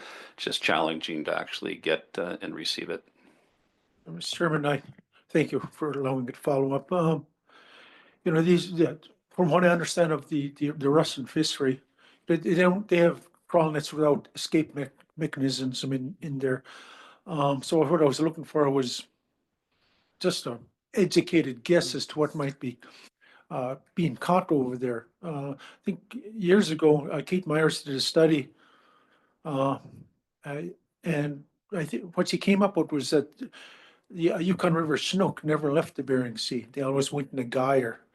And if they're spending half their time in Russian waters in what appears to be right in the middle of the best time to catch pollock, it would be good if we had a wild, I just an educated guess is what that catch might be, that bycatch might be, Mr. Chairman. Yeah, thanks. And again, it's not for lack of interest. And I can assure you that if progress is made in getting and receiving information from Russian fisheries, it would be information that I recognize is of high interest to this group and to us in both countries, departments and so on. And it would be information that would ultimately be shared for certain. So thanks for that, Ragnar. Andy, go ahead. Yeah, thank you. Great presentation. I love these right after lunch because that's when I'm usually tired. So this wakes me up. Couple of different points I want to make on the topic that Ragnar was bringing up. I brought to the panel for the last couple of years, and I'm bringing it to the Eastern RAC and mentioned at our ACs, our advisory committees, which is state, that I think it's really important for us to encourage our federal government to open discussions internationally around the Pacific Rim on many different topics. But hatchery production is what sparked my desire to have this happen, because that will take a long time to address. But I think the fact that this may be another unintended consequence of what happens in the international fisheries that impacts our fish, I think it's appropriate for us to get engaged, more engaged in that as well, or at least encourage our government to do that. So I just wanted to mention that. The question I had for you was, how difficult is it to do these thiamine studies? Is that something that has to be done in a fairly controlled laboratory, or is that something that is a relatively simple process? And the thought that I'm going through is we're trying to build capacity amongst our communities, and we're trying to engage in more and more capacity building partnerships. So I'm just wondering, I'm always looking for things that we can try and begin to think about building into capacity in our communities along the Yukon River and engage people in the fishing, not only as harvesters, but also as stewards. Yeah, so, myself not being a chemist, it appears to be fairly involved. So we contract out with NOAA's Ock Bay Labs, and I could give you the contact if you're interested in talking to that person. His name's Cody Pinger. He's the one that does our thiamine work for us, and it does need to be done in the laboratory environment. Those eggs need to be kept at like negative 80 C, in the process of preparing them and transporting them to where they're going. So there's a good bit that goes into it. When you go out and get those eggs like on the spawning grounds, you need to have what's called a cryo shipper, a little portable device that can keep things cryogenically cold. So there's a process to it, and certainly happy to talk with you about it if you're interested. And then in those eggs that have really low thiamine content, is there any visual clues that a person can look at to maybe determine that? And the reason I say that is in recent years, I've seen a few skeins of eggs where they were actually clear. And I live way up on the Yukon River, 600 miles, 500 miles from spawning grounds. And it was quite shocking to see clear eggs. It basically just had an eye and that was it. So I'm just curious if there's any kind of visual clues showing either fat content or thiamine within the eggs. Yeah, that's a really interesting observation. I don't know of any visual cues off the top. Yeah, I'm not sure. I think it's something that needs to be, so far as I could tell, it's something that needs to be studied in the laboratory. But I'm interested to look into that to see if there is. Yeah. Any further comments or questions? Danny? Thank you, Mr. Co-Chair. Those years, like our salmon are getting smaller, and those years that when it was warm in the ocean, when you did these, they had empty stomachs and less fat content. I mean, it's got to have a big impact on the eggs when they come out of there. Those years when they were coming out and heading into the rivers, and some years we lost like 46%, didn't make it Canadian bound, and some other years they were. Has anybody looked at comparing the water temperature when they were having those bad years in the ocean to the water temperature in the river? Because already having a real rough time, you're underweight, you're undersized, and then you go into the river and you start hitting some warm spots. And we know I'm like once it's above 18 degrees Celsius, like we wouldn't handle them when we were doing the fish studies. I didn't handle them, I just drove the boat. But I watched it all, and we were taking water temperature, and once it got to a certain point, we wouldn't bother those salmon because it stresses them way too much. And I'm just wondering if we looked at those years when it was warm in the ocean, and then when they hit the river temperatures, because I know there are places where they do take the temperatures. If we had warm water when we lost 46%, I mean, that's half of our salmon. And if they're in that bad a shape that they're not even making it, the ones that do make it, I mean, I've never heard of eggs that were clear. I mean, that's very concerning. I mean, you look at a egg that's been in your fridge too long, or even the ones you buy right off the shelf, and then you look at a fresh egg, the taste is different, the color, like, so yeah, just a kind of comment question kind of thing. Thanks. And I really like these presentations too, because I don't know what's going on out in the ocean. I hear a lot about what's going on in the river, and this always fascinates me how you guys can do your job tracking them around and bouncing around out there and figuring all this stuff out. So thank you, Mr. Chair. Thank you, Danny. And I guess that raises an interesting question for me. You know, we have made efforts at this meeting to kind of reduce repetition for panel members. The public usually only sees any of these presentations once. But I guess along those lines, the level of interest we typically see in these marine presentations, I expect that panel members wouldn't be disappointed if you saw a marine presentation at every meeting, correct? Okay, good. Just confirming my assumptions. Thank you. Well, if there's no additional questions, we'll go to Brandy. And Virgil, we do need to move on to get to the next presentation. So Brandy, go ahead. I just wanted to offer up that KDFN does carcass surveys on the Teslin River and on the below the dam and on the Tahini River. So we could offer up, especially below the dam, we always find that there's a good percentage of eggs left in those fish.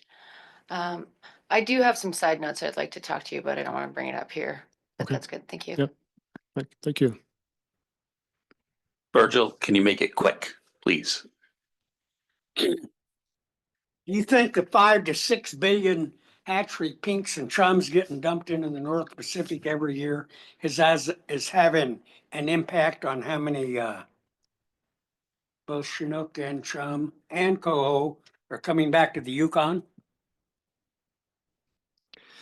You know, when we start talking about competition, you know, there's a lot of things that go into understanding it that we really need to know. It's not just so much that they're all eating the same resource. You need to know the biomass of that resource as well.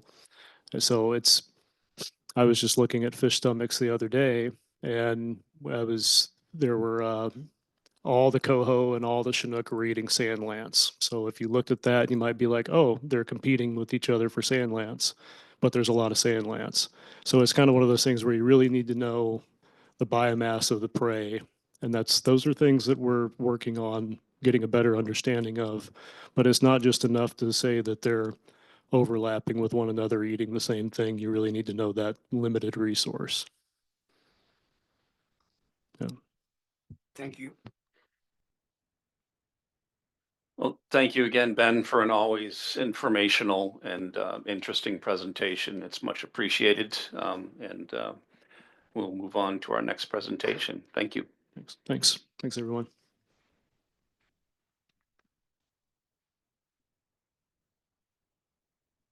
So up next, we'll be receiving a presentation on subsistence traditional ecological knowledge research in Alaska from our ADF&G Subsistence Division and Caroline Brown. Caroline, whenever you're ready. Thank you. Is this on? Yeah. So I'm going to talk a little bit about the research that my division is involved in at Fish and Game. And this presentation, I'm just going to apologize in advance to any members of the Traditional Knowledge Committee who have already seen a longer version of this presentation. This came about to provide sort of an example of research that we've been involved in or asked to do by communities, partly in light of the stewardship envelope for the R&E fund and also the stewardship guidance document. So these are some examples of research that we've done with communities on the Alaskan side. Next slide. So I just want to in terms of this talk today, I want to just talk a little bit about traditional knowledge versus traditional knowledge research. And then as I mentioned, I'll go through some of the examples having to do specifically with salmon and salmon-based research. But first, I just want to talk a little bit about traditional knowledge as a way of, we've heard different ways of talking about it, but as a way of knowing, it's a type of knowledge. Again, we've talked about this a lot in this setting and outside of it, but traditional knowledge is really unique to a given culture or society, and it encompasses a worldview that defines specific relationships, whether those relationships be between people or between people and the land or people, land, and animals, human and non-human parts of the world. It's very rooted in history, but it's also adaptive. And that's an important part of its strength. It's derived from both personal experience, but also the cumulative experience of one's ancestors. It's often local in scale, but it's very deep in time depth. Traditional knowledge research is not traditional knowledge itself. I am not a knowledge bearer, for example. I'm just a researcher. But it's not the body of knowledge itself so much as it is the results of an inquiry or documentation of a particular question and analysis of that knowledge that can really illuminate or explain different circumstances or problems or questions. So I just want to talk a little bit about my division and what we do as researchers. We're all social or interdisciplinary scientists, and we specialize in looking at the human dimensions of subsistence. So we're not squeezing fish or doing anything like that. We're talking to people. We're sitting at people's tables. We're fishing with them. We're doing those kinds of things to understand from their perspective. So we're really looking at those human dimensions. We use a variety of qualitative and quantitative methods to do this research. And so one of the things that I wanted to make sure I talked about a little bit was the ethics, because this has come up both in a variety of contexts in the panel operations and even in this meeting. But the ethics of doing work with people are really critical in doing this research. The research that we do, we never do without tribal consultation and approval. And we work, many times our research questions come from the communities themselves. And we also very stridently follow rules of informed consent and knowledge ownership, community review, and input, as well as individual review. And we even work with communities on data management plans in terms of the collection and archiving of research or of knowledge that comes from those communities and those individuals for the protection of Indigenous knowledge. But as I mentioned before, we use a variety of different methods. The ones I'm going to talk about today are mostly qualitative. They're ethnographic methods where we're working directly with people, documenting in appropriate ways their knowledge and also and their experiences and observations. As I mentioned before, we use what we call participant observation, which means doing while watching. So we work alongside of people to understand, and we also do quite a bit of mapping spatial documentation. So in this presentation, I just want to take us through a few separate but linked projects to see how we do this work. And and how we build on it to respond to community-based concerns, especially having to do with salmon, and these specifically looking at the effects of declining salmon. If you could, next slide, please. Let whoever that person is in.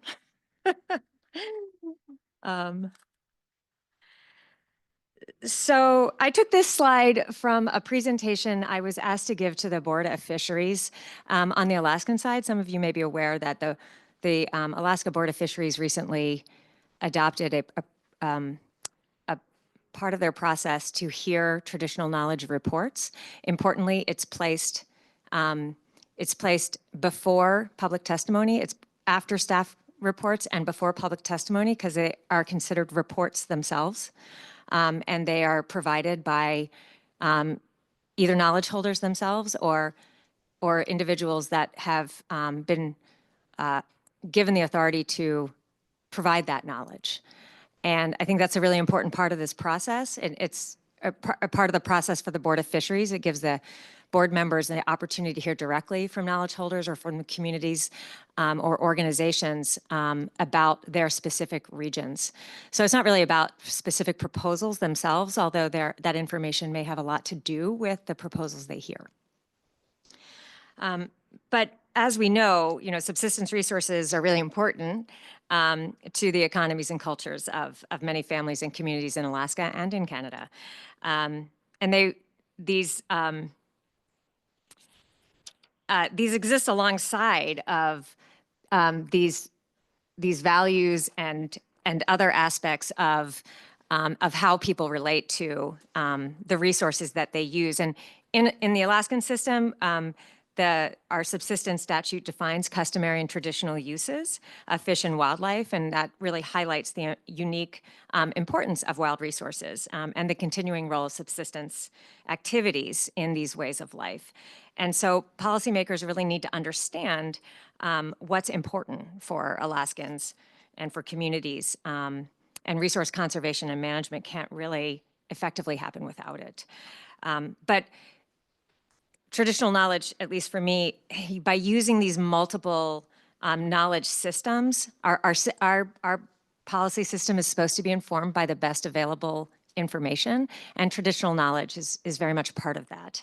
And by using these multiple knowledge systems to inform management, then we have the best available information from a variety of perspectives to do that work and to make those decisions. Next slide. I'm not going to spend a lot of time here. You all know where we are. We're on the Yukon. I just want to point out that from the perspective of our division, there's a lot of different ways to divide up the river. And I, as a social scientist, think a lot about on the U.S. side, of the Alaska side of this river, kind of three basic sections. The lower river, a middle part of the river, and the upper river, defined by the Yukon Flats. And largely those are based on language distinctions and practices based on subsistence resource bases. For example, marine mammals in the lower river are not really accessible to Rhonda's community of beaver. But at the same time, and those resource bases have a real impact on subsistence economies. Next slide. So I'm going to move into some of these research projects that we've worked on. And I chose this one because we used an approach called cultural consensus analysis. I'm not going to spend a lot of time on the nitty-gritty of that particular approach, but I chose it because, one, it had a lot to do with climate change, this research project that we did, and also because it represents, that particular analytical approach represents one way to document knowledge, which has its flaws, as does every approach, but it has some benefits, which I'll talk about in a minute. So the research questions for this project were really just looking at local observations and environmental and climate change, large-scale landscape change. Looking at the perceived importance and context of those changes, and the specific impacts to fishing and subsistence along with adaptations. So again, participant observation, we did ethnographic key respondent interviewing with experts, and we did this cultural consensus analysis. and make sure I'm on slide 5. Yep. And one of the aspects of the approach that we took was in starting with a large set of interviews. If you want to go to the next slide. We started with a set of interviews where we really got into a lot of details with knowledgeable fishers and other experts that lived in the community. In each village we worked in, we conducted these interviews, and from those interviews, we constructed a sort of a short survey form, which is part of the cultural consensus analysis. But you can see here that our interviews were divided into a sort of a summer season or a open water season and closed water season. And that was based on the input of the communities that we were working with and how they really broke up some of their fishing practices and the issues that they were looking at. So we started with this, we started with these interviews to develop the surveys. If you want to go to the next slide. And what the surveys allowed us to do was we actually could administer the short surveys to every fisher in the community. So one of the challenges of ethnographic work is that it's very labor intensive, it's very time intensive, and you don't get to talk to everybody. You get to talk to hopefully a large handful, but nonetheless a handful of people. And so you don't benefit from talking to a lot of people. So what we did was we came up with this survey that asked people to agree or disagree with a particular statement. And so that came out of the interviews themselves. So the knowledge base out of the community itself. And the communities we were working with, I should have mentioned before, are across the top there in their airport codes. Caltag, Nolato, Kayakuk, Alakakit, Fort Yukon, and Northway. So this is sort of middle and upper river communities. This project was also, I worked on this project in coordination with Courtney Carruthers. Some of you may know her. She's another researcher who does really excellent work. And she was doing a complementary project in Northwest Alaska. So we were using exactly the same methods and exactly the same approaches, and then doing regional comparisons as well. So what these show you here, these high numbers are high numbers of agreement. So these are questions across the communities where these were similar observations, environmental or climate change observations that people were seeing. And that high level of consensus shows, and on the bottom, if you look at the very bottom, that climate change is affecting the way we live, really shows that a lot of these there was a lot of agreement on many of these observations, and we've heard some of them throughout the meeting. But it also, that last question was really getting into some of the socioeconomic and other aspects of it, the price of gas and various other issues that really exacerbate concerns about landscape change or observations of climate change. There was some differentiation between some of the Yukon communities in the higher latitude communities like Alakakit and Fort Yukon had more to say about summer weather, for example, where others didn't. And there was a few differences between tributary and mainstem communities that have less access to salmon. For example, Northway is not a heavily harvesting salmon community. They're more whitefish people. And those have different histories and harvest patterns. And next slide. But in the same way that there's consensus, there was also a lot of differentiation between the communities. So summer processing weather, you'll see these numbers are a lot lower, which means there was a lot less agreement here. Summer processing weather was a bigger deal in some communities than in others, depending on the location and the species they harvested. Beaver dam observations were incredibly variable because of changing harvest patterns. People who are out in the land more, for example, might notice the impacts of beavers in a different way. The second statement there shows the importance of language and local interpretation. So for people in Nolato, for example, several people interpreted water quality as having to do with their drinking water rather than areas for fish or other aspects of water. And then harvesting enough fish, for example, has a lot to do with the primary species harvested. So Northway, fishers from Northway had the lowest level of agreement that they could get enough fish, and that's potentially because whitefish species that they target aren't as affected by regulations. Next slide. But we talk about, I just want to point out that this is a great picture of Serena's mom cutting fish. I had the opportunity working with her and working with Catherine Moncrief from Yurtva to talk to Serena's mom, who's a great lady. So just in terms of talking about management and managing especially fish and animals, that management's really directing human behavior, not so much as the animals themselves. And so really understanding some details about local observations by fishermen about change and concerns and issues are really, really critical input to other sources of information that managers get. And one of the things that as I mentioned, cultural consensus analysis, the approach that we took to collect and analyze these data are, there's a lot of flaws in that approach.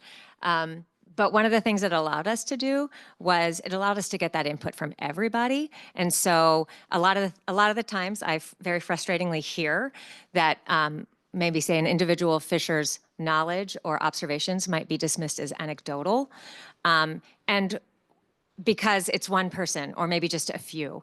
And this was a way for us to kind of bridge that gap and get input from everybody, basically. And so that you could see what kinds of things people in the community really shared versus, and then also across communities, what they shared and what they didn't. And from that slide of where they agreed, you can see that there was a lot of agreement about what kinds of things that they were seeing across a large area.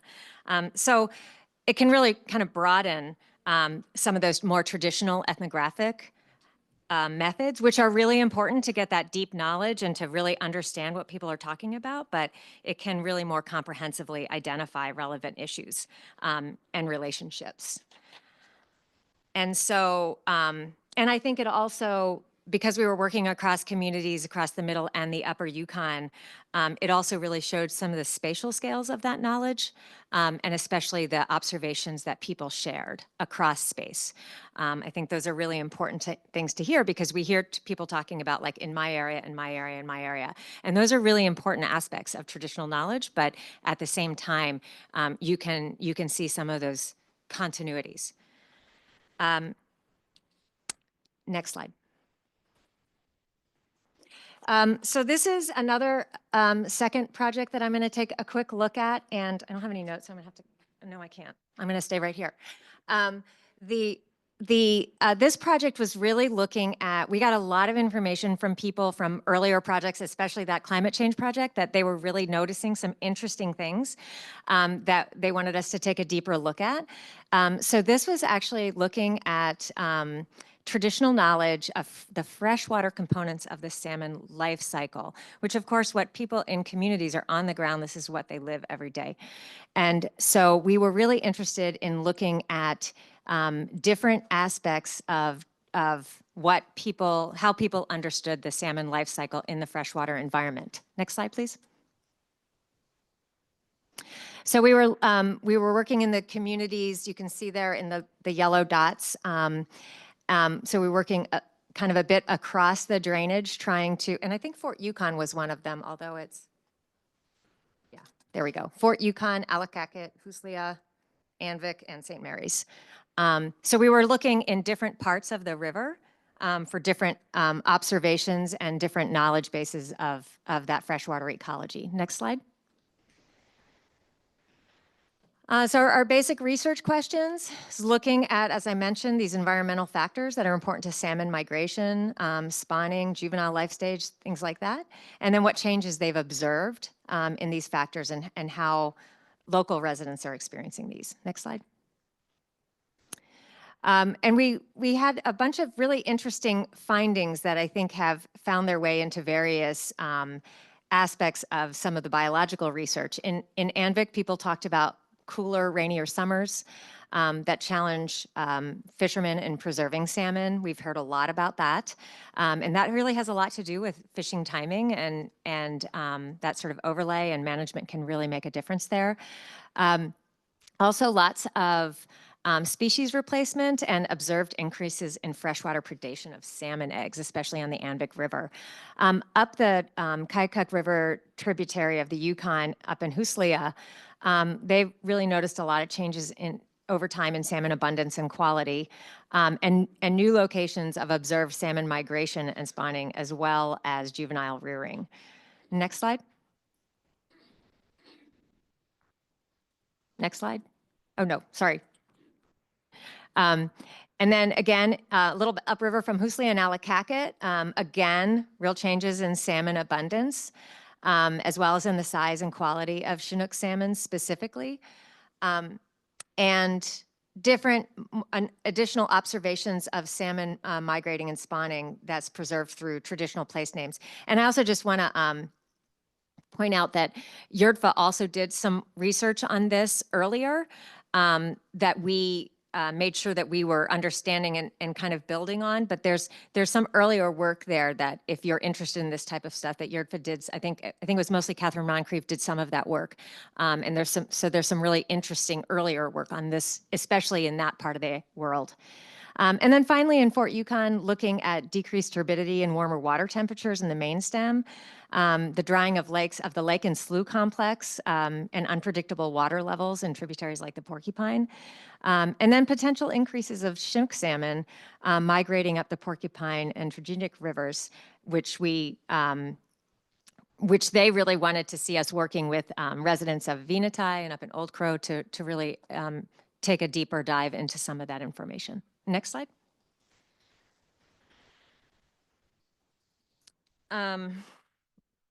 So in terms of the like looking at this work to understand vulnerabilities of communities or the kinds of ways in which they're adapting to some of these issues that they're seeing, we also, when we did this work, we were also kind of talking to them about some of the history of the way they've used landscape. And this is one of the interesting comparisons that we came up at or could find was that some of the mapping we did for some of that had to do with fish camps in the lower river. So the picture there on the right is, or sorry, on the left is a mapping of fish camps in the lower river around the time that we were doing some of this research. And the one on over on the right is an earlier one. I'm sorry, it doesn't look like the citation for that came through, but this was a mapping of fish camps from much earlier. I think that was in the 40s. And so you can see some pretty significant changes in that issue. Next slide. Okay, and so then finally, I wanted to go to looking at the social network analysis project that we've been working on several of these more recently, and what we're doing there is quantifying the role that networks play in access to salmon. And what I mean. I'm going to get to a little bit of a description about what networks mean in general. But this is something that, as we're thinking about how communities are dealing with decreased salmon and adapting to those issues, and observing change on the landscape and change in access to their resources. It's something that we are really diving into with communities themselves to really explore some of the values that shape how people share food and how they exchange food and resources, and to understand how the declines in Chinook salmon or other species may have in some of those inter and between inter community issues within communities and also between them, and how households are addressing meeting their needs for resources. Next slide. Okay, so what do I mean by a a network. So a network is really just a kind of an abstract concept, but a network analysis is trying to understand and represent these complex systems. It's a way of looking at connections or relationships between groups of people. And so our approach to this has been really iterative. We started with some really basic networks in single communities, and then we've built our way up to looking at different aspects, specific resources, things like that. But to really understand the complexity of subsistence economy, so the ways in which communities work in terms of food and the reason salmon is so important. It's really, in many ways, we hear people talk about how salmon is the backbone of these communities. We're salmon people. And this is one tiny little glimpse of how and why that works. Next slide.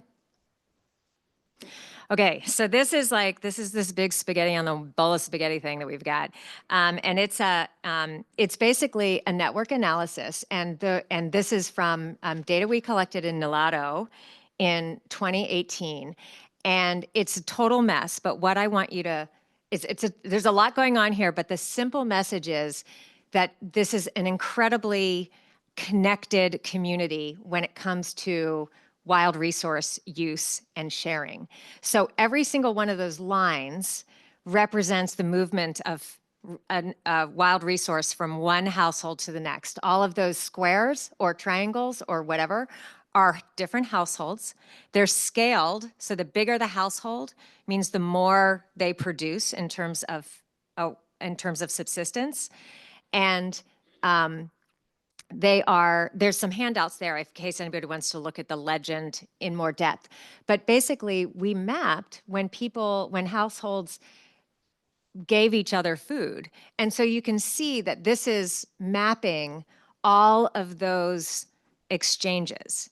And what that tells us is this incredibly dense network of sharing food that supports communities throughout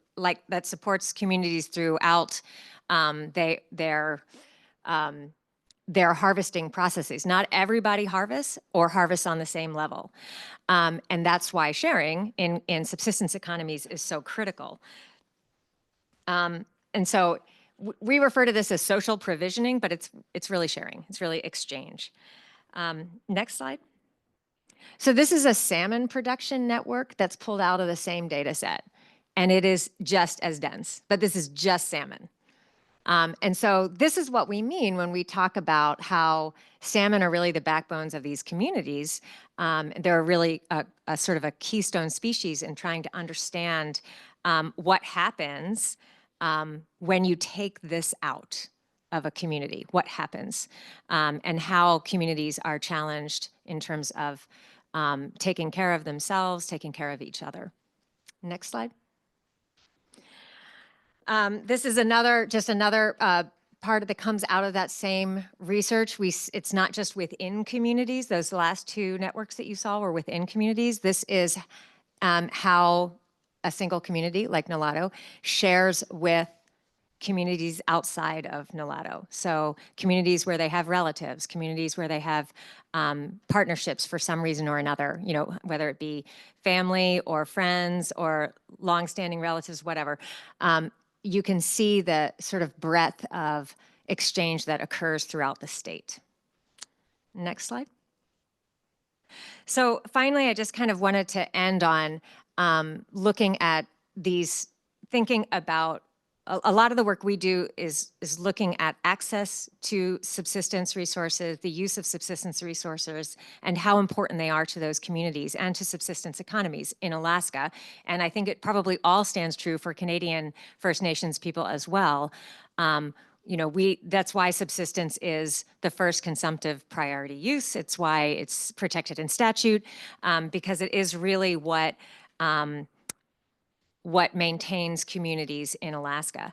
And sharing networks, for example, appear to function as a balancer in both community vulnerability and community resilience. Operates across scales within a community, between communities, and even with more distance communities or outside of the state. And those sharing links between households support the entire community, where wealth is really measured in sharing distribution rather than accumulation. And sharing networks really anchor these community values. They strengthen social ties and community and individual identity of living off the land. So I will just, the last couple of points I want to make is that, all these things that we've been talking about when we're talking about like the specific aspects, especially the social or the human dimensions aspects of this rebuilding plan, are really reflected in a lot of this research that we've been trying to work with communities on, where communities are really challenged to, and management is actually really challenged to conserve fish while also preserving the social organization of harvesting and the distribution and the sharing that really defines subsistence communities. Next slide. And so that's all I have. I think it's important to bring it all back to the knowledge holders themselves and to the communities that have welcomed us and shared with us and taught us.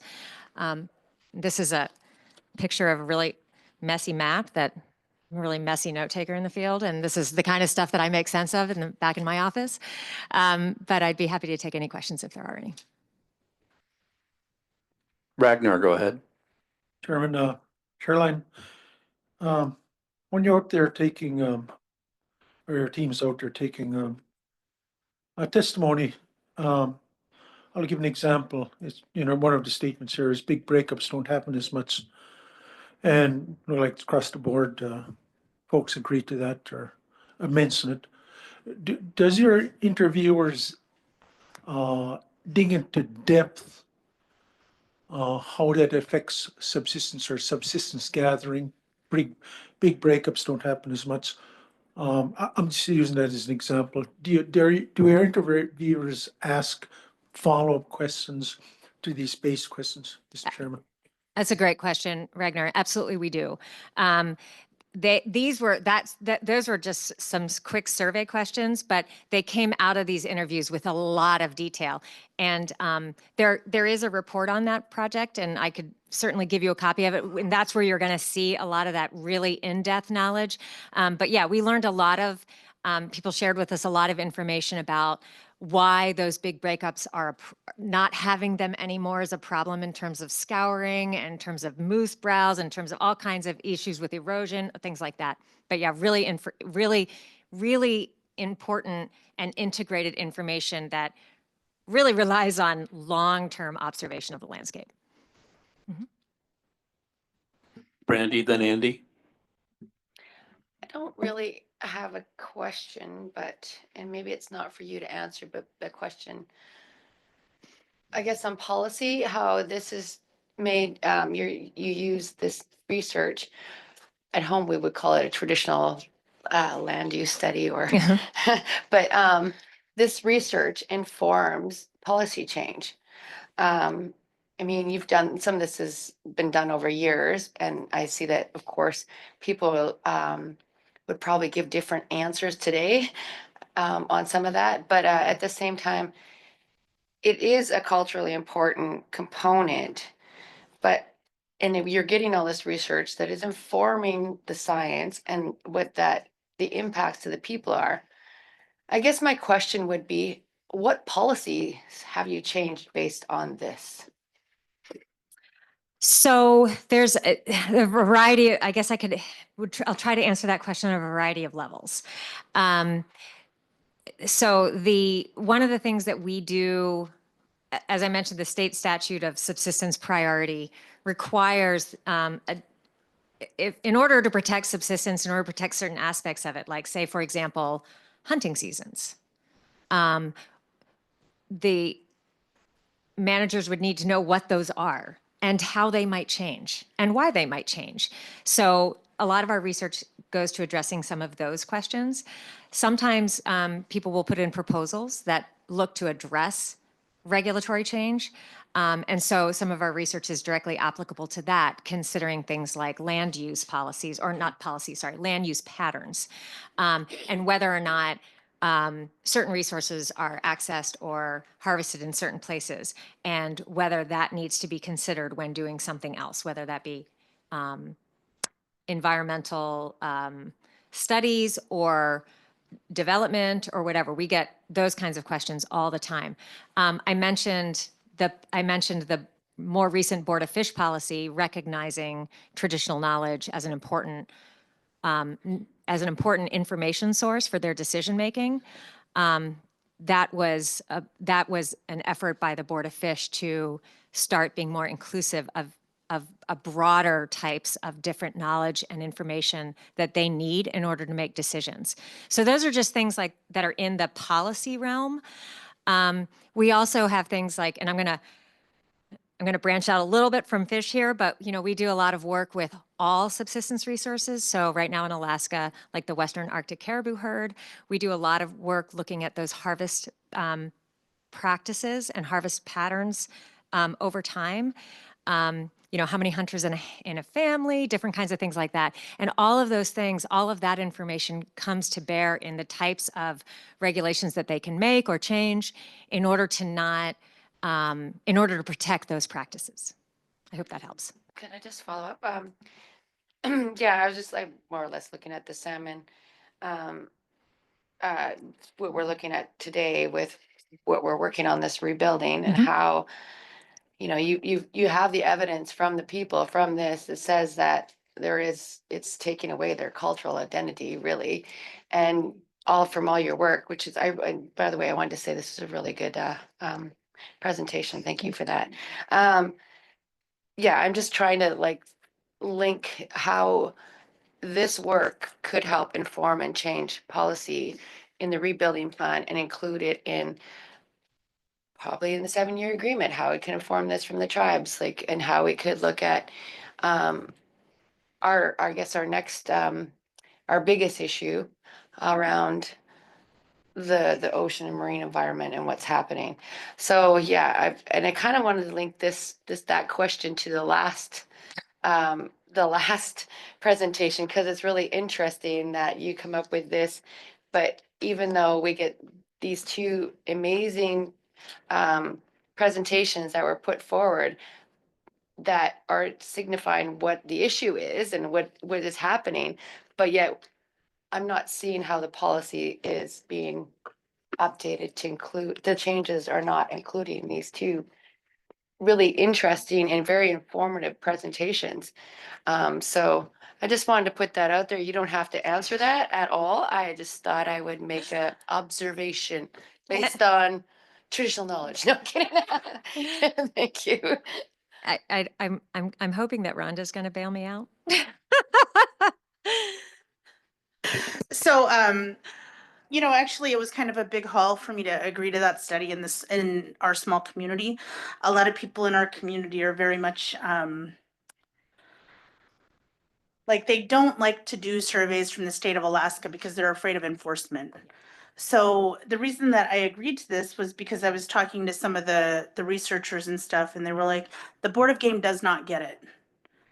And I was like, there is very zero chance of me being able to educate old white men on the need to share when they've never learned themselves.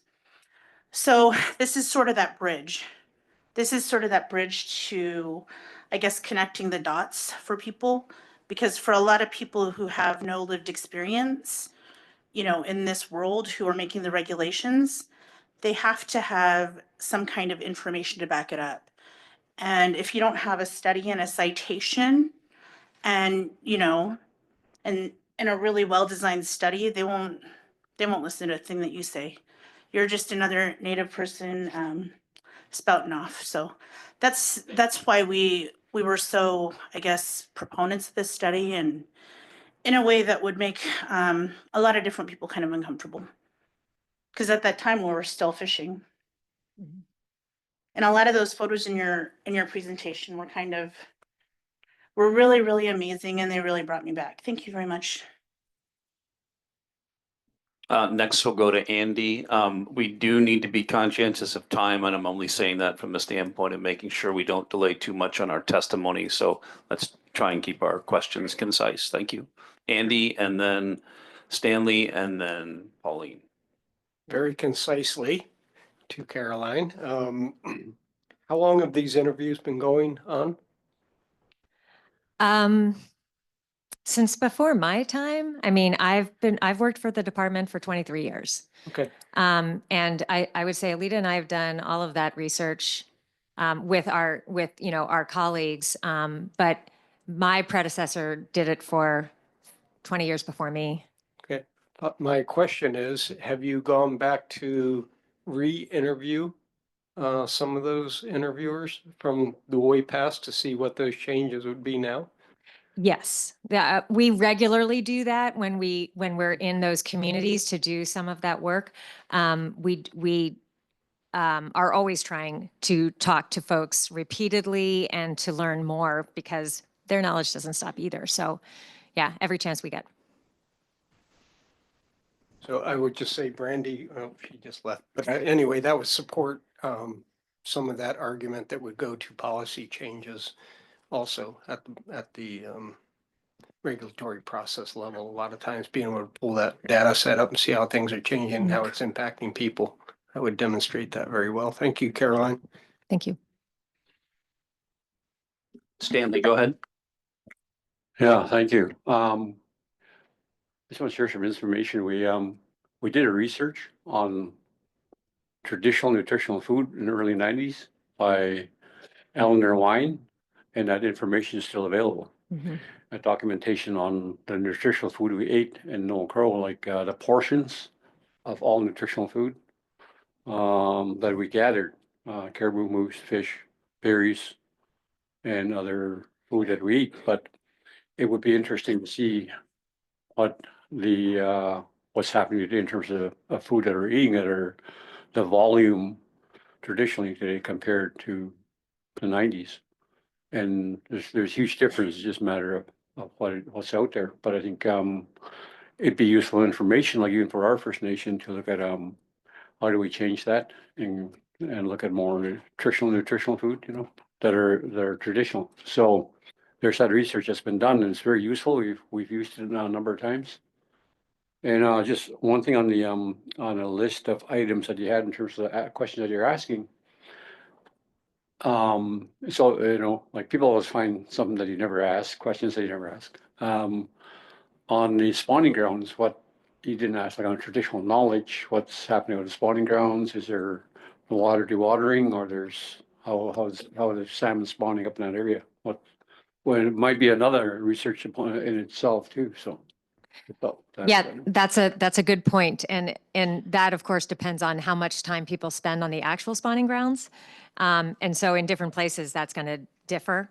But the questions that we asked in that survey actually came from the people themselves. Those are the questions they asked. Yeah. Pauline? Thank you. I think just to a point, I think this is important. I mean, you just indicated it goes back more than 20 years. And one of the critical questions we're asking ourselves at this table is the emergence of traditional knowledge and practices with scientific approaches on how do we rebuild. So going back and trying to acquire or get some of that data is going to be really important.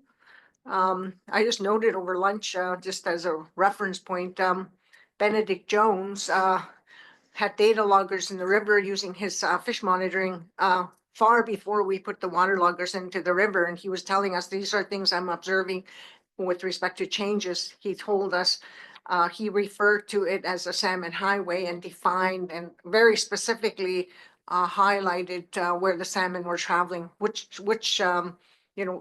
these are Canadian bound Chinook. These are not Canadian bound Chinook. These are some, so he was able to tell us a lot of that. And I sat in his living room with him and had ceremonial fish with him.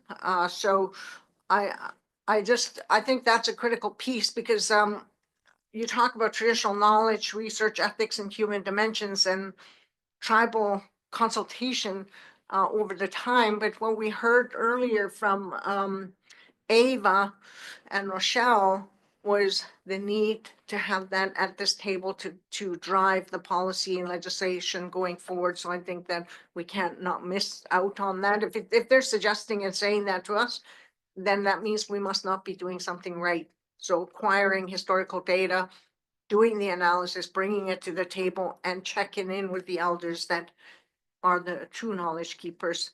I think that's important, and bringing them with you when you do the interviews, because you're asking the questions of the Indigenous people, but have the Indigenous people do the interviews themselves and guide the process and tell you their story. Let's see. Yeah, I want to thank you for that. That especially that last point is, I mean, all of them, but especially that last point is super important. And that's actually one of the real benefits of ethnographic interviewing, is that it's meant to not be this rigid, like, okay, we're going to go through these 6 questions, and if you start answering a different question, I'm going to pull you back onto the other questions. We actually let the respondent do that, because sometimes we're asking the wrong questions and they'll get us to the right one if we listen.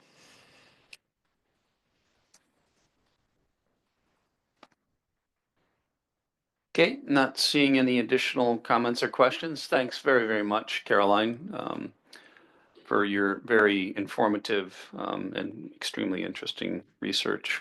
I know I'm very familiar with it, as many of us are, and I hope folks found it enlightening and useful. So we are a little bit behind. I think we're going to have to skip our afternoon break. If folks do need to take a break, you're free to do so, as I'm sure you know. And we'll move into our next presentation, but I want to do a quick check-in with Mr. Chair to see if he has any additional comments or thoughts. Not at this time, Mr. Chair. Only to confirm that we have our next presenter online who will be providing the presentation virtually. And if yes, then we'll proceed with our agenda as you've described, Mr. Chair. Thank you, Mr. Chair. And Lars, just to check in on that, Lars Jessup, you are available and ready to proceed, correct? Yes, I am here. Can you hear me? Yep, you're coming in very well. Feel free to proceed. Thank you, Lars. Okay, thank you so much. So my name is Lars Jessup. I'm a biologist and a contractor. I'm based here in Whitehorse. I'm unfortunately not able to be there with all of you. But I've been working for the First Nation of Notchonagdun for the past several years. You've seen me at this table. I do sit at the Yukon River Panel as an advisor for NND. But I've also been working with them on the Mayo Dam relicensing project for the last year and a half or so. And so I want to thank the panel for giving me the opportunity to be here today with all of you. And just quickly, I'd like to just acknowledge the sad passing of an elder this morning, Notchonagdun elder, Jimmy Johnny. And just wanted to acknowledge that and let you know that there may be some people from NND that wanted to tune into this presentation that may not be here, and that the offices in Mayo were closed today. So with that, I'll get on it here. You'll notice the title of this presentation is not exactly what you guys have in the agenda. And there's a reason for that. I very much am going to talk about the Mayo Dam relicensing project, but I very much want to try and focus on the Mayo River itself, the Chinook salmon of the Mayo River, and the potential for a Chinook salmon restoration project, and how very much linked to the dam this project is. And I especially thought that this would be interesting for the panel at this point in time, just given the recent 7-year agreement, the interest in restoration and Chinook rebuilding across the river. I know that there are always questions about the Yukon hydro projects. And this is one restoration project that is currently in front of the panel for the RNE fund.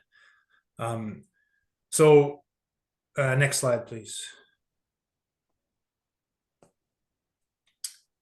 So I didn't put an outline together for this presentation, but I'm just going to run you guys through a bit of background on the Mayo River, the dam itself, and the concept of the Chinook restoration project, which is not a new project, I'd like to say. So the Mayo River is a tributary to the Stewart River, which flows into the Yukon River upstream of Dawson. And the Stewart River is one of the major tributaries in the central Yukon. there was some maps. There's a map on the next page. We'll get there after I'm finished through this stuff. But you guys did see some maps on Mark O'Donoghue's presentation earlier today. The Mayo River was used to be once a major contributor to the Chinook stocks in the Stewart River. It was a very rich ecosystem, highly productive, large lake. Mayo Lake sits at the headwaters of the Mayo system, and it is a very large lake, and this was a productive river system. Like everywhere, Chinook have declined in the Mayo system, and this is not news to anybody on the panel, but it's worth saying here again that the decline of salmon has been pretty detrimental to the ability of the First Nation of Michilimackinac people to maintain their cultural and traditional practices, intergenerational knowledge sharing, community well-being, as well as their constitutionally protected Aboriginal and treaty rights. And the Mayo River itself used to support many traditional fish camps. Many Michilimackinac citizens used to fish there. There were fish traps at the mouth of the lake. But it's been a very long time since there's been fish camps on the Mayo River. And that stems from the construction of the Mayo Hydroelectric Generating Station, which was built in the early 50s. I've got 1952 there. I've seen dates of 1951 where they potentially started construction in 51. Doesn't really matter. But when the hydroelectric generating station was built in 1950s, early 1950s, it completely obstructed the upstream fish passage on the Mayo River above what they call the Wareham Dam, and I'll show you that on the next slide. So in the intervening 70 plus years now, with the absence of salmon, that has brought the expansion of human development in that upper part of the river, particularly placer mining, which has contributed. So the mine plus placer mining has contributed to the declining aquatic health and associated impacts on NND, land use and culture. And there's a reason. I'll get into this a little bit more, but in the Yukon, the placer mining industry is regulated closely in relation to salmon within the Yukon River watershed. Where there are salmon, placer mines are more heavily regulated than in areas where there are not salmon. And so because there are no longer salmon above the dam on the Mayo River, placer miners have the ability to do things that they wouldn't be able to do in places where there would be salmon. And just the last bullet here is that Michilimackinac Dun has long advocated for construction of fish passage at the Mayo Dam, going back to before the dam construction in the early 50s, and multiple times through the years at various relicensing stages of this facility, and as well as the restoration of Chinook in the upper Mayo River. And I should mention that the Yukon River Panel, through the R&E Fund, did fund, about 10 years ago, fund another upper Mayo River Chinook restoration project. And I'll touch on that a little bit as I go on here. So next slide. So just really quickly to center you guys on the conversation here, the inset map in the top left there shows a little black blob. That little black blob is the Mayo River watershed. So that is a relatively small watershed within the Stewart River drainage. The blue line in that inset map that runs east to west is the Stewart River that meets the Yukon there, the kind of the one that runs from the northwest to the southeast. And then in the map here itself, you'll see a couple things. The community of Mayo, you'll see in the bottom left, the Mayo River enters the Stewart River right downstream of the community of Mayo. So the small creek or stream that enters from the north there, that is the Mayo River. You'll see the red dot there, that is the Wareham Dam. So that is the first of two dams on this system. If you follow upstream from the Wareham Dam to the outlet of Mayo Lake, so Mayo Lake is the large lake in the center, top center of the screen. That other little red dot there is the Mayo Lake control structure. And that is the second dam in the Mayo system. So the Wareham Dam was built to create head, to impound water, to create head, to send it through the turbines. And there's two powerhouses there, Mayo A and Mayo B. They're both labeled on the map. And then the top dam, the Mayo Lake control structure, was built to hold back water in Mayo Lake so that they could release it slowly over the winter and produce power over the winter. And there's one other, couple other things on this map I wanted to highlight. At various times in the past, there have been investigations of the habitat suitability for Chinook salmon above the Wareham Dam. But all those investigations have been in that stretch between the dams, so between the Wareham Dam and the Mayo Lake Dam. We know from traditional knowledge that there were once Chinook salmon found in the headwaters to Mayo Lake itself. And in what they call the Roop Arm on the very north east side of Mayo Lake, there is a series of creeks, and you'll see them labeled there. And there's a wetland complex up there called the Roop Lakes wetlands. We know that there were Chinook salmon before construction of the dam in the Roop wetlands, so they were likely spawning in one of those creeks. And I'll talk about some of these creeks later, but that Edwards Creek, the one that's labeled Edwards Creek, as well as the one that's labeled Nelson Creek at the south inlet of the lake, the south arm of the lake, those are both lake-headed systems. They're headed by lakes, and they both provide significant spawning right now for lake whitefish. And because they are the two primary spawning habitats for lake whitefish in Mayo Lake, and because of that, we feel that there is likely good chance that they would also provide good spawning habitat for Chinook salmon. So next slide, please.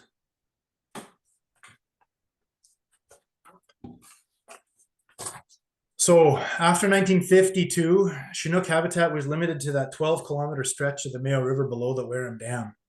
And after 52, that little stretch of river did continue to be degraded due to variable discharge rates associated with that dam operation. And that was documented numerous times over the years. I've got a 1973 Ray Kendall document there. He used to work for DFO.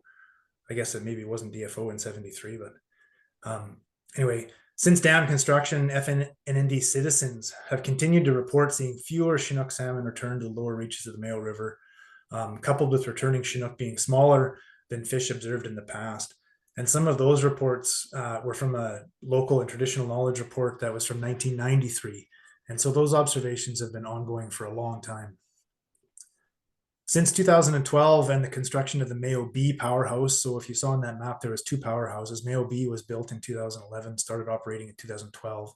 The Yukon Energy Corporation has worked to stabilize flows in the lower river, and that was through a Fisheries Act authorization license from DFO, the Fisheries and Oceans Canada, that they received that regulated how much water they had to let go into that lower river, both for overwintering, to protect overwintering incubating eggs, and to provide habitat for juvenile salmon in the summertime.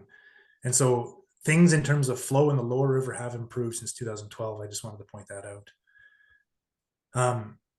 Past surveys on the upper Mayo River, I mentioned this already, but they have concluded that significant Chinook spawning and rearing habitat still exists upstream of the dam. And thus, the feeling is if Chinook salmon were to be reintroduced to the upper Mayo River, it's anticipated that there would be a high likelihood of success, right? You're going to be more successful reintroducing a fish to somewhere where they once were successful than to somewhere where they'd never been. So I mentioned this too, those past assessments only focused on that stretch of the upper Mayo River. So they overlooked those tributaries to the lake. And so we feel, the Nachanayek Dunn and myself, we feel that there is a significant opportunity here to restore what was once a really vibrant ecosystem, the Mayo River. And one other thing about that Mayo River in the 50s, I would just want to mention, just to point out to how important this system used to be. It used to be well known before the construction of the dam for its grayling fishery, in addition to its salmon fishery. And it was well known for a sport fishery for grayling, and thousands of grayling used to ascend the Mayo River in the springtime. And these were grayling that were probably overwintering in the Stewart, and they would have been heading to the head of the lake, to the outlet of the lake to spawn in the spring. And so that the dams have also cut that off. What remains of grayling in the upper Mayo River is an isolated population. And so I just wanted to point that out too. Mark also mentioned the importance of grayling to the people of Mayo. And it is worth mentioning alongside salmon. These dams have not only impacted salmon, but they've impacted all the fish in the Mayo River. So with that said, we'll go to the next slide, please. And so I want to talk about a few current considerations, one of which is the restoration proposal that NND is currently putting forward, and the other of which is the Mayo Dam relicensing process. And so this year, the First Nation of Nachanayek Dunn, with the help of the Yukon First Nation Salmon Stewardship Alliance, applied to the R&E Fund to support a Chinook restoration in the upper Mayo River. And I would very much like to thank Wes Moyer, who's a biologist with the Salmon Stewardship Alliance, for all his time helping us with this project. And thanks to the Salmon Stewardship Alliance and Elizabeth McDonald, just in general, for the support. It was very much appreciated. The project really, I just want to give you guys a really high level of this project, but it really focuses on community engagement and building some support for a potential rebuilding methods and strategies that would be community supported. And this is very important. The last time this project was in existence, about 10 years ago, it had support from Yukon Energy Corporation. It had support from the community, but it fell apart, eventually fell apart really through lack of community consensus on the approach. And there's more to it than that. I could maybe answer some questions later, but it's important that we go to the community and make sure whatever we do is going to be supported. There's a lot of opinions on how best to restore salmon populations, as you all know, and how to measure success. So we need to be careful to make sure we have the right conversations with the right people. The other part of that project is that investigating that spawning habitat in the tributaries to Mayo Lake, which has never been looked at before. So it is important to go to those areas and see if there is potential salmon spawning habitat there, which would expand the potential of a Chinook restoration project. And really the goal of this project over multiple years is to develop and implement a comprehensive Chinook restoration strategy on the upper Mayo River.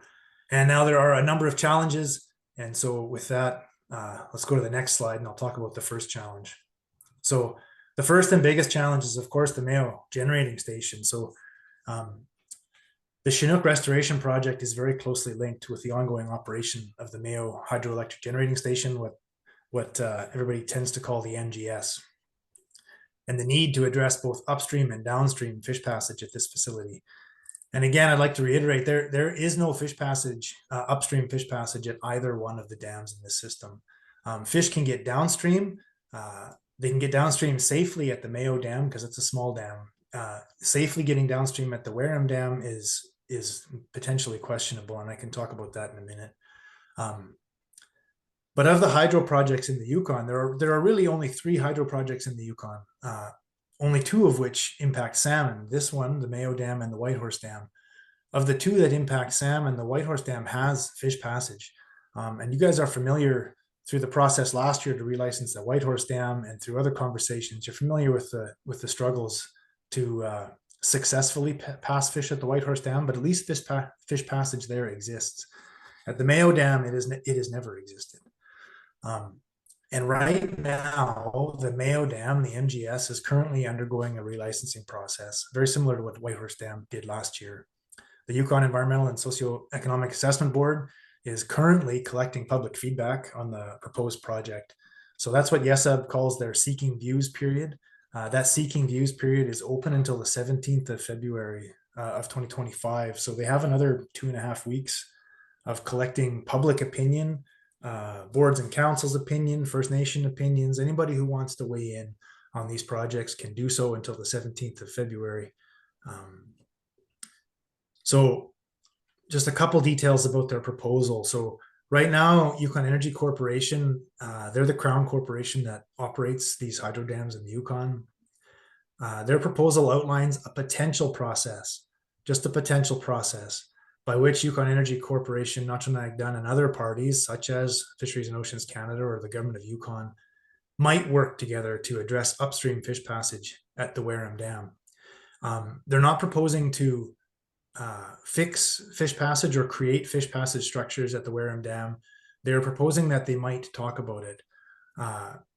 Whether or not fish passage becomes a regulated thing that they must do is going to be a question for the regulators in the ones that issue the licenses. But right now, Yukon Energy Corporation is committing to talk about it, which, to be clear, is a relatively big step. I mean, 20 years ago, even talking about it was not really on the table. And I want to note here too, the Yukon Energy Corporation, in their proposal, they are proposing to build fish passage at the Mayo Lake control structure. So that is a smaller dam. It's very much, it's a low head dam. It's not as big a dam as the Wareham Dam. Much easier to create a fish passage facility. The Mayo Lake control structure needs to be rebuilt anyways. It's at its end of life. And when it is rebuilt, likely within the next 5 years, Yukon Energy Corporation is committing to build fish passage at the Mayo Dam. That will do good things likely for the freshwater fish upstream of the Wareham Dam, but it still doesn't get any fish upstream of Wareham. So all this to say, there is currently an opportunity to address the downstream fish passage. Oh, right. So sorry, I was talking about upstream, but I should mention this too. Right now, Yukon Energy is looking at rebuilding the spillway at the Wareham Dam.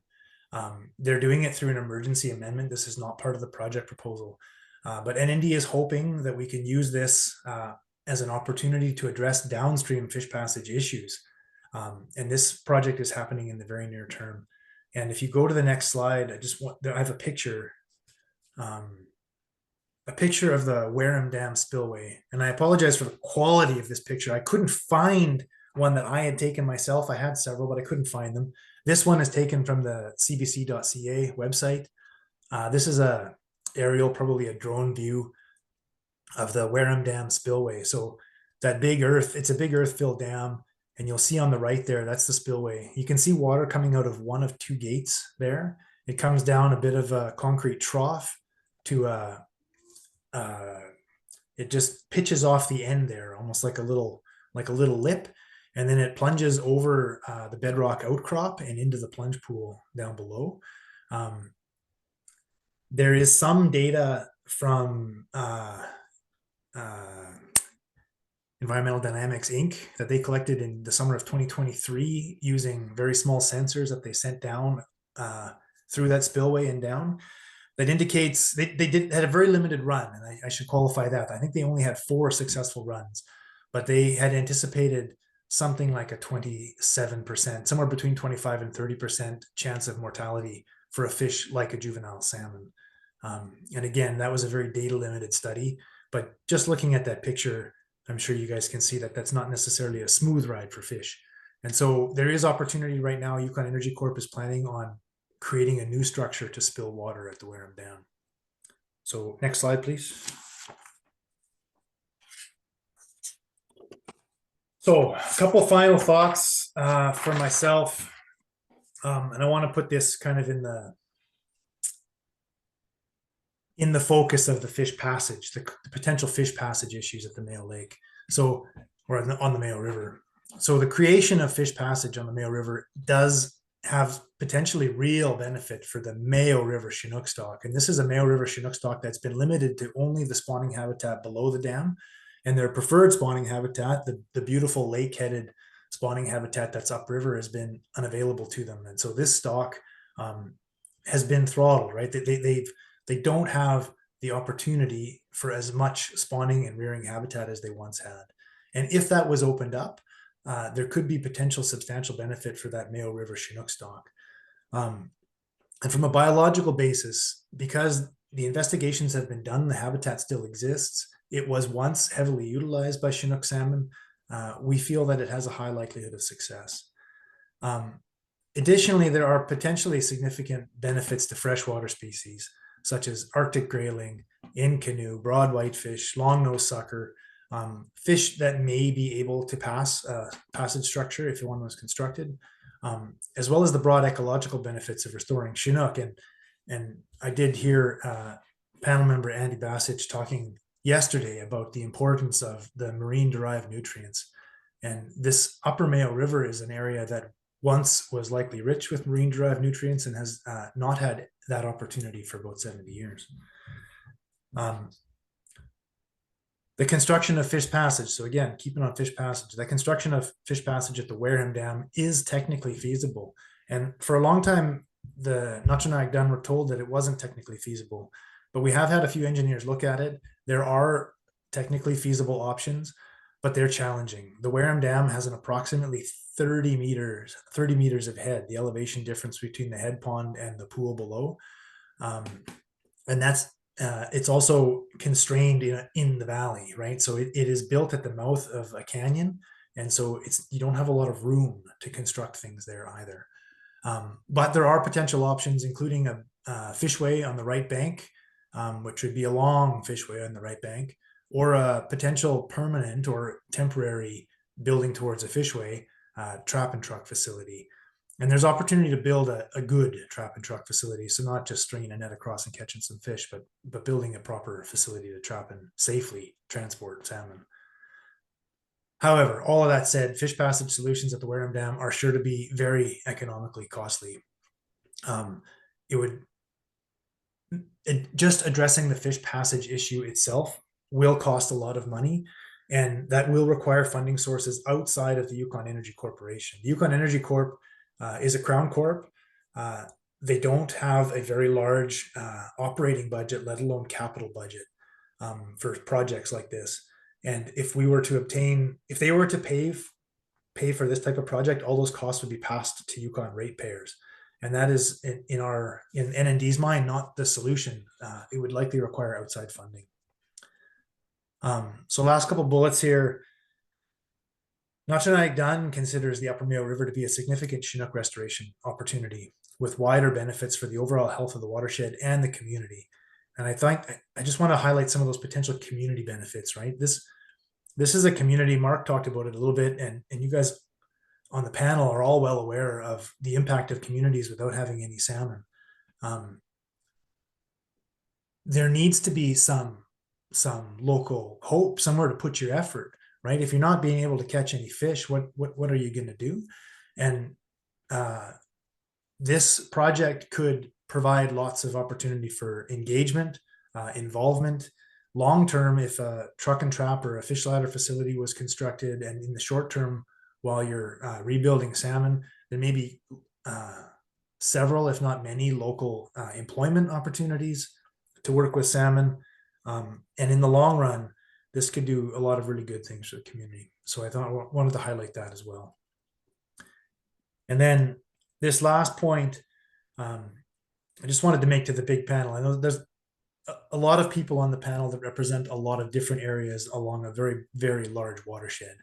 And while this little project seems small, I would say at the Yukon River watershed locally, this project represents a significant opportunity to build community involvement in salmon restoration, as I mentioned, redress past wrongs. So the things that were done in the past without the consent of the Notchanaik Dun on this river system.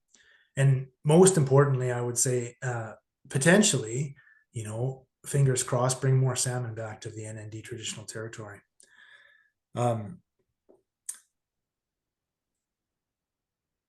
I think I'll leave it at that. If you go to the next slide, I just have a very quick thank you slide. Again, I'd like to thank the panel. I'd like to thank Notchanaik Dun for giving me the chance to speak with you guys today. And hopefully you found it interesting. And if you have any questions, I'm happy to answer them. So thank you. Thank you, Lars. Appreciate your informative presentation to us here today. Questions, comments from panel members? Ragnar, go ahead. Chairman, and I asked these questions through lack of knowledge on my part, but in regards to Wareham generating unit Mayo B there, which is Tinmig, I have a few, and I've been following Wareham Dam for about 15, pretty substantial as far as height for 15 years or so. I see that Yukon Energy had awarded a construction contract for Mayo B prior to any approvals, really. And in my mind, that shows how powerful they are, or how weak the the approving entities are. I'll just continue. That was troubling when you can award a construction contract prior to that.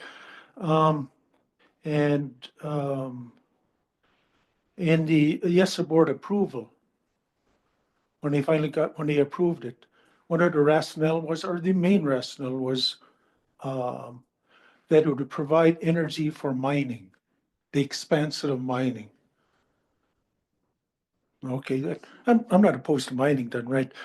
And then in the application period for the small dam at the outflow of the lake there, the control structure, it references that we better hurry because we can access green money from the Crown to pay for this. I'm not sure if I agree that green money spent on mining is green money, but anyway.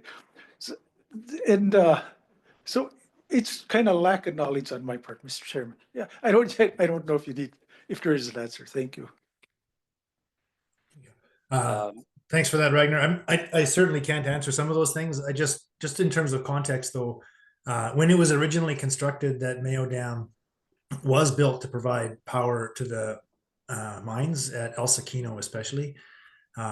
It continues to provide power. The Victoria Gold Mine was getting power from the Wareham Dam, but since 2000, early 2002, 2004, and then again in about 2012, the dam is now connected to the Yukon power grid. So it does more than just provide power to mining companies. It now currently does provide power to the Yukon power grid. And I don't have much to add to your other comments there, Ragnar. Sorry. Stanley, go ahead. Thank you for your presentation, Lars.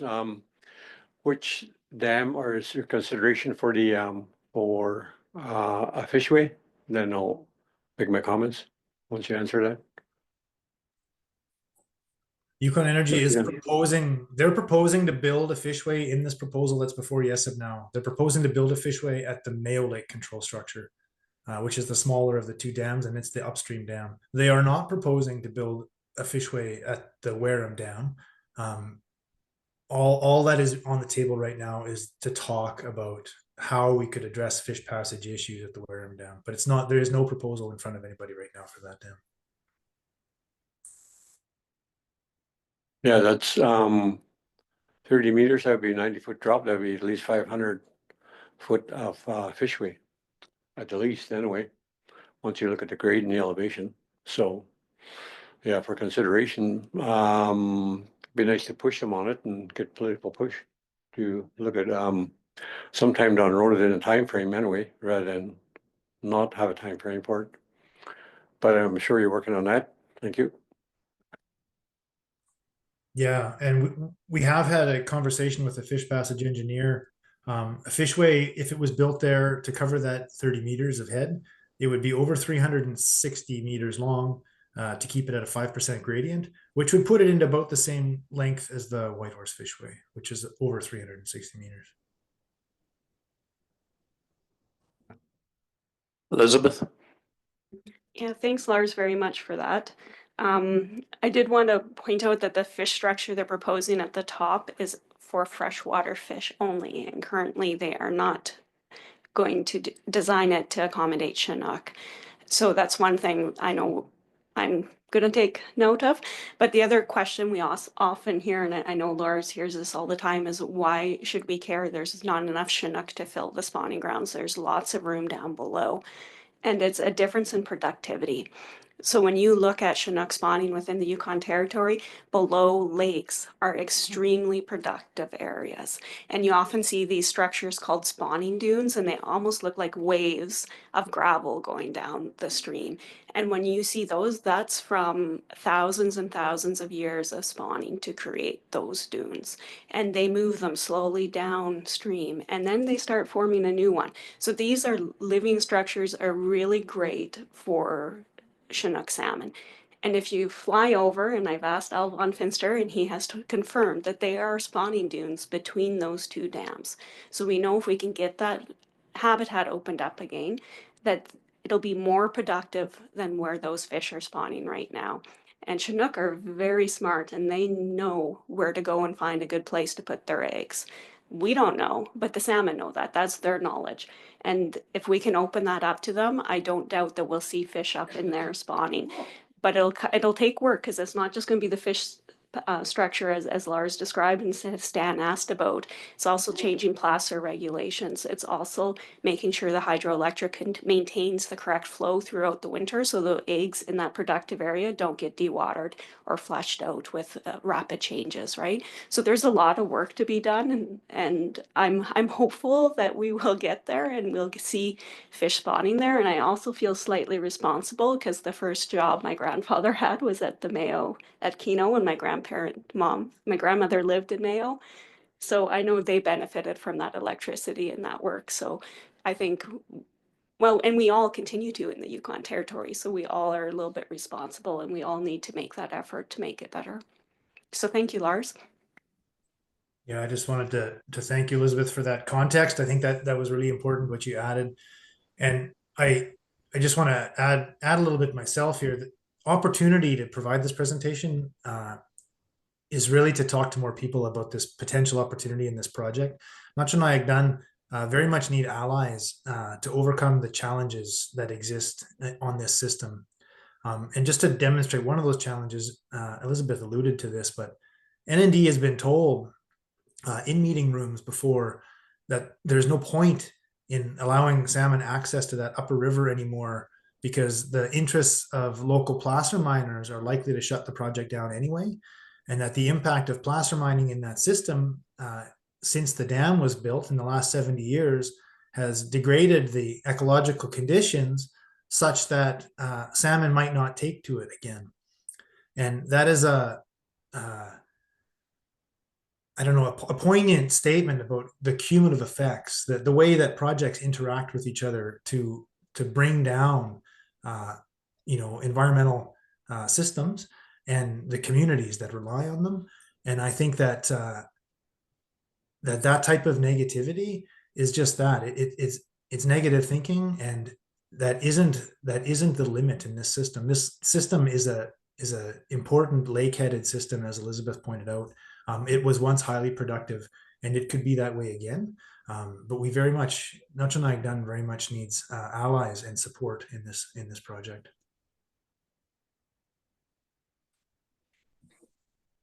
Stanley? Spontaneous thinking as usual.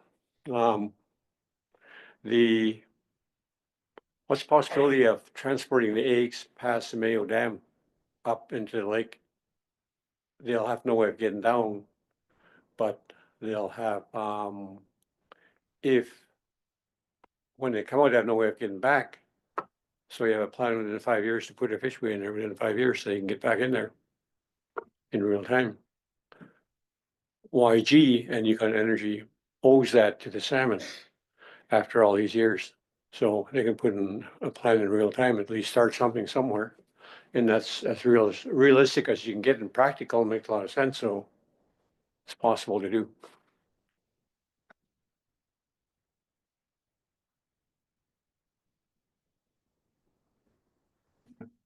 Did you have any follow-up on that, Lars, or just let it simmer? Well, I was trying to tell whether Stanley was asking me a question or not.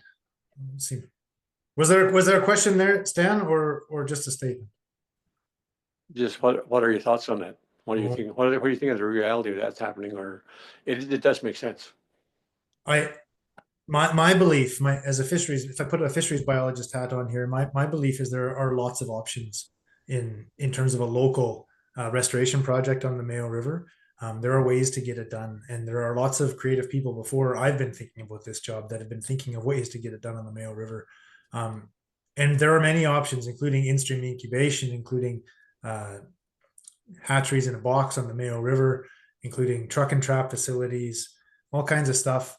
A lot of those are details, and I think those are details that I really want to see come out of the Chinook restoration planning process, that this project that we've proposed.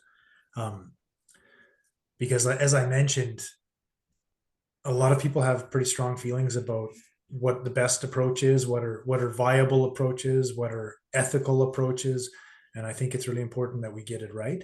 But I think as you mentioned, Stanley, I very much think there are opportunities or ways to do it.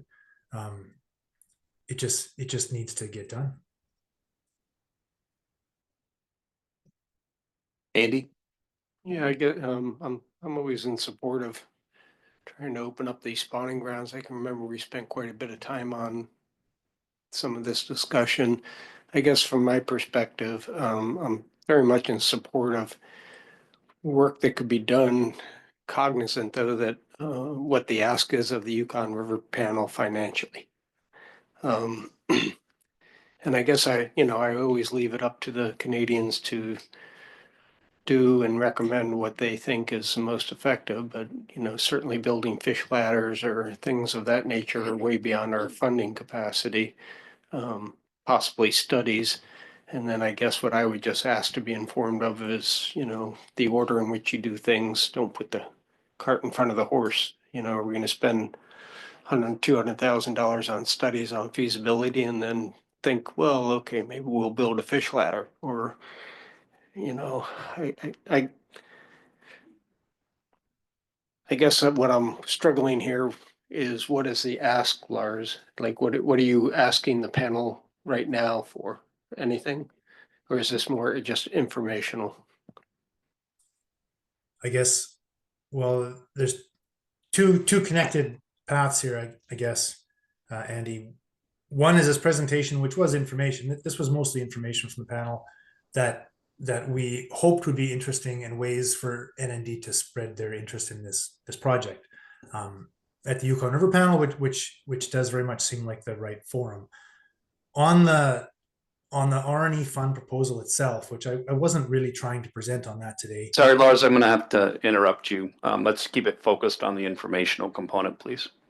Yeah, so I'm just confused, Mr. Chair, about whether I answer Andy's question about the ask of the panel in terms of funding. Because I did ask the panel for funding, but I'm not really here to talk about the R&E fund proposal. But I could talk about it high level. I'm just wondering. Yeah, we just need to be very cognizant and cautious about direct engagement through presentations to the panel that have any implications on R&E and receipt of funding. We may need to make sure that we provide equal opportunity to all potential proponents to provide the kind of direct engagement and interaction if it's directly associated with the R&E fund. So just try and be cognizant of that, please. Yeah. Thank you for that, Mr. Chair. So I guess to Andy's comment, the one thing I think I can say is that I don't think the panel should fear that they will be asked to provide funds for fish passage facilities. Those are going to be expensive facilities. They should be somehow covered within Canada, and we're not thinking of certainly not thinking of reaching to the panel. I wouldn't think that the panel would be an appropriate place to go to for those types of funds. Restoration and enhancement projects themselves, yes, but not that type of money. So I hope that was not too far, Mr. Chair. No, I do appreciate it. Just something to be conscientious about, Lars, and thank you for that. That was a clarification I was looking for. Thank you. Any further comments or questions? Okay, not seeing anything. Thank you again, Lars, for taking the time and putting time and effort into developing and providing the presentation here to the panel. It's much appreciated. Yeah, thank you so much. So we are a little bit behind schedule, not too bad. Thank you to all those that are awaiting to provide the panel with public testimony. Mr. Chair, if you find it appropriate, perhaps we could take a short 10-minute break, return at exactly 4:30 and go into our public testimony session. I concur, Mr. Chair. Let's proceed in that regard. Thank you. So 4:30, we will go right into our public testimony, 4:30.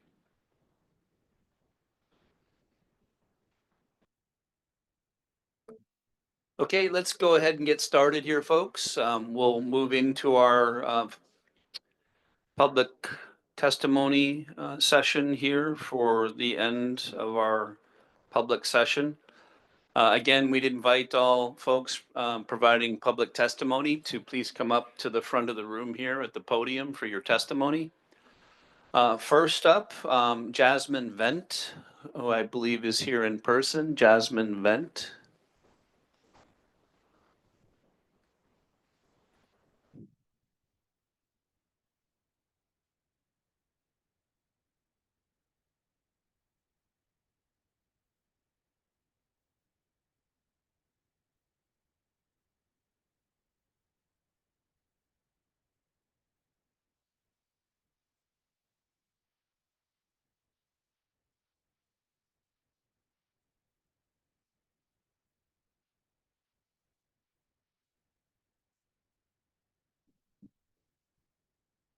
thank you. Uvonga atiga sikanik livi sa paamingaranga. My name is Jasmine Vent. I'm Koikan and Inupiaq from the village of Huslia, Alaska. My mother's family comes from Ambler, Alaska. I am a small business owner. I grew up in the village of Huslia. I do some contract work with Native Movement regarding the No Ambler Road. I'm a co-founder of No Ambler Road, and I'm also the Indigenous Communications Lead for the Yukon River Intertribal Fish Commission. And I'm here today to speak a little bit to research that I did, and then also to what I think the Yukon River Panel should do in terms of offsetting challenges that we're facing on the Yukon River regarding our salmon collapse. So for my undergraduate research, I focused on exploring the relationship between state of Alaska fisheries management and Alaska Native communities through the lens of the Yukon-Kuskokwim salmon collapse. So it was very important for me to get the perspectives of my people from our region and how they felt the salmon collapse was impacting our way of life, our health and wellness, but also the ways in which the state of Alaska fisheries management has contributed to or taken away from that. And within that, the research was very drastic. 99% of results agreed that the state of Alaska prioritize income that comes from commercial fishing in Area M over the lived experiences and traditional knowledge of Alaska Native people in our region.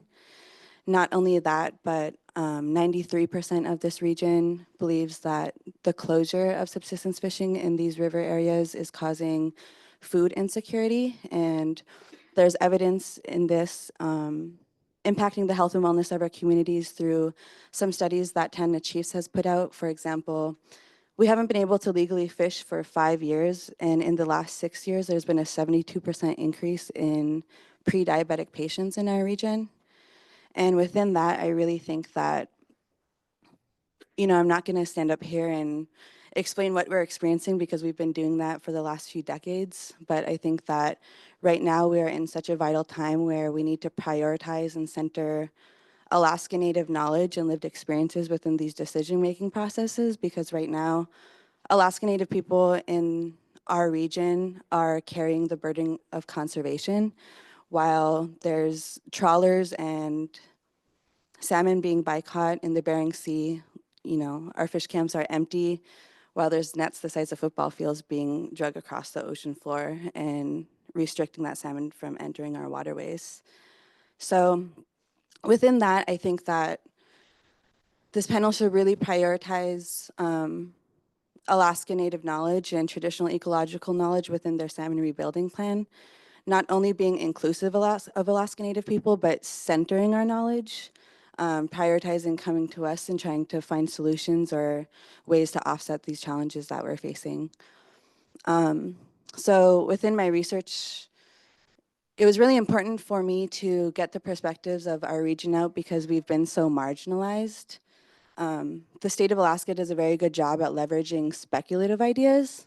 And I think that we are in such a dire time right now that there's really no way forward in solving this issue or offsetting these challenges without centering Alaska Native people in our knowledge systems, our lived experiences. And I feel like this is very redundant to say, and probably have heard it this whole week, but we're facing this historic salmon decline when we've been advocating against this for the last few decades. And a lot of our lived experiences that we speak, we come up here and we testify, but it's always falling on deaf ears. And I think that through Indigenous-led research and ways of going about offsetting these challenges, that's going to become more evident, the way that the state of Alaska is not only mismanaging these fisheries, but they're fostering more separation with Alaska Native communities by continuing to ignore us in our lived experiences. So with that being said, right now tribes don't have a designated seat on the Yukon River Panel, so I think it's really crucial to prioritize that. And I suggest making a mandated seat for the Yukon River Intertribal Fish Commission. We represent 43 tribes throughout the state, and I think that moving forward, one way that this panel can center Indigenous knowledge is by centering Indigenous people on the panel. And Also making sure that within this salmon rebuilding plan, the process is open to the public. You know, these decision-making processes are not happening behind closed doors. They're not happening with people that are not from this region, and, you know, really prioritizing the people that are carrying this burden of conservation. Because it's unjust, it's unfair. The state of Alaska has a history of oppression, and what's happening now with the mismanagement through the state is not only like forcing us more into a Western economy, but it's really contributing to the decimation of our salmon population completely. It's contributing to loss of culture. It's contributing to like food insecurity, and at this point, it's a health crisis. Our people are hungry, our smokehouses are empty, and we're marginalized, you know. Even just looking around, I don't see a lot of people, Native people at this table, and I think that's a really huge issue. So I think by moving forward, by continuing to center, or starting to not only be inclusive of Alaska Native people and their lived experiences, but centering that, I think we could really leverage ideas that can actually offset these challenges that we're facing instead of it falling upon deaf ears and, you know, within that, not finding any solutions, because obviously the state doesn't know what they're doing at this point. So I think it's important to prioritize us and our lived experiences in our knowledge system so that we can actually find ways to offset these challenges, and within that, centering Alaska Native people in the salmon rebuilding plan. So yeah, thanks.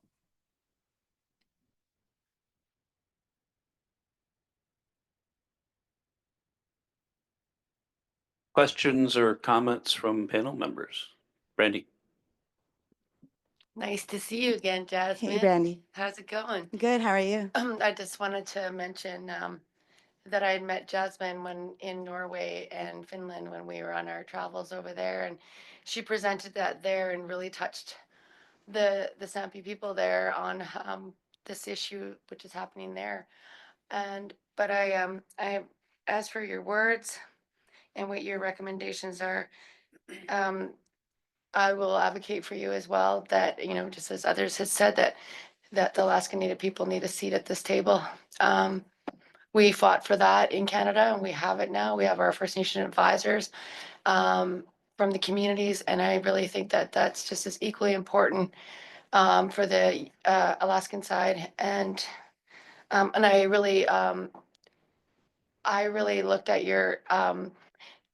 your presentation as you gave it when we were in Finland, that would be something that we should actually have you do your presentation at the table. You mentioned some of it, but that is leading by example of what her research has done, and that we need to really take that into consideration in this rebuilding plan again. So I really appreciate you coming here and doing testimony, and hopefully we can advocate to have that brought to us so we can hear it maybe at the next panel.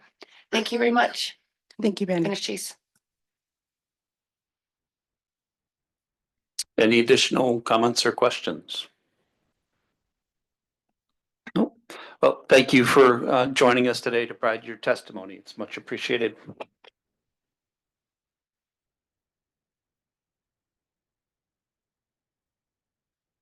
Next up, we have Karen McLeod. Karen McLeod.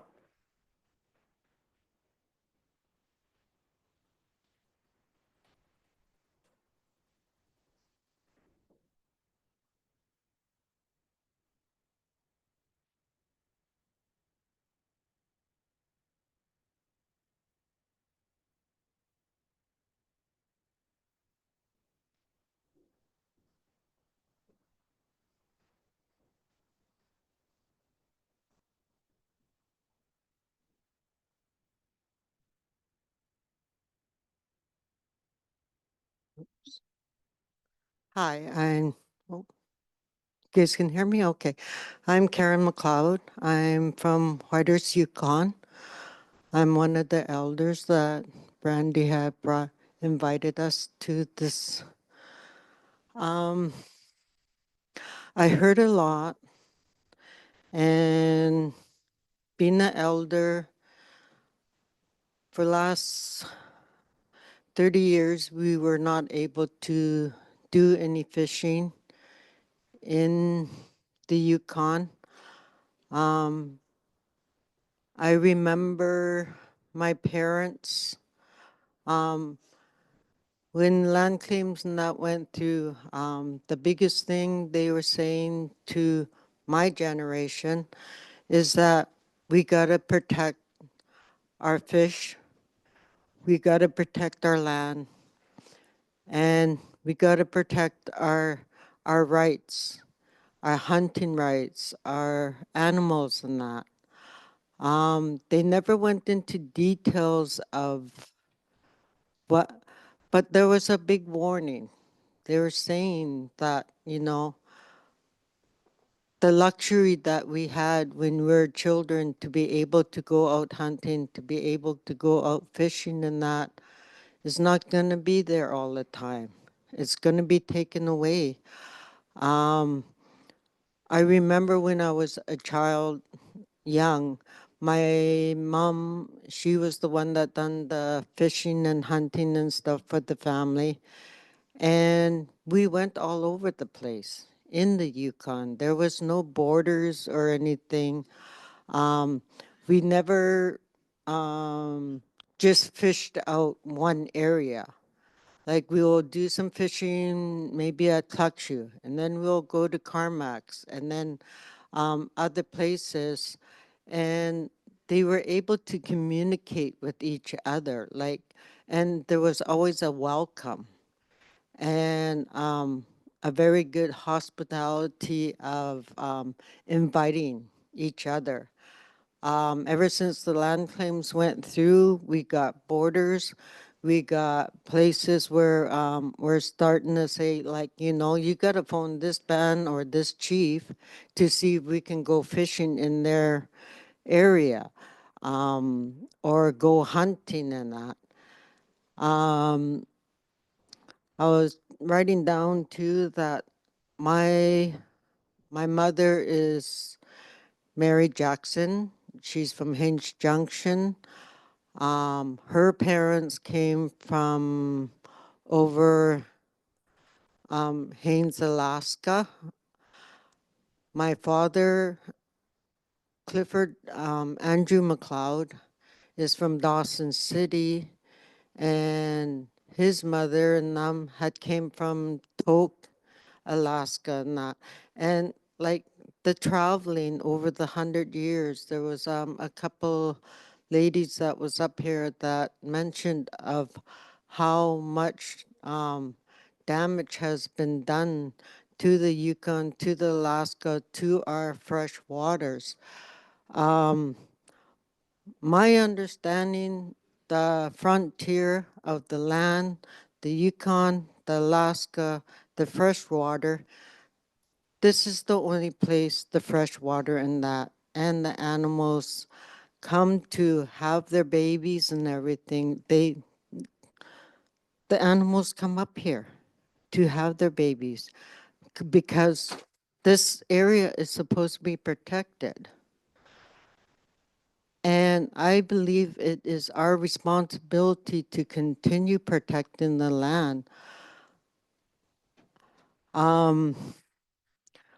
I hear about these dams, like they should have fish ladder or whatever so the fishes can go through.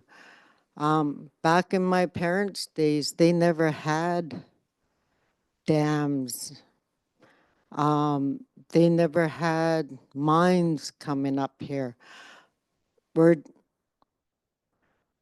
They say it's a way of life and a way of making life easy or whatever with the electricity for the dams.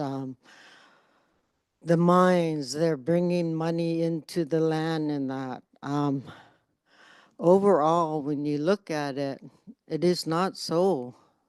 They're really damaging Mother Earth. Personally, I wrote down looking at the mines and that and how much mines are happening in the Yukon. And with this last one, with all the poison that is coming from them, It's like a war against the Yukon, against our people, against the land, because it's a destruction. I don't know how many years that our land's going to be able to come back. Even from this last explosion or whatever, that mudslide from that gold mine, that gold is not worth that.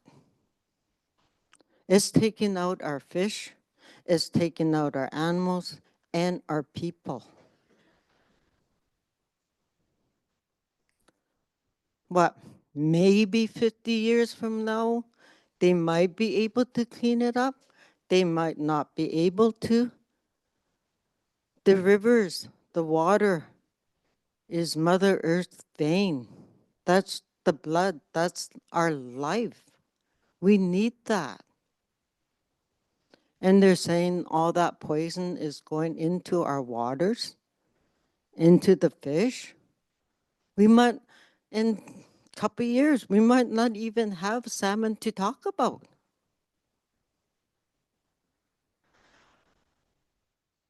I honestly think if there is any power into this panel or the people, we gotta put a stop to the mining. We gotta put a stop to the dams. I believe there has been a lot of communication already. Everybody in this room knows about the damage that's been done. What are we going to be able to do for the cleanup? And why are we still waiting? We need that to happen right away, now. We need to take a stand. Because if we don't, guarantee in a couple of years, there's nothing to be able to stand for. There's already a lot of people that is sick, deformed from the waters, from the poison that's going into the water. Like one of the elders was saying, I used to go to this lake. I used to be able to drink the water out of the lake, out of the rivers. I can't today because I will get sick. It is happening today. And if we don't do anything, we won't be able to do anything. So if anything, I'm asking the panel, if you guys got any power behind you guys, let's get something done about it. Because we're not gonna have nothing to fight for. Thank you.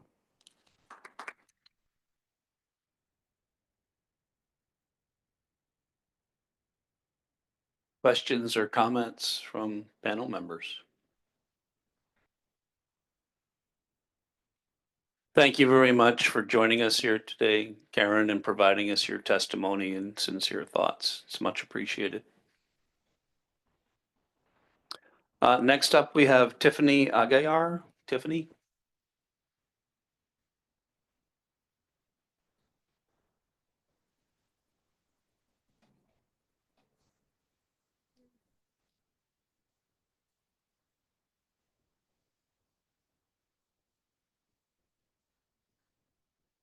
And out of curiosity, Tiffany, is this Maxine following you? Okay, thank you.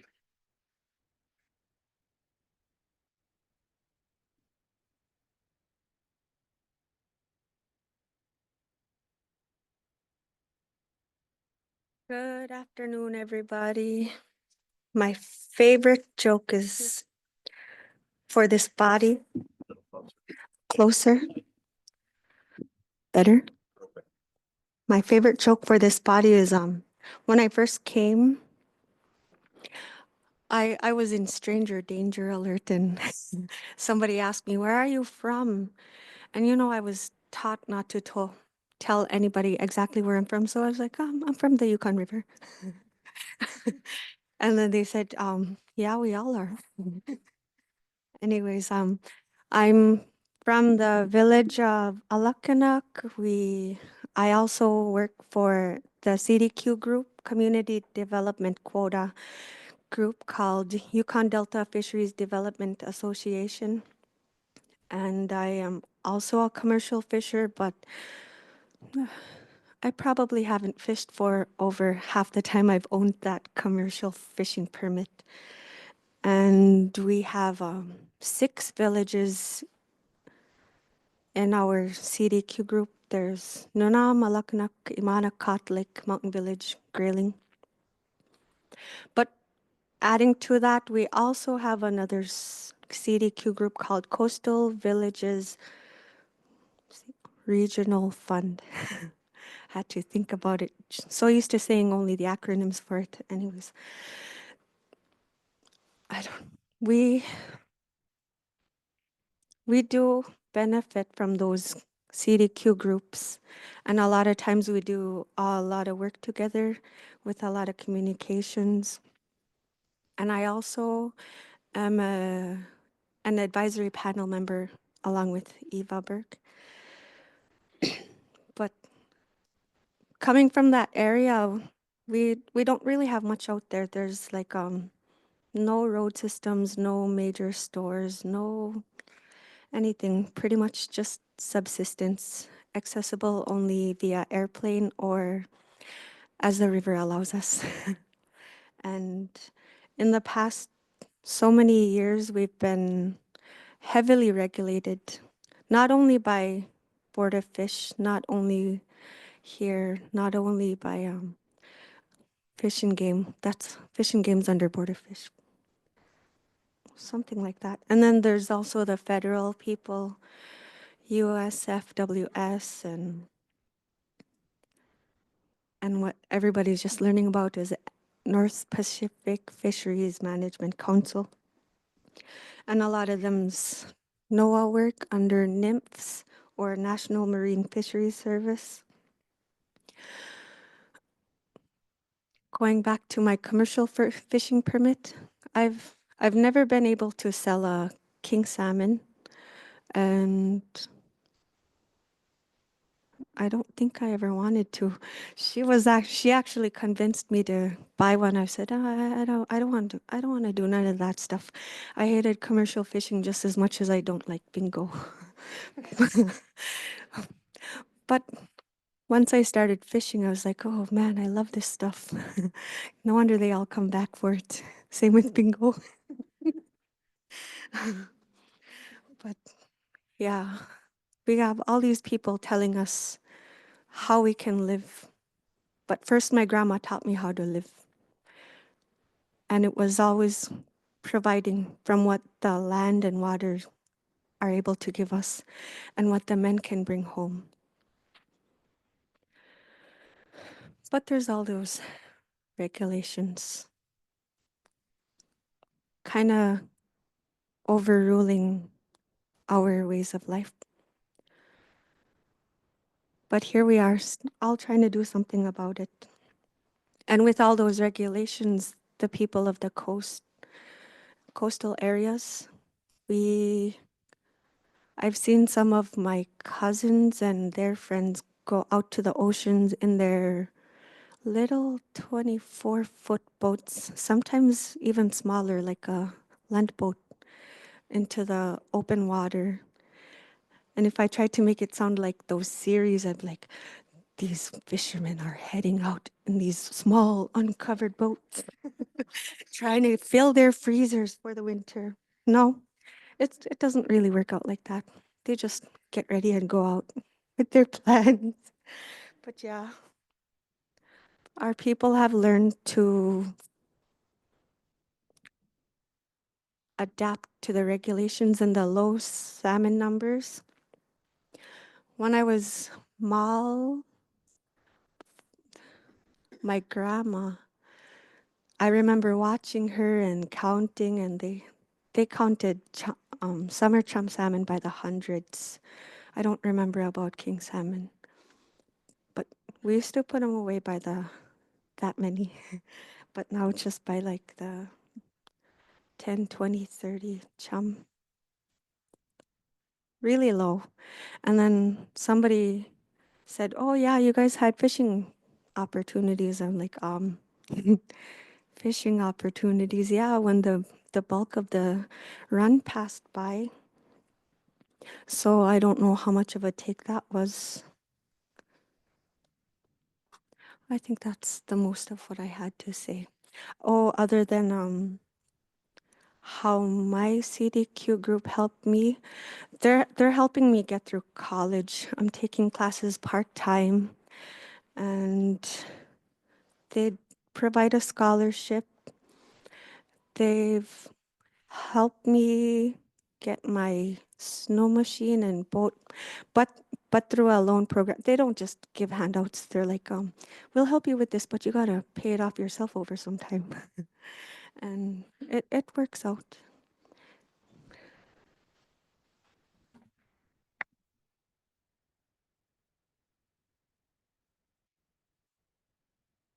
Thank you, Tiffany. And Maxine is next on our list. So I don't know if anybody has any questions or comments for Tiffany. Perhaps we could just hear from Maxine and then combined questions and comments. So Maxine, go ahead. My name is Maxine Aguiar. I am from Alakanuk as well. This is my sister. So I too have a commercial permit, but we haven't really been using it for a long time. So they just keep sending them, but we're not using them. I am here because I would like to talk about our communication as a whole, like everything is changing, like the way my parents lived compared to the way I live. This is how we communicate now. Like a long time ago, I could not tell someone, oh, just download the app. You'll be able to figure it out from there.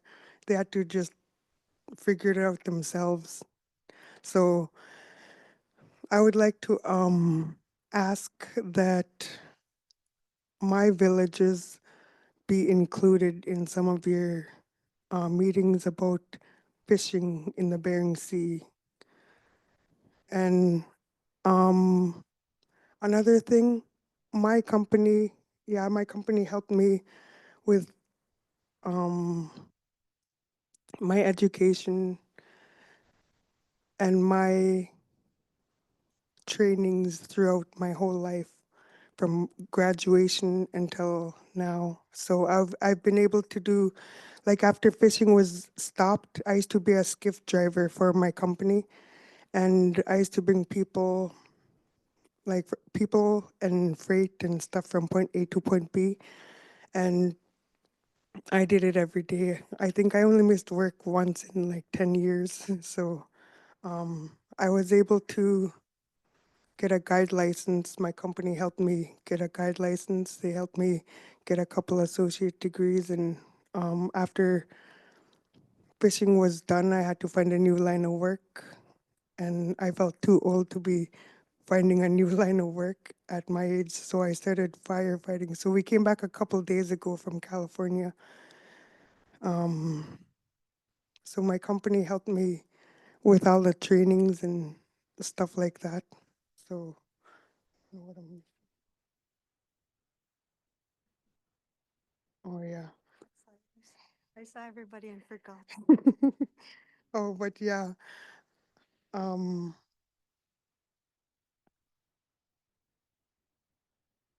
any questions? I don't even remember what I came up to talk to you guys about. But you guys can always ask me questions. I'll be around.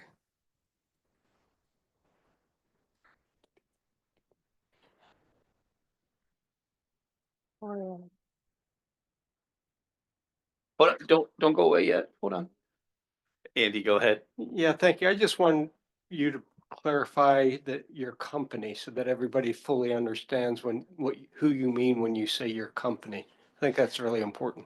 Yukon Delta Fisheries, And that's the CDQ group. correct. I just wanted people to understand that fully. Thank you. Any additional comments, Elizabeth? Thanks, you guys, for coming to speak. I love your sense of humor, and I can tell your sisters.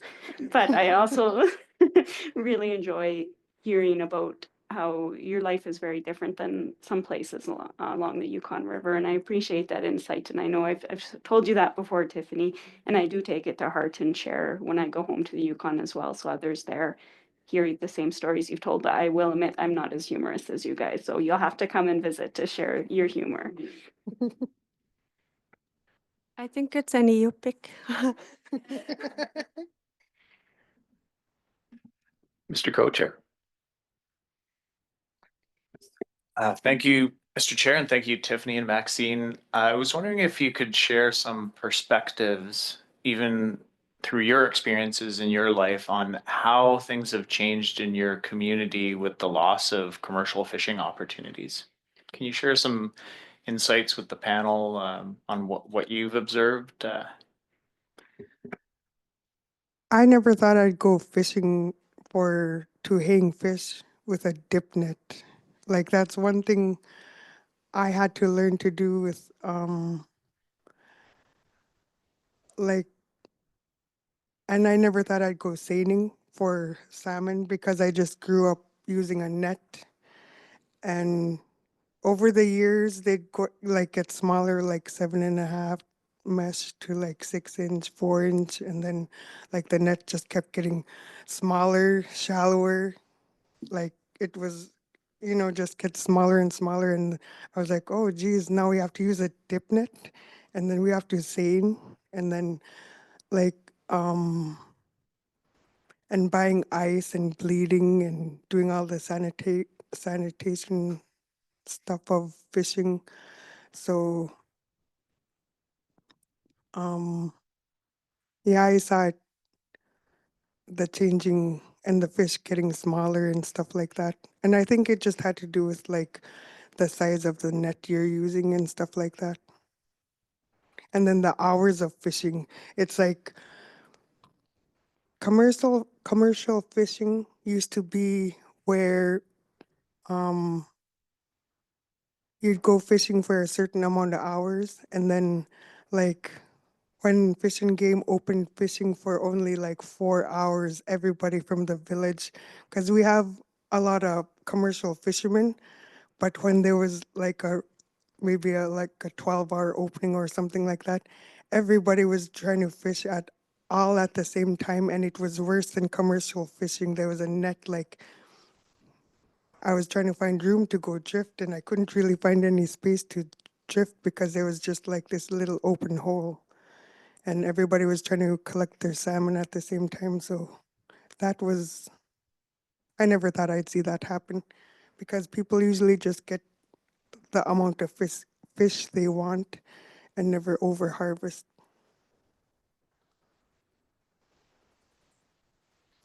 She's the older sister, so I never grew up commercial fishing. She grew up really tough and did a lot of heavy duty stuff that I'd feel like, I'm not going to do that. But then the way I seen commercial fishing change, like my dad would take her and our older brother out, and they would be gone so many times a week, and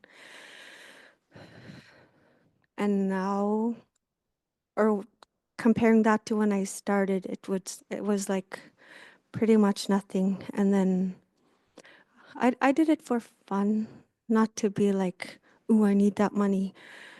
I did it for fun and to pay the bills and to teach my son how to fish, because I started taking him out when he was 3. And after there's no more commercial fishing, my dad takes him subsistence fishing now. And yeah, all of our subsistence openers, they're worse than commercial fishing. But it's also when the fish runs are lower, and after, I don't even know, it's changed a whole lot. And the way it's impacted the people and their state of mind, I swear I see more drinking and smoking weed youth than I did when I was growing up, and they're getting into all kinds of drugs. And as for the health, like that guy with the thiamine stuff, I see a lot of health problems with the lack of that food in our stomachs and in our freezers. And even myself, I have to take pills now because I'm not eating that fish. And growing up, I grew up with an older brother, so only my older brother would be allowed to go like fishing and hunting, and sometimes I'd be crying to go with my dad and my brother to go out fishing. So I I was kind of forward about going fishing.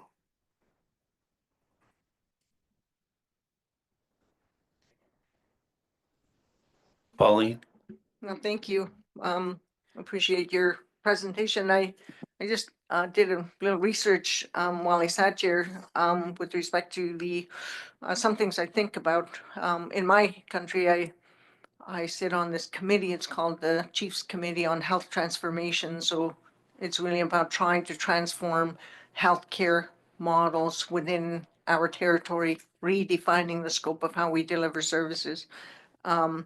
And so when I look at the work we do here, we often assess science, we assess impacts and effects of climate, but we don't ever think about it from a health perspective.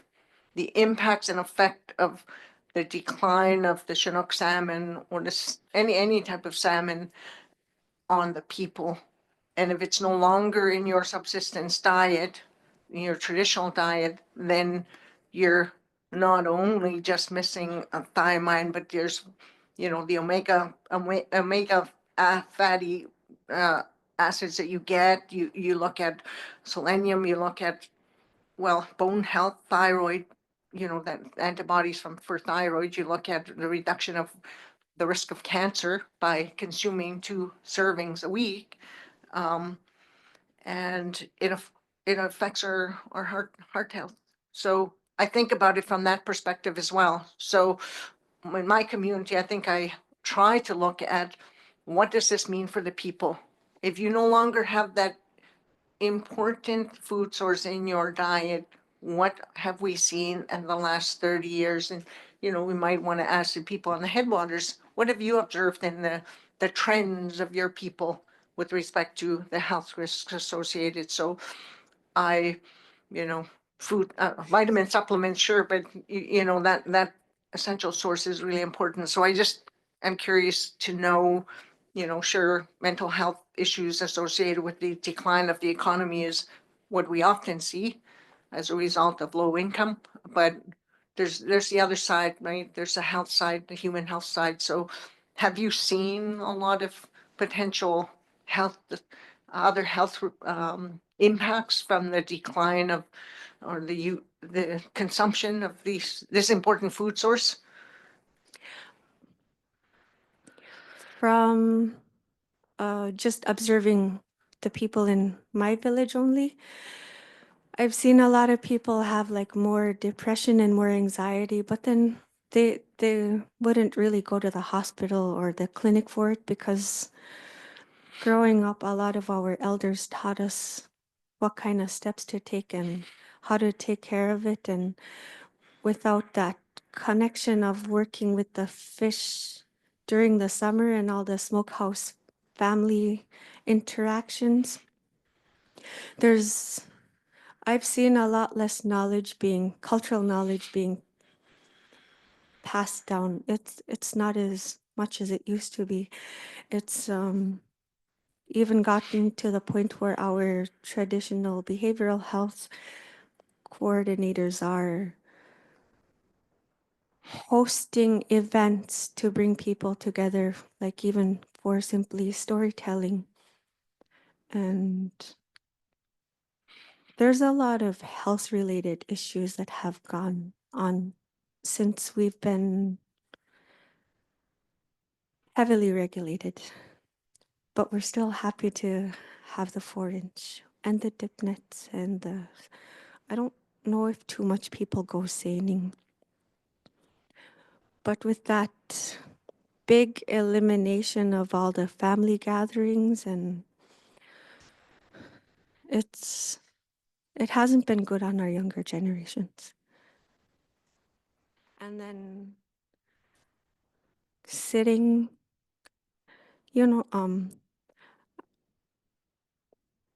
usually people around my age are working, and then a lot of their parents babysit or other stuff like that. I don't know how to put it in words. It's really hard for everybody.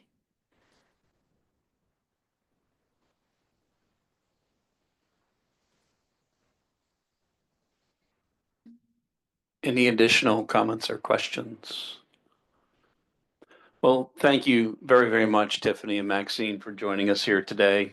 Very wonderful testimony and entertaining to some extent too. You get some comedy chops there for sure. So thank you both for joining us here today. Much appreciated.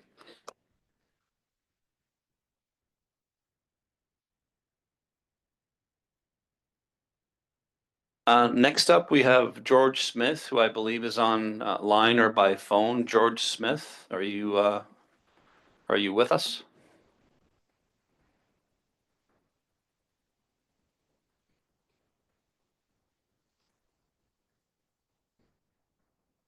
Perhaps we lost Mr. Smith. So we'll come back and do a second call for Mr. Smith and move on to the next on our list, which is Chief Edgar Tall via Zoom. Chief Edgar Tall, if you're ready to proceed, please do. Yes, my name is Edgar Tall. I'm from Hooper Bay, Alaska. I'm the tribal chief for Hooper Bay. This CDQ program's been helping us, and I'm in a community that is highly reliant on subsistence. And for the last 2 or 3 years, we've been getting sideswiped on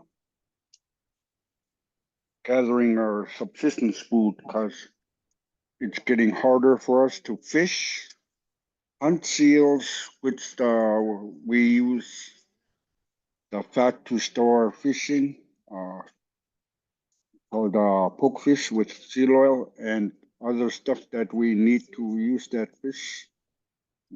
And the people over here are getting more and more stressed out on missing out on the stuff to where we have to try keep them in happy to bring them out just to go camp out or something like that. And they are starting to, not go out and just stay home. But they don't want to keep buying from the store because we live in a village to where we're way off the grid of the road access and the river highway, because we're right on the coast, on the west coast. With everything that we're trying to do is just trying to survive out here, especially with the climate change. It's getting harder and harder because we're starting to lose more elders. We just got like a dozen left already. As for me, I keep trying to bring people out, especially the youth, to where they can keep knowledge of where to go in case they need to go to eat off the land, or vegetarian plants that natives eat, and anything else that needs to be done. But fishing is hurting most on this area because we need to have that fish to survive the winter. And we've been hit hard this winter to where, ever since Typhoon Merbok, because most of everybody lost all their goods when the typhoon hit because of the electricity outage. And we had to rely on other entities to bring fish in but they didn't like the taste of that fish because we're right on the coast where it's much more fat, and you know, the, the people like that taste and they want that. They miss having that. As for me, I keep trying to tell them that we need to start looking up to other things and trying to help each community, because I always go to I go to my neighboring village and see what's going on, see what they're going to do. And they're still doing the same thing like we are. It's just trying to survive. And it's been very cost effective to me to where I have to tell my kids myself, do not have too much of the store-bought stuff because you become diabetic like me. And I am a diabetic, and plus from having all that food, I already had 2 heart attacks. But I keep telling them, you still have to fight on, survive, just live off what we need to live off. Because someday in the future, we won't have this technology, because even we're a fast growing technology, everything, it can all be wiped out in a slash, and to where our kids need to learn. If the technology goes out, what you gonna do? Stay put? No, I try to teach the younger kids and the other people, don't always rely on technology itself. We gotta start doing what we need to do. Just keep the old ways going, but still learn the new technology still. But you still have to know the old knowledge is in your soul yourselves. And that's all I have to say. But the CDQ group is always helping out, not only the elder, also the youth. It's teaching the youth what needs to be done and how it should be done. I'm glad to be speaking, and I'm glad you guys give me this chance to speak. And that's all I have to say. Thank you, guys.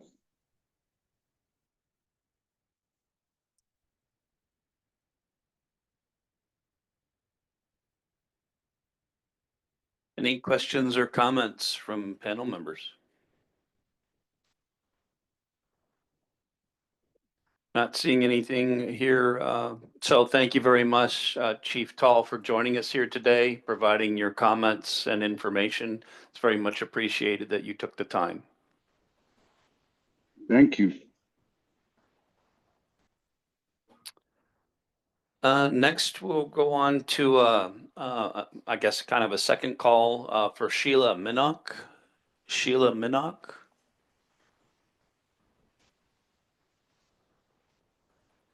Okay, perhaps she may have left our meeting already.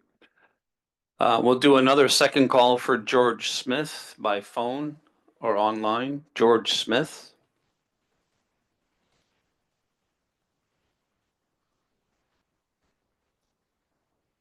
Okay, we may have lost Mr. Smith. So for now, I guess our final testifier will be Jim Hurley, who I believe is here in person. Jim Hurley.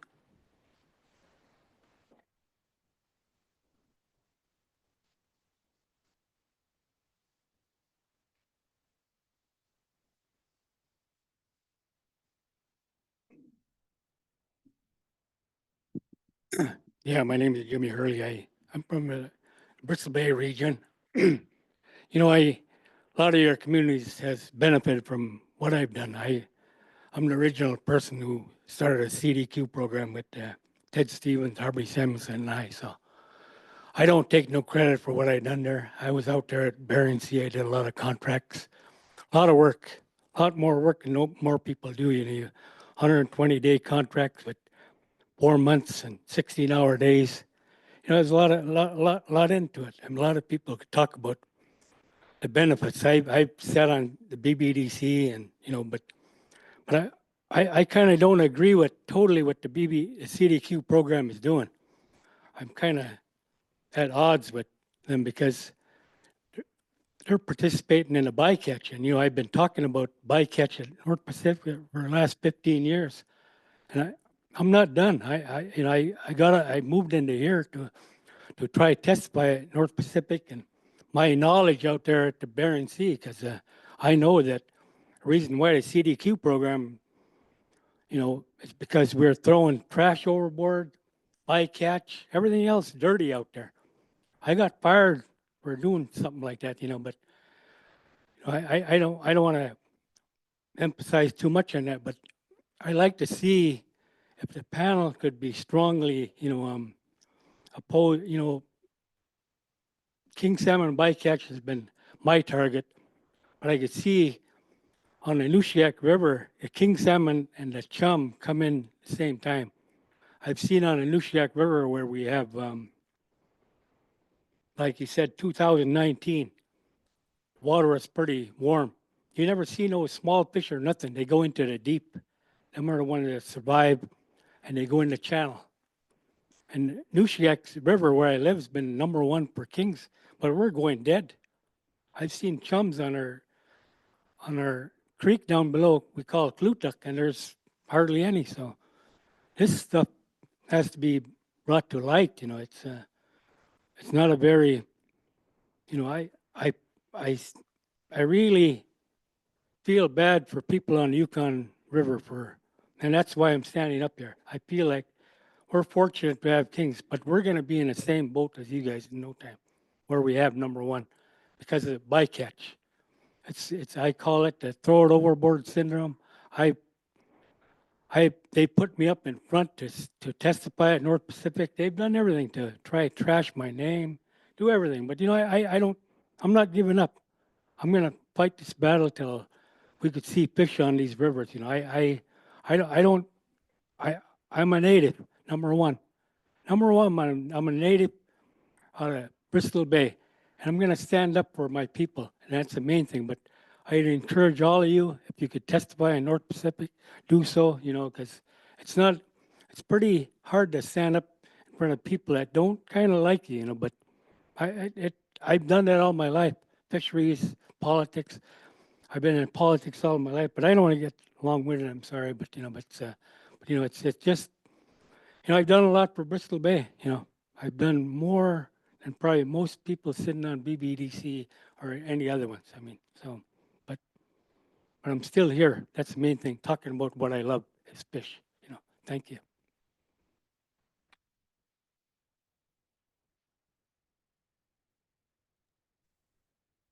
Any questions or comments from panel members? Virgil, go ahead.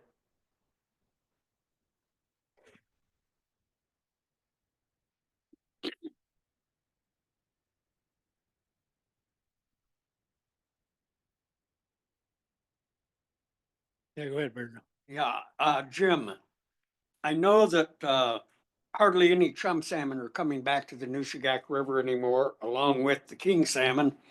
And the king salmon are now a stock of concern. I don't think they've done that to the chum salmon, but they probably will this coming board sequence. Do you have any ideas on why the fish aren't coming back to the Nushagak? Well, what stumps me is that, well, in Area M, you're throwing over chums, okay? And with the warmer climate, all these sloughs in the Nushagak River, there's more growth. So your red salmon are going in there and spawning. That's why there's been so much reds coming back to the Nushagak and Bristol Bay regions. There's better spawning. They could spawn in what you call a reach, that's where rainbows come in and get fat. They live off that. But in the sloughs, when they spawn in there, they have a better chance of survival, the eggs. So it's you know, it's hard to. I could only, you know, I was part of the group that shut down Area M at one time, you know, from Bristol Bay. So you know, it took a lot of time and effort to go to these meetings, you know, and I've been to a lot of them, and most of my life, you know, Virgil, I probably testified when you were on the board, so, but you know, it's an ongoing thing, and I can't. I mean, only thing I can say is Area M, they're throwing.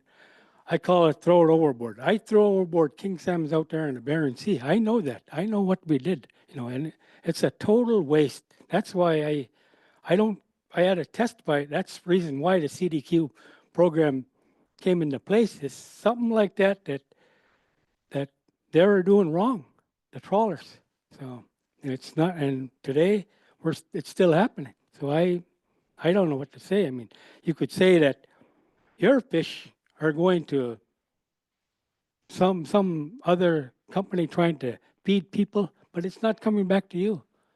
You know, so it's a pathetic situation where you have Sea Share or whatever else trying to do these things to help people, but it don't make sense to me to, but but I'll be down there.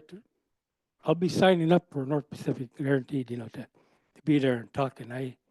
I'm not done, I glad to talk to all of you too. Thanks, Virgil. Well, thank you, Jim. I'll see you at the next area meeting. Okay. Any additional comments or questions? Not seeing any. Well, thank you very much, Jimmy, for joining us here today and providing your testimony, information, and insight to the panel. It's much appreciated that you took the time for that. Well, that concludes our public testimony for this meeting's public session. We do have a couple of additional topics, agenda topics to complete, and then we will close out our public session for the day.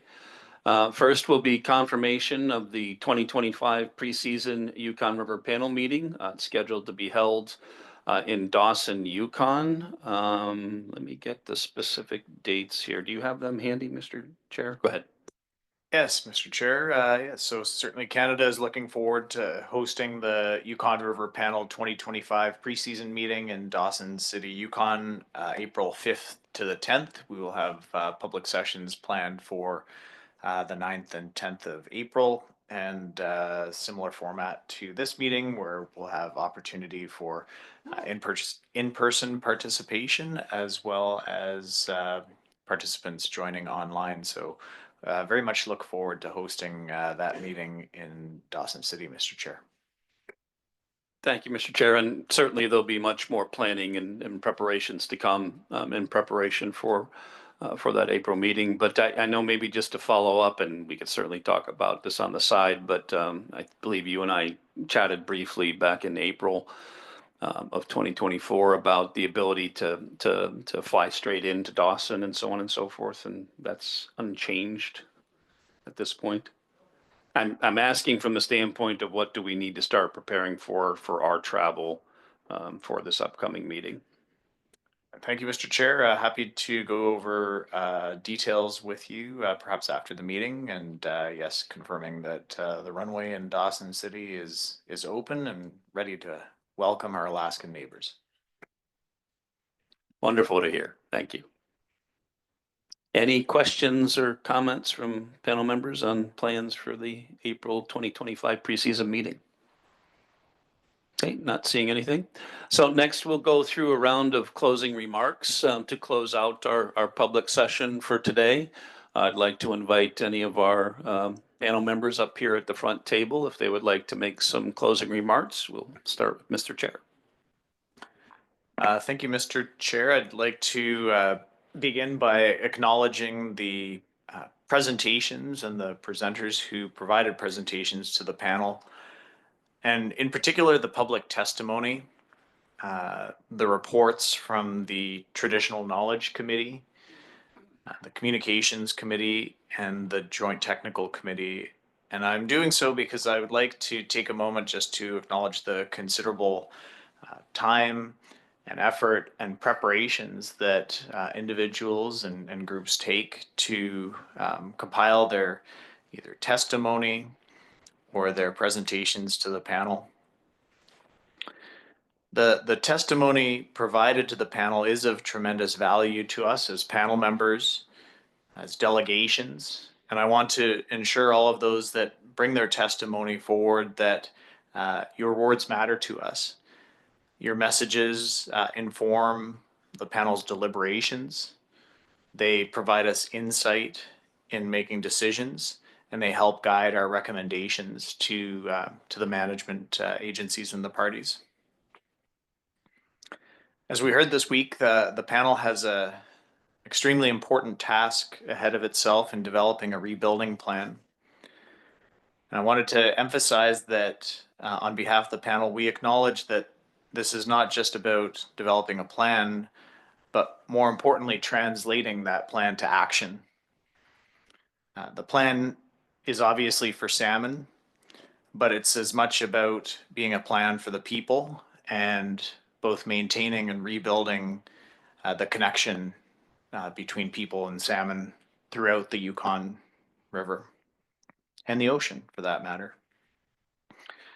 And so with that, Mr. Chair, I'd like to express on behalf of the Canadian delegation that's been our privilege and honor to meet here in the city of Anchorage on the lands of the Dena'ina Athabascan people as part of the 2024 Yukon River Panel postseason meeting. And we look forward to hosting the Yukon River Panel's preseason meeting in Canada and in Dawson City, as I described previously. So thank you very much, Mr. Chair. Yes, thank you, Mr. Chair. I'd like to invite any of our panel members to provide some additional closing comments. Stanley, go ahead. Well, when we first got here, you heard the words of Charlie Wright.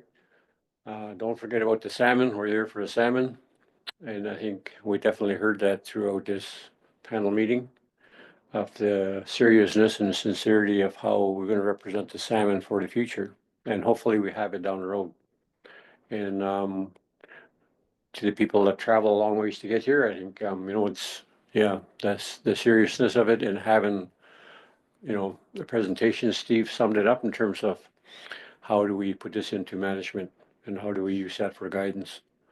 So hopefully the future generations can have salmon also. I think that's the goal, and have salmon on spawning grounds and coming back up the river. Thank you very much. See you in Dawson. Thank you, Stanley. We'll go to Sven online and then to Pauline. Yeah, thank you, Mr. Chair. Want to apologize. I can't make it in this trip. Weather prevented me from actually, I missed 2 flights due to weather, so I couldn't make it in. But it's always heartening to hear all the testimony, heartfelt testimony from folks that do make it in and provide the testimony and speak from their hearts and all that. So I'll try to make it into Dawson. April should be a better weather. Thank you. Thank you, Sven. And yeah, heroic efforts by Sven. He was very clearly disappointed that he couldn't make it here to join us in person. So we'll look forward to seeing you hopefully in April, Sven. So thank you for that. Pauline? Thank you. I want to just acknowledge that the testimonials that we've heard, a lot of them were from women, which is something I've never seen really before. I just want to acknowledge them. The matriarchs, the people, the keepers of history, and you are the matriarchs of your communities and your families, and I think that means a lot. And you are a powerhouse, and I'd like to help where I can. So in the event that there's an opportunity for me to appear somewhere to speak on behalf of my community, not as a panel member, but as a community member, as a chief of Montaguichin, as a harvester myself. I want to just speak a bit about the people, because I think it's really significant and it's important. Often I sit here for many years, and it kind of breaks my heart actually when I see young people stand up and talk about a lost way of life, a lost culture. Well, you lose the stories, and it's not passed down because you don't have the opportunity. But at the same time, the reason I asked the young ladies about the health impacts in their community, that's what we're seeing in our little communities. When we talk about the socioeconomic impacts we talk about the cultural impacts, but we also talk about that very unique piece of our, the food source that is now missing. And what I highlighted with respect to impacts and effects, it's real for us, all of us, right from the headwaters into my little community of Old Crow. And it's not something that we can just avoid and not talk about. We cannot just talk about getting salmon gravel to gravel. Let's talk about the impact and effect it's having on our people. And in my community, we get a food subsidy. It's called Nutrition North. We have the highest price for food basket anywhere in the country of Canada, in my community. Okay, but we get subsidized. We're the fourth lowest subsidized community in all of the country of Canada. And we are the only one of very few isolated communities in Canada. So it's really important. If we don't have the food source, what else do we have? If you look at research and you look at what recently happened in northern Saskatchewan, you think scurvy is something of the past? Well, it's real and it's in our communities in Canada today because of the lack of important nutrition supplements that our people rely on because of impacts and effect of climate, industrial development, and the lack of resources because the animals are no longer there to sustain their traditional way of life. And that's what I fear. And that's essentially where we're going to end up if we don't start thinking about, supplementing our diets with some other form of nutrients that is essential to our health and our well-being. I believe that it's up to us at this table, and the testimonials that we heard is impactful. It drives us even further to make the difference and try to influence. So it's the one thing I want to say is that Chief Pitka is sitting across from me, and we're the only two chiefs at this table. It's the first time essentially, I think in our history in Canada that we've ever had a chief at the table. Well, you wonder why is that? We're a regulatory body.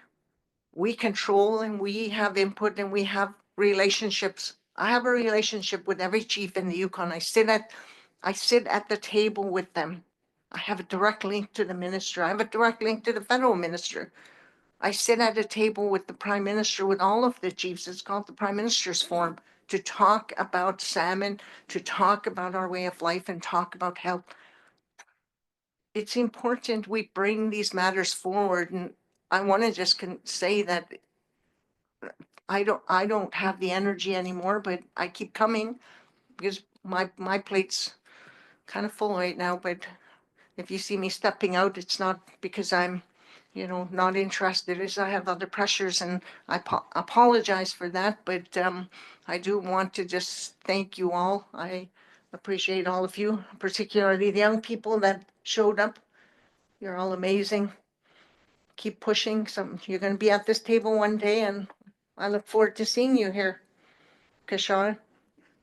Yeah, you're going to bring the message back to Yukon. We have a young man in the audience. He's 21 and he sits on the First Nations Council in Selkirk First Nation. He's been there for 2 years now. I travel with him across the country, and he's learning, and we need more young people like that involved. Let's see.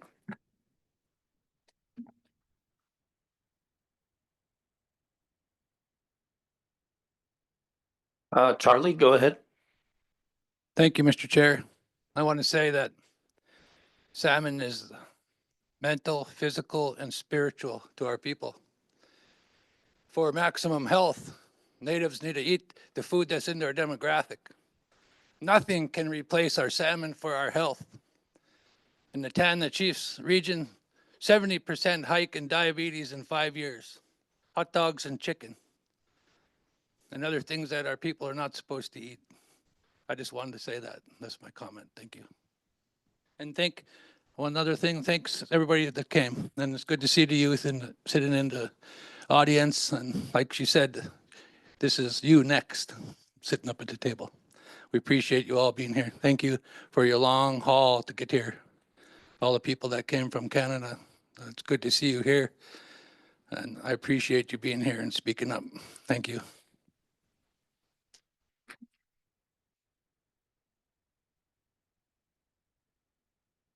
Virgil, then Brandy. I just want to add a little bit to what Charlie said, and also something from Pauline. the former chief of Nenana that used to come to these meetings, Victor Lord, lost a leg just recently, his lower leg. It's because of diabetes. And not having the fish to eat contributes to the diabetes. But the other thing, and I have a lot of good friends and people that have worked for me, that still work for me, that live in the villages. They come to town for a period of time and then go back to the village. But anyway, I really try to encourage them, don't be eating all that damn sugar, because that causes diabetes. My stepfather died because of diabetes. I've known a lot of people that have died because of diabetes, had their feet amputated and stuff like that. Don't eat the damn sugar. But we've had actually a pretty good meeting here. And the ladies really outnumbered the men in public testimony and participation in the meeting. And that's different. Thank you.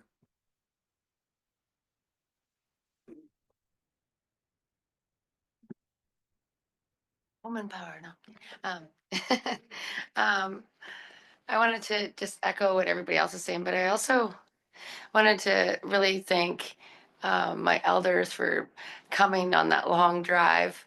Our KDFN elders, the first time that we've had a delegation come to Alaska, and I'm going to be taking them everywhere with us through these meeting processes so that we have that support that can go back to our community as well, and that leadership, and giving me direction. And that being said, I really, what are we called? Elders in training? Elders in training. But yeah, it's the same thing as the youth, and like having different people at this table and having Jasmine and others give their testimony. It's really, it has not gone on deaf ears. I think in the past, I remember being one of those people giving testimony and being very emotional when I did it. I think my tear ducts are drying up. But you know, when I'd say we need to fight for salmon, put salmon first, I truly mean that. I put aside even our elders, like they talked about that. We haven't fished in many years. I'll tell you what happened. I've never, ever caught a salmon in our waters. Not for a live one anyway, and not for one to eat. I pulled a lot of carcasses out of the water, but and so I never went through that grieving process of having it, but I did see it happen to my family. You know, my family is at the headwaters and is the only example of the last fish camp with it fallen down, cache, and it's just for historical value. That's it. It's not happening. We're not fishing. And I mean, I truly mean my connection to salmon is by this work that I do to try and protect it. You know, I always say we got to put our feet in the creek in order to be able to come here and get, have that relationship and know what's going on. You guys have fished.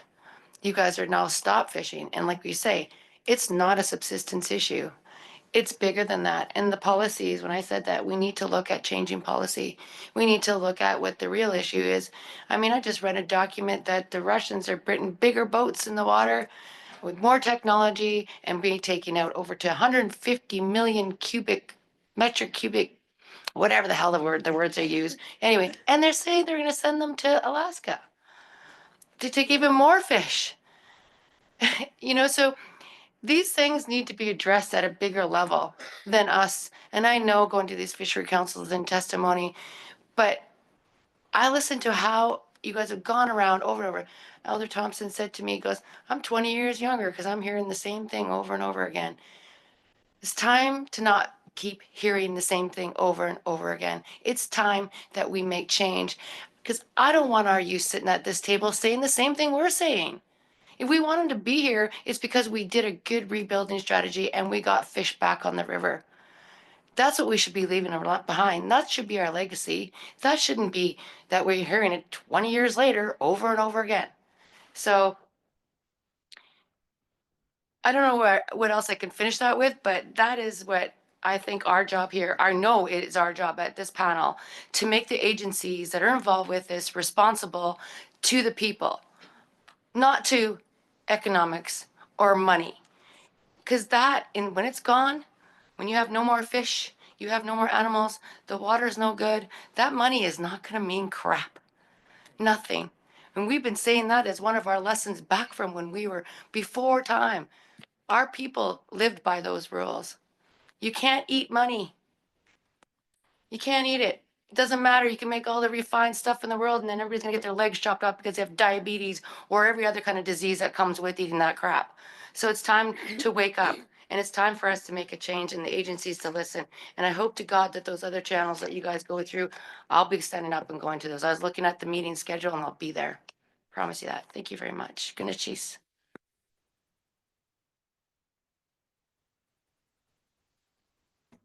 Andy, go ahead. Thank you, Mr. Co-Chair.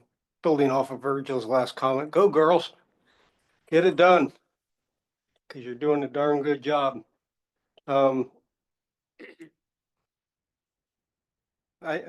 heard a lot of things here. I think one of the greater things I heard, and I've heard it before, is the need for greater collaboration, inclusion, open discussion, not just amongst the people on the river here, but all the people involved in salmon throughout their life stage. That means the people out in the Bering Sea and the hatchery producers and I think we need to get some of the politicians in here who make some of the regulations or laws here.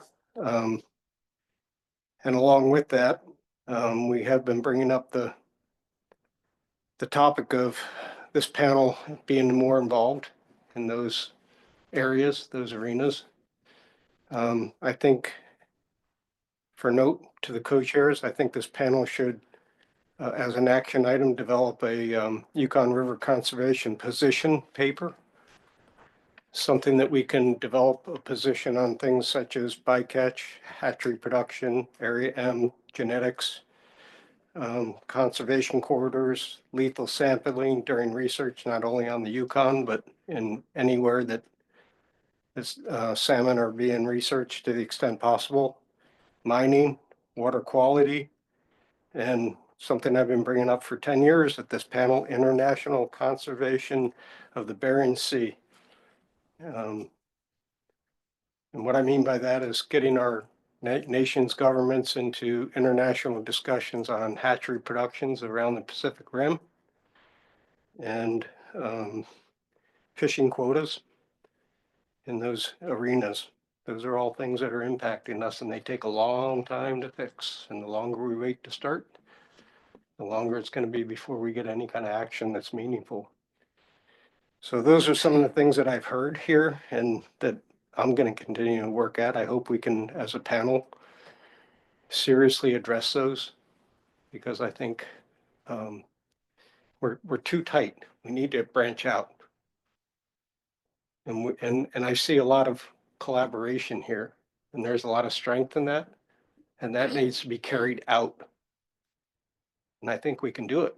It's just, we need a little bit of help. And finally, and most importantly, I want to thank all the people that came here. Again, echoing Co-Chair Gotch's statements, but I want it to come from me. I really appreciate and respect the time and energy you put to come here and to testify and to speak your heart. That's powerful and walk away knowing that you made an impact to me. And I think to everyone here, I could speak for everyone here. So I really appreciate that. Thank you.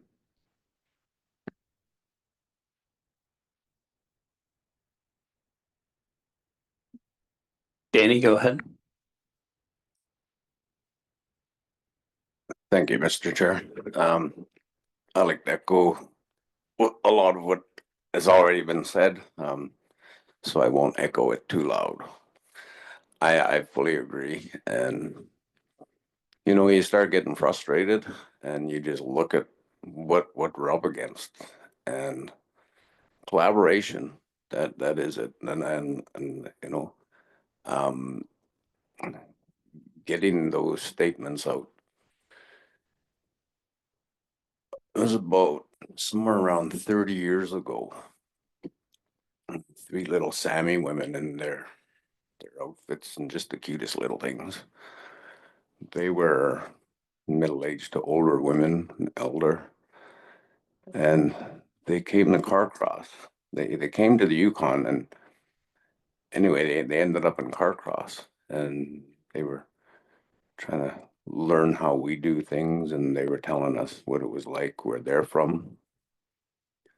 They went into their camps, their fish camps, where there's thousands of salmon, and their camps were burnt down, and there was a whole bunch of non-First Nation people there.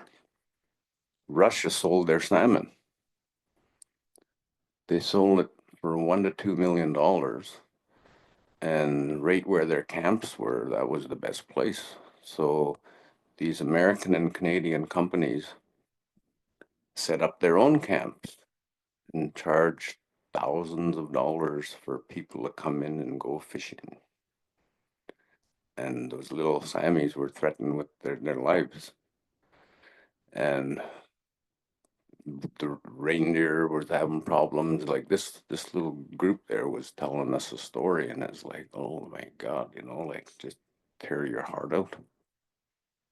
And they had a whole bunch of little painted shells. It looks just about like stained glass, and they made different shapes and stars and stuff like that.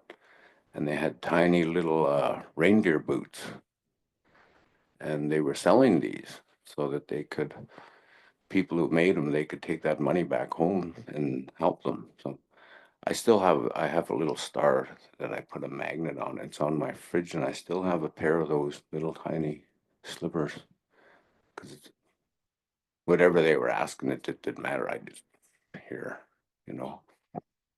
and someone asked him, and said, how come it's only the women here? And the women looked at each other, and one of them stood up and said, our men are so oppressed. They've lost their identity. They can't fish, they can't hunt, they can't provide. And so many of them turned to alcohol. They said the men won't even stand up and talk like that. So it was the women who were coming around and sharing their story about what was going on. And just proud little woman, I mean, when someone stands up and tells you how that's affecting you, I mean, policies and all the rest of the BS don't mean a damn thing when you're watching your people die. You watch your resources die. And I really appreciate everybody who came and talked, and the youth. And, sometimes when I was on executive council or a chief or whatever before, someone would come in and there'd be more bad news. And that was like, Jesus.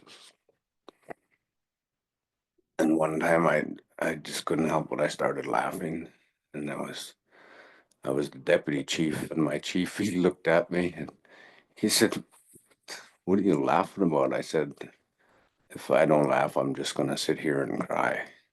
Like, he looked at me and he kind of giggled a little bit. It's like, well,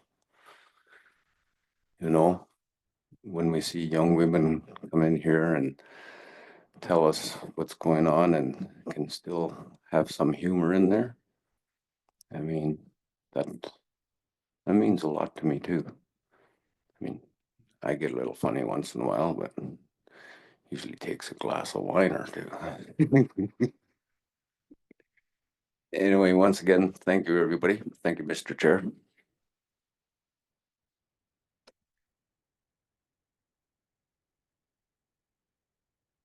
Adrian, go ahead.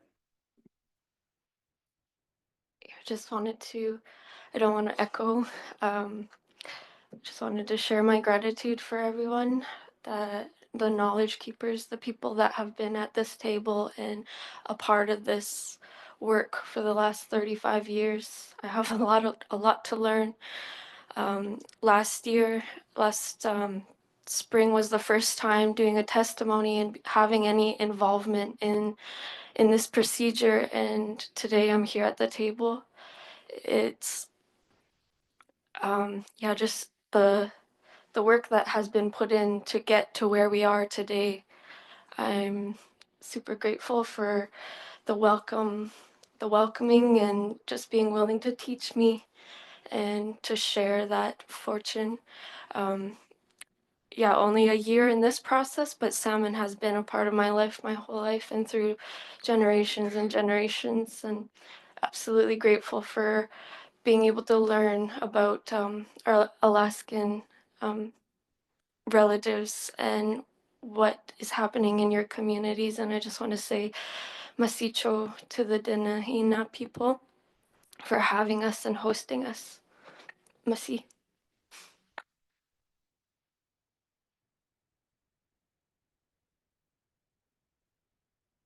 Rhonda. I'd like to thank everybody for coming to testify today. This is one of my favorite parts of these meetings, and I always push back on all these dang agency people when they try to limit you guys. We listen to a lot of really detailed scientific information constantly, and sometimes we're so smart and we get so stuck in our heads about all these very detailed scientific processes and numbers and statistics. We lose that human element, you know, what we're here for. You know, I sit here as a Yukon River Panel member, not a tribal seat.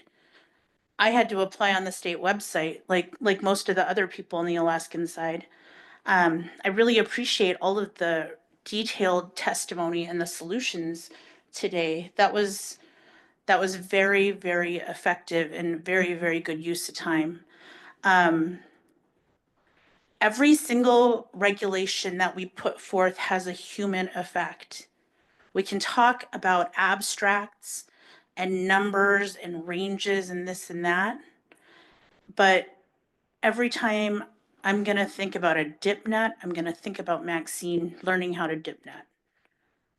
You know, that's what's going to be at the top of my head now. I'm going to think about my Teslin grandmas who haven't been able to teach their grandchildren how to fish. I really miss Madeline. And my prayers are absolutely with Victor Lord. That breaks my heart. If you guys have time, go visit him. He's at ANMC Hospital. He's really having a rough time. I really appreciate all of the work that's gone into this. You know, I always say like, oh, all the detailed scientific work, like it's a bad thing. That's a good thing. That's something that's gonna they're not able to like put forward recommendations and we just get all mad at them and stuff. But they're out there like collecting the data, and then we try to have a problem with like this little bit of data or that bit of data. They're not going to be able to move that forward. It's always going to be on the people to move it forward. What do the people want? What do the people need? Those health and welfare aspects, I know that pretty intimately as chairwoman of the Council of Athabascan Tribal Governments. I know that, you know, prediabetes has risen in our area. People are having thyroid issues that we've never experienced before, and that's directly related to the loss of the salmon in our diet. I took it for granted as a child. You know, I would just get so annoyed because, God, we had to spend all summer in fish camp working our butts off, you know, and our fish camps were remote. We didn't have no running water, no electricity. We had a little radio with a little wire, you know, and we listened to KJMP every night or read my grandma's old Harlequin romances. And I never realized like how how much I would miss working my fingers to the bone, you know. And now they're all pretty and stuff, but God, I miss it, you know. I miss getting a sunburn and getting mad at my brothers and, you know, making pancakes all day, every day, and eating salmon 17 times a day until you're sick of it. I'd get so grateful to go to the village and go eat a can of Spam sometimes, you know? And now I miss that. We'd have salmon soup, fried salmon, baked salmon, boiled salmon, you know? It was exhausting. And, and I really miss that. I miss, you know, being able to share salmon with our relatives. Stan and Julie came to Beaver, and I think maybe they made him hot dogs or something. Yeah, he ate hot dogs in Beaver. God, that's embarrassing. Oh, good grief, we gotta be better raised than this, huh? So So I really, truly appreciate everybody's work that they put into coming here, those long hours of traveling through snowstorms and avalanches and things like that. I really appreciate it. And I really miss Sven. I wish he could have made it.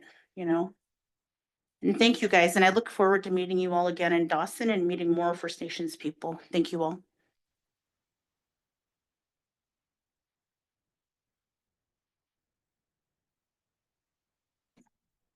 Any additional, Ragnar, go ahead. Mr. Chairman, I really enjoyed seeing Pauline. She picked me up when I was in a bad way a couple of days ago, and I really appreciate that. Been involved in this process so long that when we started Virgil, we used to argue against each other. Now we're friends. We had some filthy mouth arguments. But this my generation has had its fish. When we subsistence, commercial, what a time to live. And that's what scares me.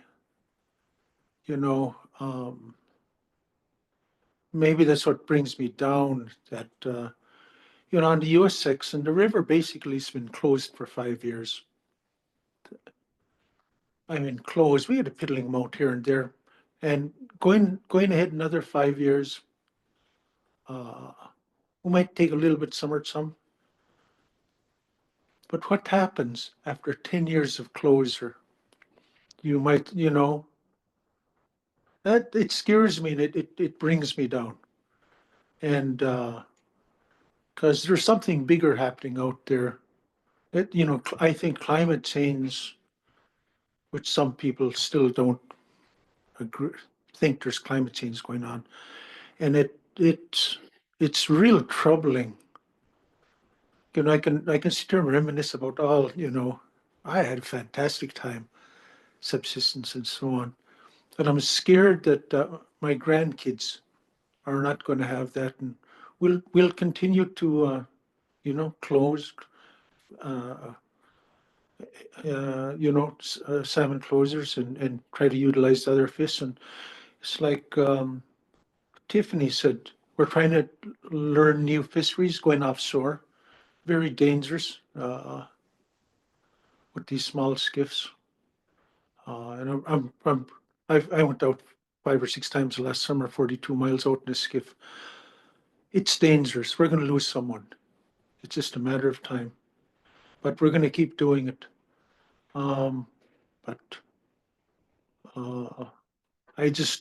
I hope that we can make a difference, and we'll try to make a difference here in the coming, in the next number of years here.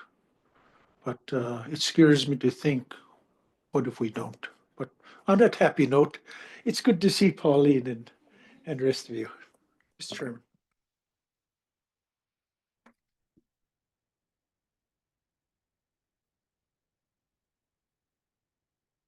Any additional final comments from our panel members? Mr. Chair, go ahead. Well, I think we're at the conclusion of this meeting, Mr. Chair, and I thought it would be appropriate for the panel to express our interest, our appreciation to the elders, the youth, and all of the participants in the audience that have joined us here this week, Mr. Chair. Thank you. And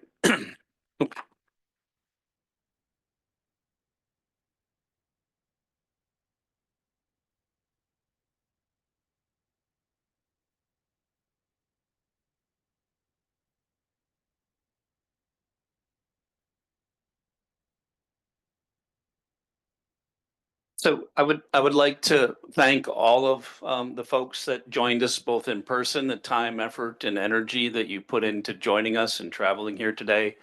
All of us online that were able to observe our meeting proceedings over the past couple of days. All those that put the energy and effort into providing us with testimony and their insights and heartfelt comments over the past several days. I'd like to thank all of the staff from both Alaska and Canada for the time, effort, and energy that they put into preparing for and providing information to the panel during the course of this meeting. all of the invited presenters that also did the same of wanting to engage with the panel to provide information in the hopes that they would find it compelling and of interest to them. And I'd also like to highlight and thank some perhaps unsung heroes for these panel meetings. I'd like to recognize Sasha and Amy for all of their efforts behind the scenes, making sure that our technology is working as best as it possibly can. I'd also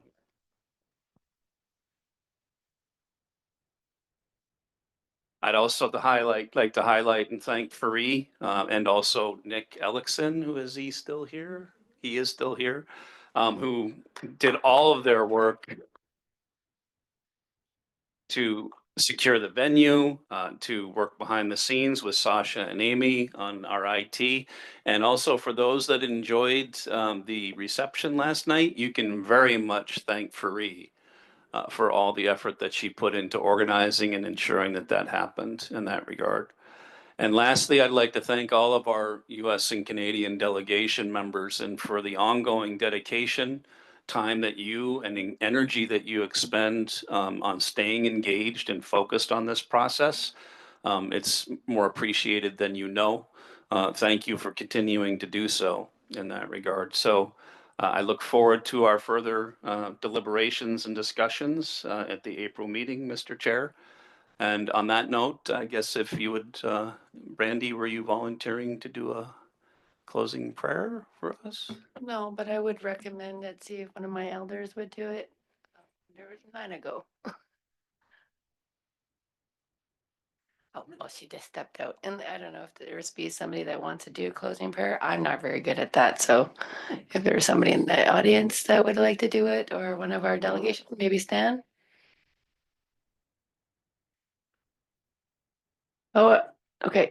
Pauline, you'll do it? Here, go for it.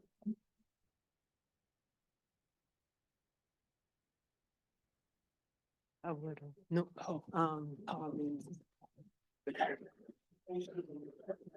We're going to say it in my language. Well, di ko kunahin. Ji dinji saka jetin la tral jilo saka tkihi. Tuk chot kihi. She chan tkihi. Chan benjit dulerian to di trin gita chanjit.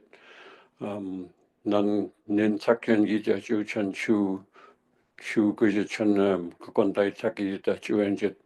Juden de Nigeria sakal jil kinji ke koja ko kunahin. Meka kwala ke no rigid.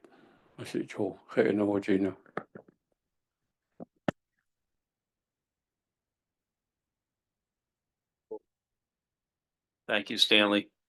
And with that, that'll conclude our session for this meeting. We'll go ahead and take perhaps a 10 to 15-minute break, and then very briefly, the delegations will meet in closed session here just to go over a couple of final discussion points. So 15-minute break.